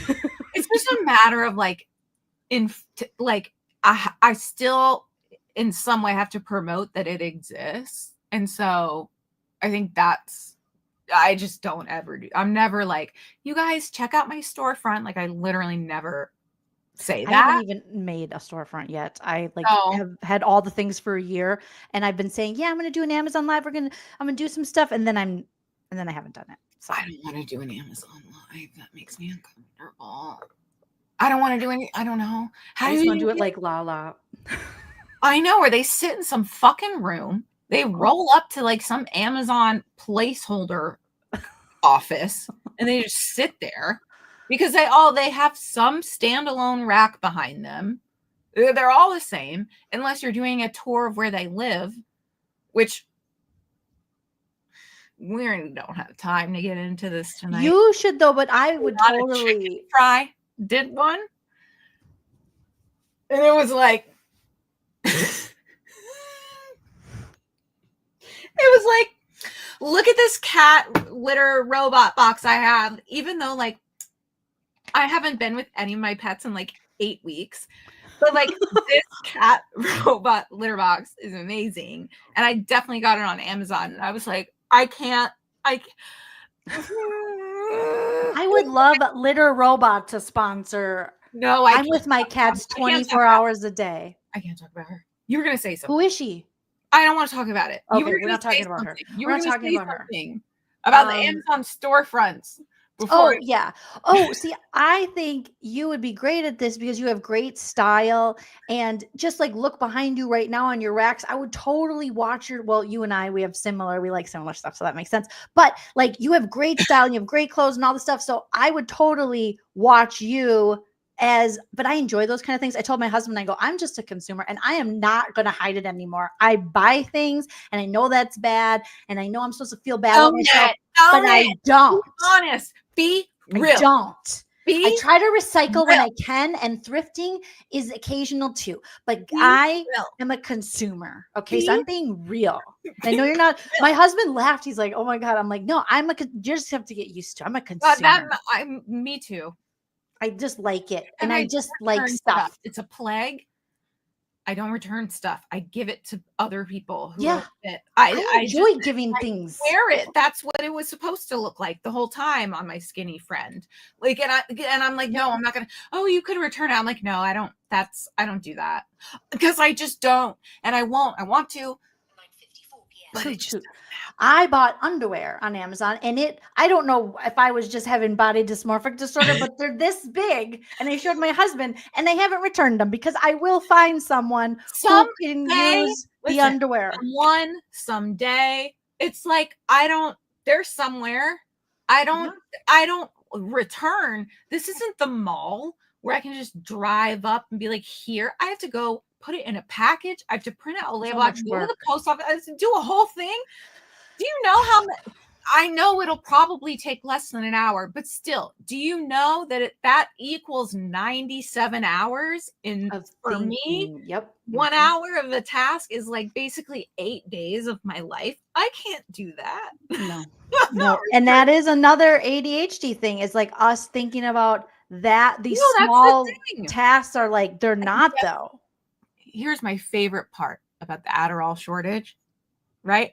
Is that the group of people who have the hardest time completing a simple task or remembering to like follow up and do basic steps are the ones who have to remember to follow up and complete basic tasks just to get the medicine that makes it maybe almost doable to complete simple tasks. And it's like, oh, I have to call the pharmacy. I have to wait on hold. I have to remember to call the pharmacy X after day or whatever to check the milligram that they have in stock and then tell my psychiatrist what they have in stock and then get it from the pharmacy and then follow up when they maybe will get a new ship.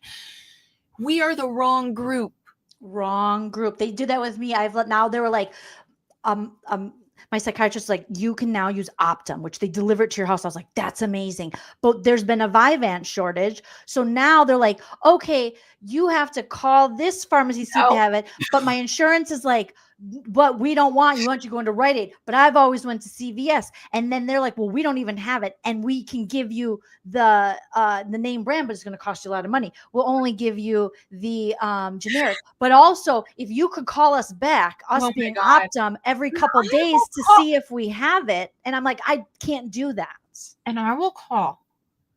And they will tell, because this just happened. They'll be like, we can't fill it before the 24th. Oh my God. Like I'm not snorting it. Just give it to me. We're close Jax Taylor. But we're close to 25th. So you can pick it up on the 23rd.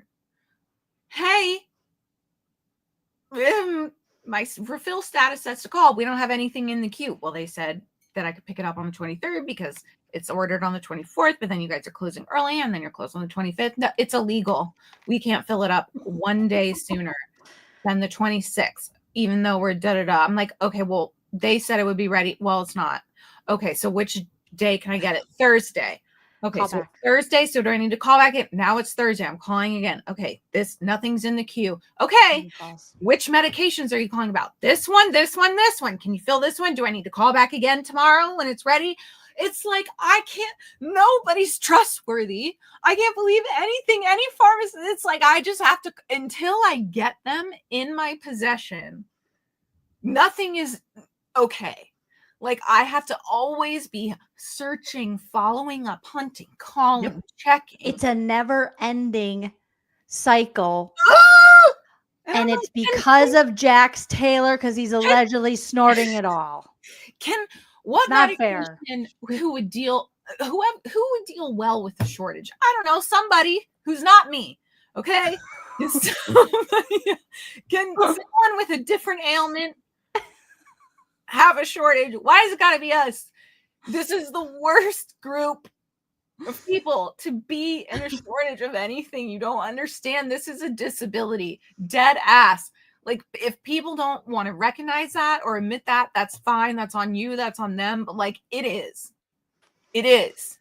Okay. It is. I would not be here right now. I'm disabled in terms of just daily life mental functioning, like not in a physical way, but mentally, like I cannot function like a normal person. The person next to me can. And unless I have help from modern medicine, I will just whatever. Okay. So can you get it together?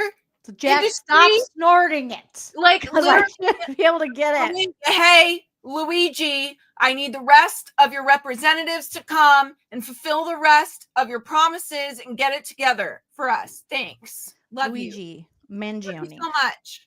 Carissa, thank you so much for the super chats. I'm so excited to watch this replay. She is just so quirky. Oh yeah, Joe, so quirky. I got a double impression. Thanks, guys. You are so welcome. I think a lot of people feel like it's pain management people, Wegovy for weight loss. Everyone is just everything is like, why free Luigi so he can get us our prescription. Why do you want me to suffer? I know there's pills back there. Can you just give them to us? What the fuck in my mouth? Going on? And also, how do you think we ended up like this, man? Like, do you think we just made it up that we just need all these pills? Sure, I bet a bunch of people do just make it up that they need pills, but I'm not. Please help me. We're not all on Vanderpump Rules, according to Joe, doing drugs, snorting stuff in the back of Jax's garage. Listen, I'm not Jax Taylor with my protein powders, okay? My protein powders giving me, I survived cancer, you guys. I almost died from cancer. Okay? Because Jack said that a bunch of times in season 2. He almost died from cancer. Okay? So I'm a cancer survivor, according to Jax Taylor, because I had protein powder that one time before a workout. All right. So can you just please make sure I get my medicine? I would love that. Thank you so much. As a cancer This is survivor. our love letter to the pharmaceutical and insurance companies. I do have a compilation video. It's only like 10 seconds long of Jack saying that he had cancer, which he didn't have ever. He never had that. How is he still on television? Because he here's the thing, Joleen. Alex Baskin-Robbins. No, here's the thing. He makes great TV because he's awful. He makes really good television. That man. You know what's so insane? Crazy, because Sandy Butt is awful too, but he doesn't make really good He doesn't. Because you know why? Because there is a key difference between these two. Because Jax, even though he's like, he lies and he's delulu and whatever, there is still a level of self-awareness. Even if he fake self-awareness. Yes. I don't even think it's fake. For him to be like, yeah, I'm a bad guy. I lied. That Sandoval is not capable of doing. Sandoval's like, no, man, I didn't mean it like that. I didn't blah, blah, blah, blah, blah. He's not smart enough. Jax is just this much smarter. Bad person. Like, Jax will say it in a way that's used to try to garner sympathy because he's like, I'm a bad person. I'm a bad guy. And I don't want to be, but I am. I'm going to change again. I'm only 70. But he's still able to say it about himself. And Sandoval isn't. And he'll never be able to. Because he's like, I'm not a bad guy, man. I'm a good guy. And Jax is like, I'm a bad fucking guy. So that's the critical, I think, like element there that makes one, even though they're both like despicable, one is watchable and being a bad guy and one isn't. Because out of everybody, Jax is the one who's able to like shred Sandoval's like sheen or what, like he went and like ripped into him about around the like wedding pastor thing about his apologies and how they're all bullshit and I'm sorry, but, and even though Jax does that same thing, he still flawlessly like dismantled the problem with Sandoval's apologies. Even if he does those, he's at least able to like articulate the problem. Sandoval cannot accept that he's a villain. Right. Because he's been told he's the hero for so long, and Jax has been told that he's the villain, even though in his head he does think he's a hero. But Sandoval has got the good at it, been told he's a hero, and he believes that shit now. And you can't tell him nothing. He could steal $250,000 from his mother's retirement fund, and he still is like, I'm a great guy. Number one. I think that's like the critical, like why audiences are able to tolerate Jax in a way that we can't with Sandoval, or at least I don't know. I don't want to speak on behalf of audiences, but at least just why I feel like Jax is a better TV viewing experience. If you're looking at it only as like a viewing experience, is because he's at least able to like own that he's a piece of shit. I think that's it. Yeah, he can say it. Refuses to acknowledge that anything he ever did ever was ever shit. You know? I'm a great guy, and I just got caught up, and Rachel molested me and seduced me in the pool, and her tits were out. And what was I supposed to do? What am I supposed to do, man? Araceli, like really susceptible to like outside influence, like. So that's the difference. Shut up, you cis male. Yeah, that's ultimately the thing, I think. Oh, what a night. What a night. We just hit 4 hours. What a night. You guys are wonderful. Thank you. Follow Christina, subscribe to her everywhere. We're going to talk about getting you your, because you got to hit up in Lala Land and all the Made in Lala. You got to, all the stuff and we'll talk, and then you can teach me how to get more, how to work my Instagram, not like a grandma. Okay. And we'll try it out. I didn't mean to look. I just was showing my smiley face. I love it. It's so cute. But I don't know if it showed my tank top. Your areola came out. My Lala came out? No, just joking. My favorite word is like areola. I have a tank top on. Okay. I don't have my Whitney out or anything. You're safe. Your Lala did not come out. You're safe. Oh my God. Okay. Go follow Christina. Go subscribe to her everywhere, you guys. Thank you so much, everyone who participated in the chat. Leave a comment after the video post. If you made it to the end of the video, try to find the disco ball emoji. And if you can't, shoot me a shamrock so I know that you made it through the video. Send all your love to Christina. And I'll be back tomorrow at 11:30, pending ADHD, like I always say. And thank you, Christina. And you guys always remember to enjoy yourself because it's later than you think. Bye. If you like what you see.